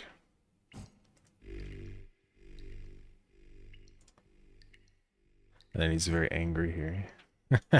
Okay. Just taking a normal map and a GIF. Turned out to be retro looking. Oh yeah? Let's check it out. Whoa. Is that what, did you do that in Blender? That's pretty fun. I do love normal maps. Normal maps are epic. Thank you to the people that invented normal maps. Yeah, that's pretty awesome. You can do some sick stuff in Blender with shaders. I've probably brought this up a million times on stream before, but like the stuff that you can do here is so cool. You know, just being able to be like, well, first we have to assign a material. But you can do so much stuff. I wish there was a really convenient way to like export these shaders into game engines and stuff, because they're so good. You know, they have probably a far superior node editor than anything else I've used for shaders. But like, it's super easy to make a cool shader. You can just like throw, yeah, I'm sure they would run bad, but at least just to like have some way to automatically bake stuff and make it easy to export these, right? Because like, okay, say I plug something into a displacement here. I would love a way where I could just like quickly be like, bam, export the images super fast and we're ready to go, you know? That's what I desire. Not actually rendering this whole pipeline in-game, but just a way to make it easy to load it in, you know? But there's just so many cool things you can do. Color ramps are awesome because they let you do like just epic stuff in here. Uninformed opinion. Well, I know you can, but the thing is, there's probably a plugin or something, but I'm talking about base Blender functionality. If you want to do that right now, what you have to do is you have to create an image texture and you have to create the image and then you have to go to the baking tab, and it's just very inconvenient. Especially if you're making a lot of different materials. It's a lot of unnecessary work, you know, to have to go here, and then you can't even do it in Eevee yet. So you have to go to cycles and then set that GPU and then go down to bake and then bake it, and then it just takes forever, you know? Of course it works, but I just wish that there was like, I don't know, maybe there's a plugin for that or something, but I would love base Blender functionality to just like click like export materials, and it just automatically creates the normal map, the albedo, all of the different parts of the material, and you don't have to go in here and configure it and set it up, you know? Obviously it's, you know, easier said than done to do something like that, but man, it would be nice. Because that's always the thing that sucks. I've worked on 3D games, is it just takes forever to make the materials. I wish it was faster. But yeah.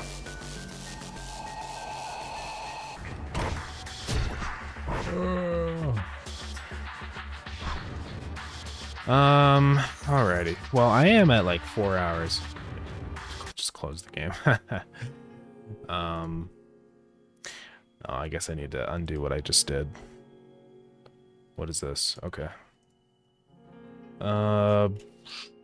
Yeah, let me get rid of this material now. Just throw some noise together in the Godot default shader. Yeah, I mean, that works too. Like, it's not that bad to do like seamless normals and noises and stuff, and export that and just use that in whatever shader you want. But I just like, because I love Blender shaders, and I wish I could just export it as exactly how it looks in Blender, you know? I know I can do that with baking and setting the image and adding an image node, but it's just an annoying process, is my point. So. And I would imagine that's something that could be made a little easier. I don't know, maybe I should make a plugin for that. It probably already is, but I also hate that a lot of Blender plugins you have to pay for, and that's kind of annoying. So, I don't know. But it is what it is. The Godot shader editor, it also has a node editor for shaders, and it's not bad, but I don't know. It seems like most of the time, if you actually want it to run well, it's probably best to just stick with the straight up code. Alrighty. Well, yeah, I think we're good to go. This is looking good. We got the sound in for that, so that's like done. The only thing left then is just kind of fleshing out the face. And, you know, making those changes there, which is not a big deal.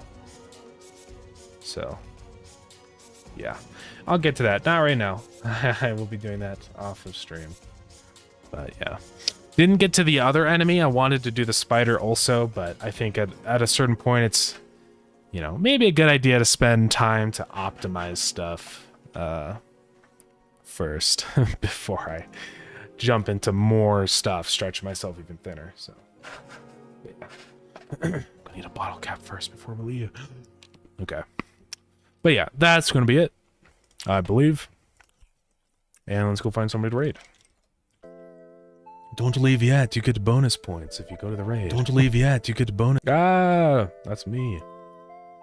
I do have bottle caps. I have, look at my bottle caps.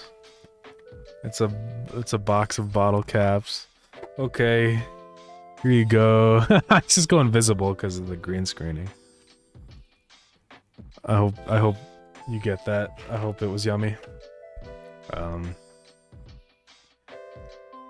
Okay. Oh. Adagon's got a bunch of viewers right now. He's got 63. I wonder if he just got raided.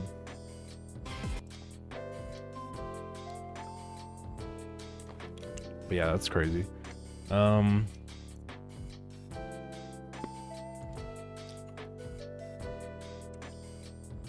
one of them? Let's go. Let's raid Adagon. Why not, right? Let's add to the pile. Seems like it's a fun time over there. Loot 'em dare time. So yeah. Why not?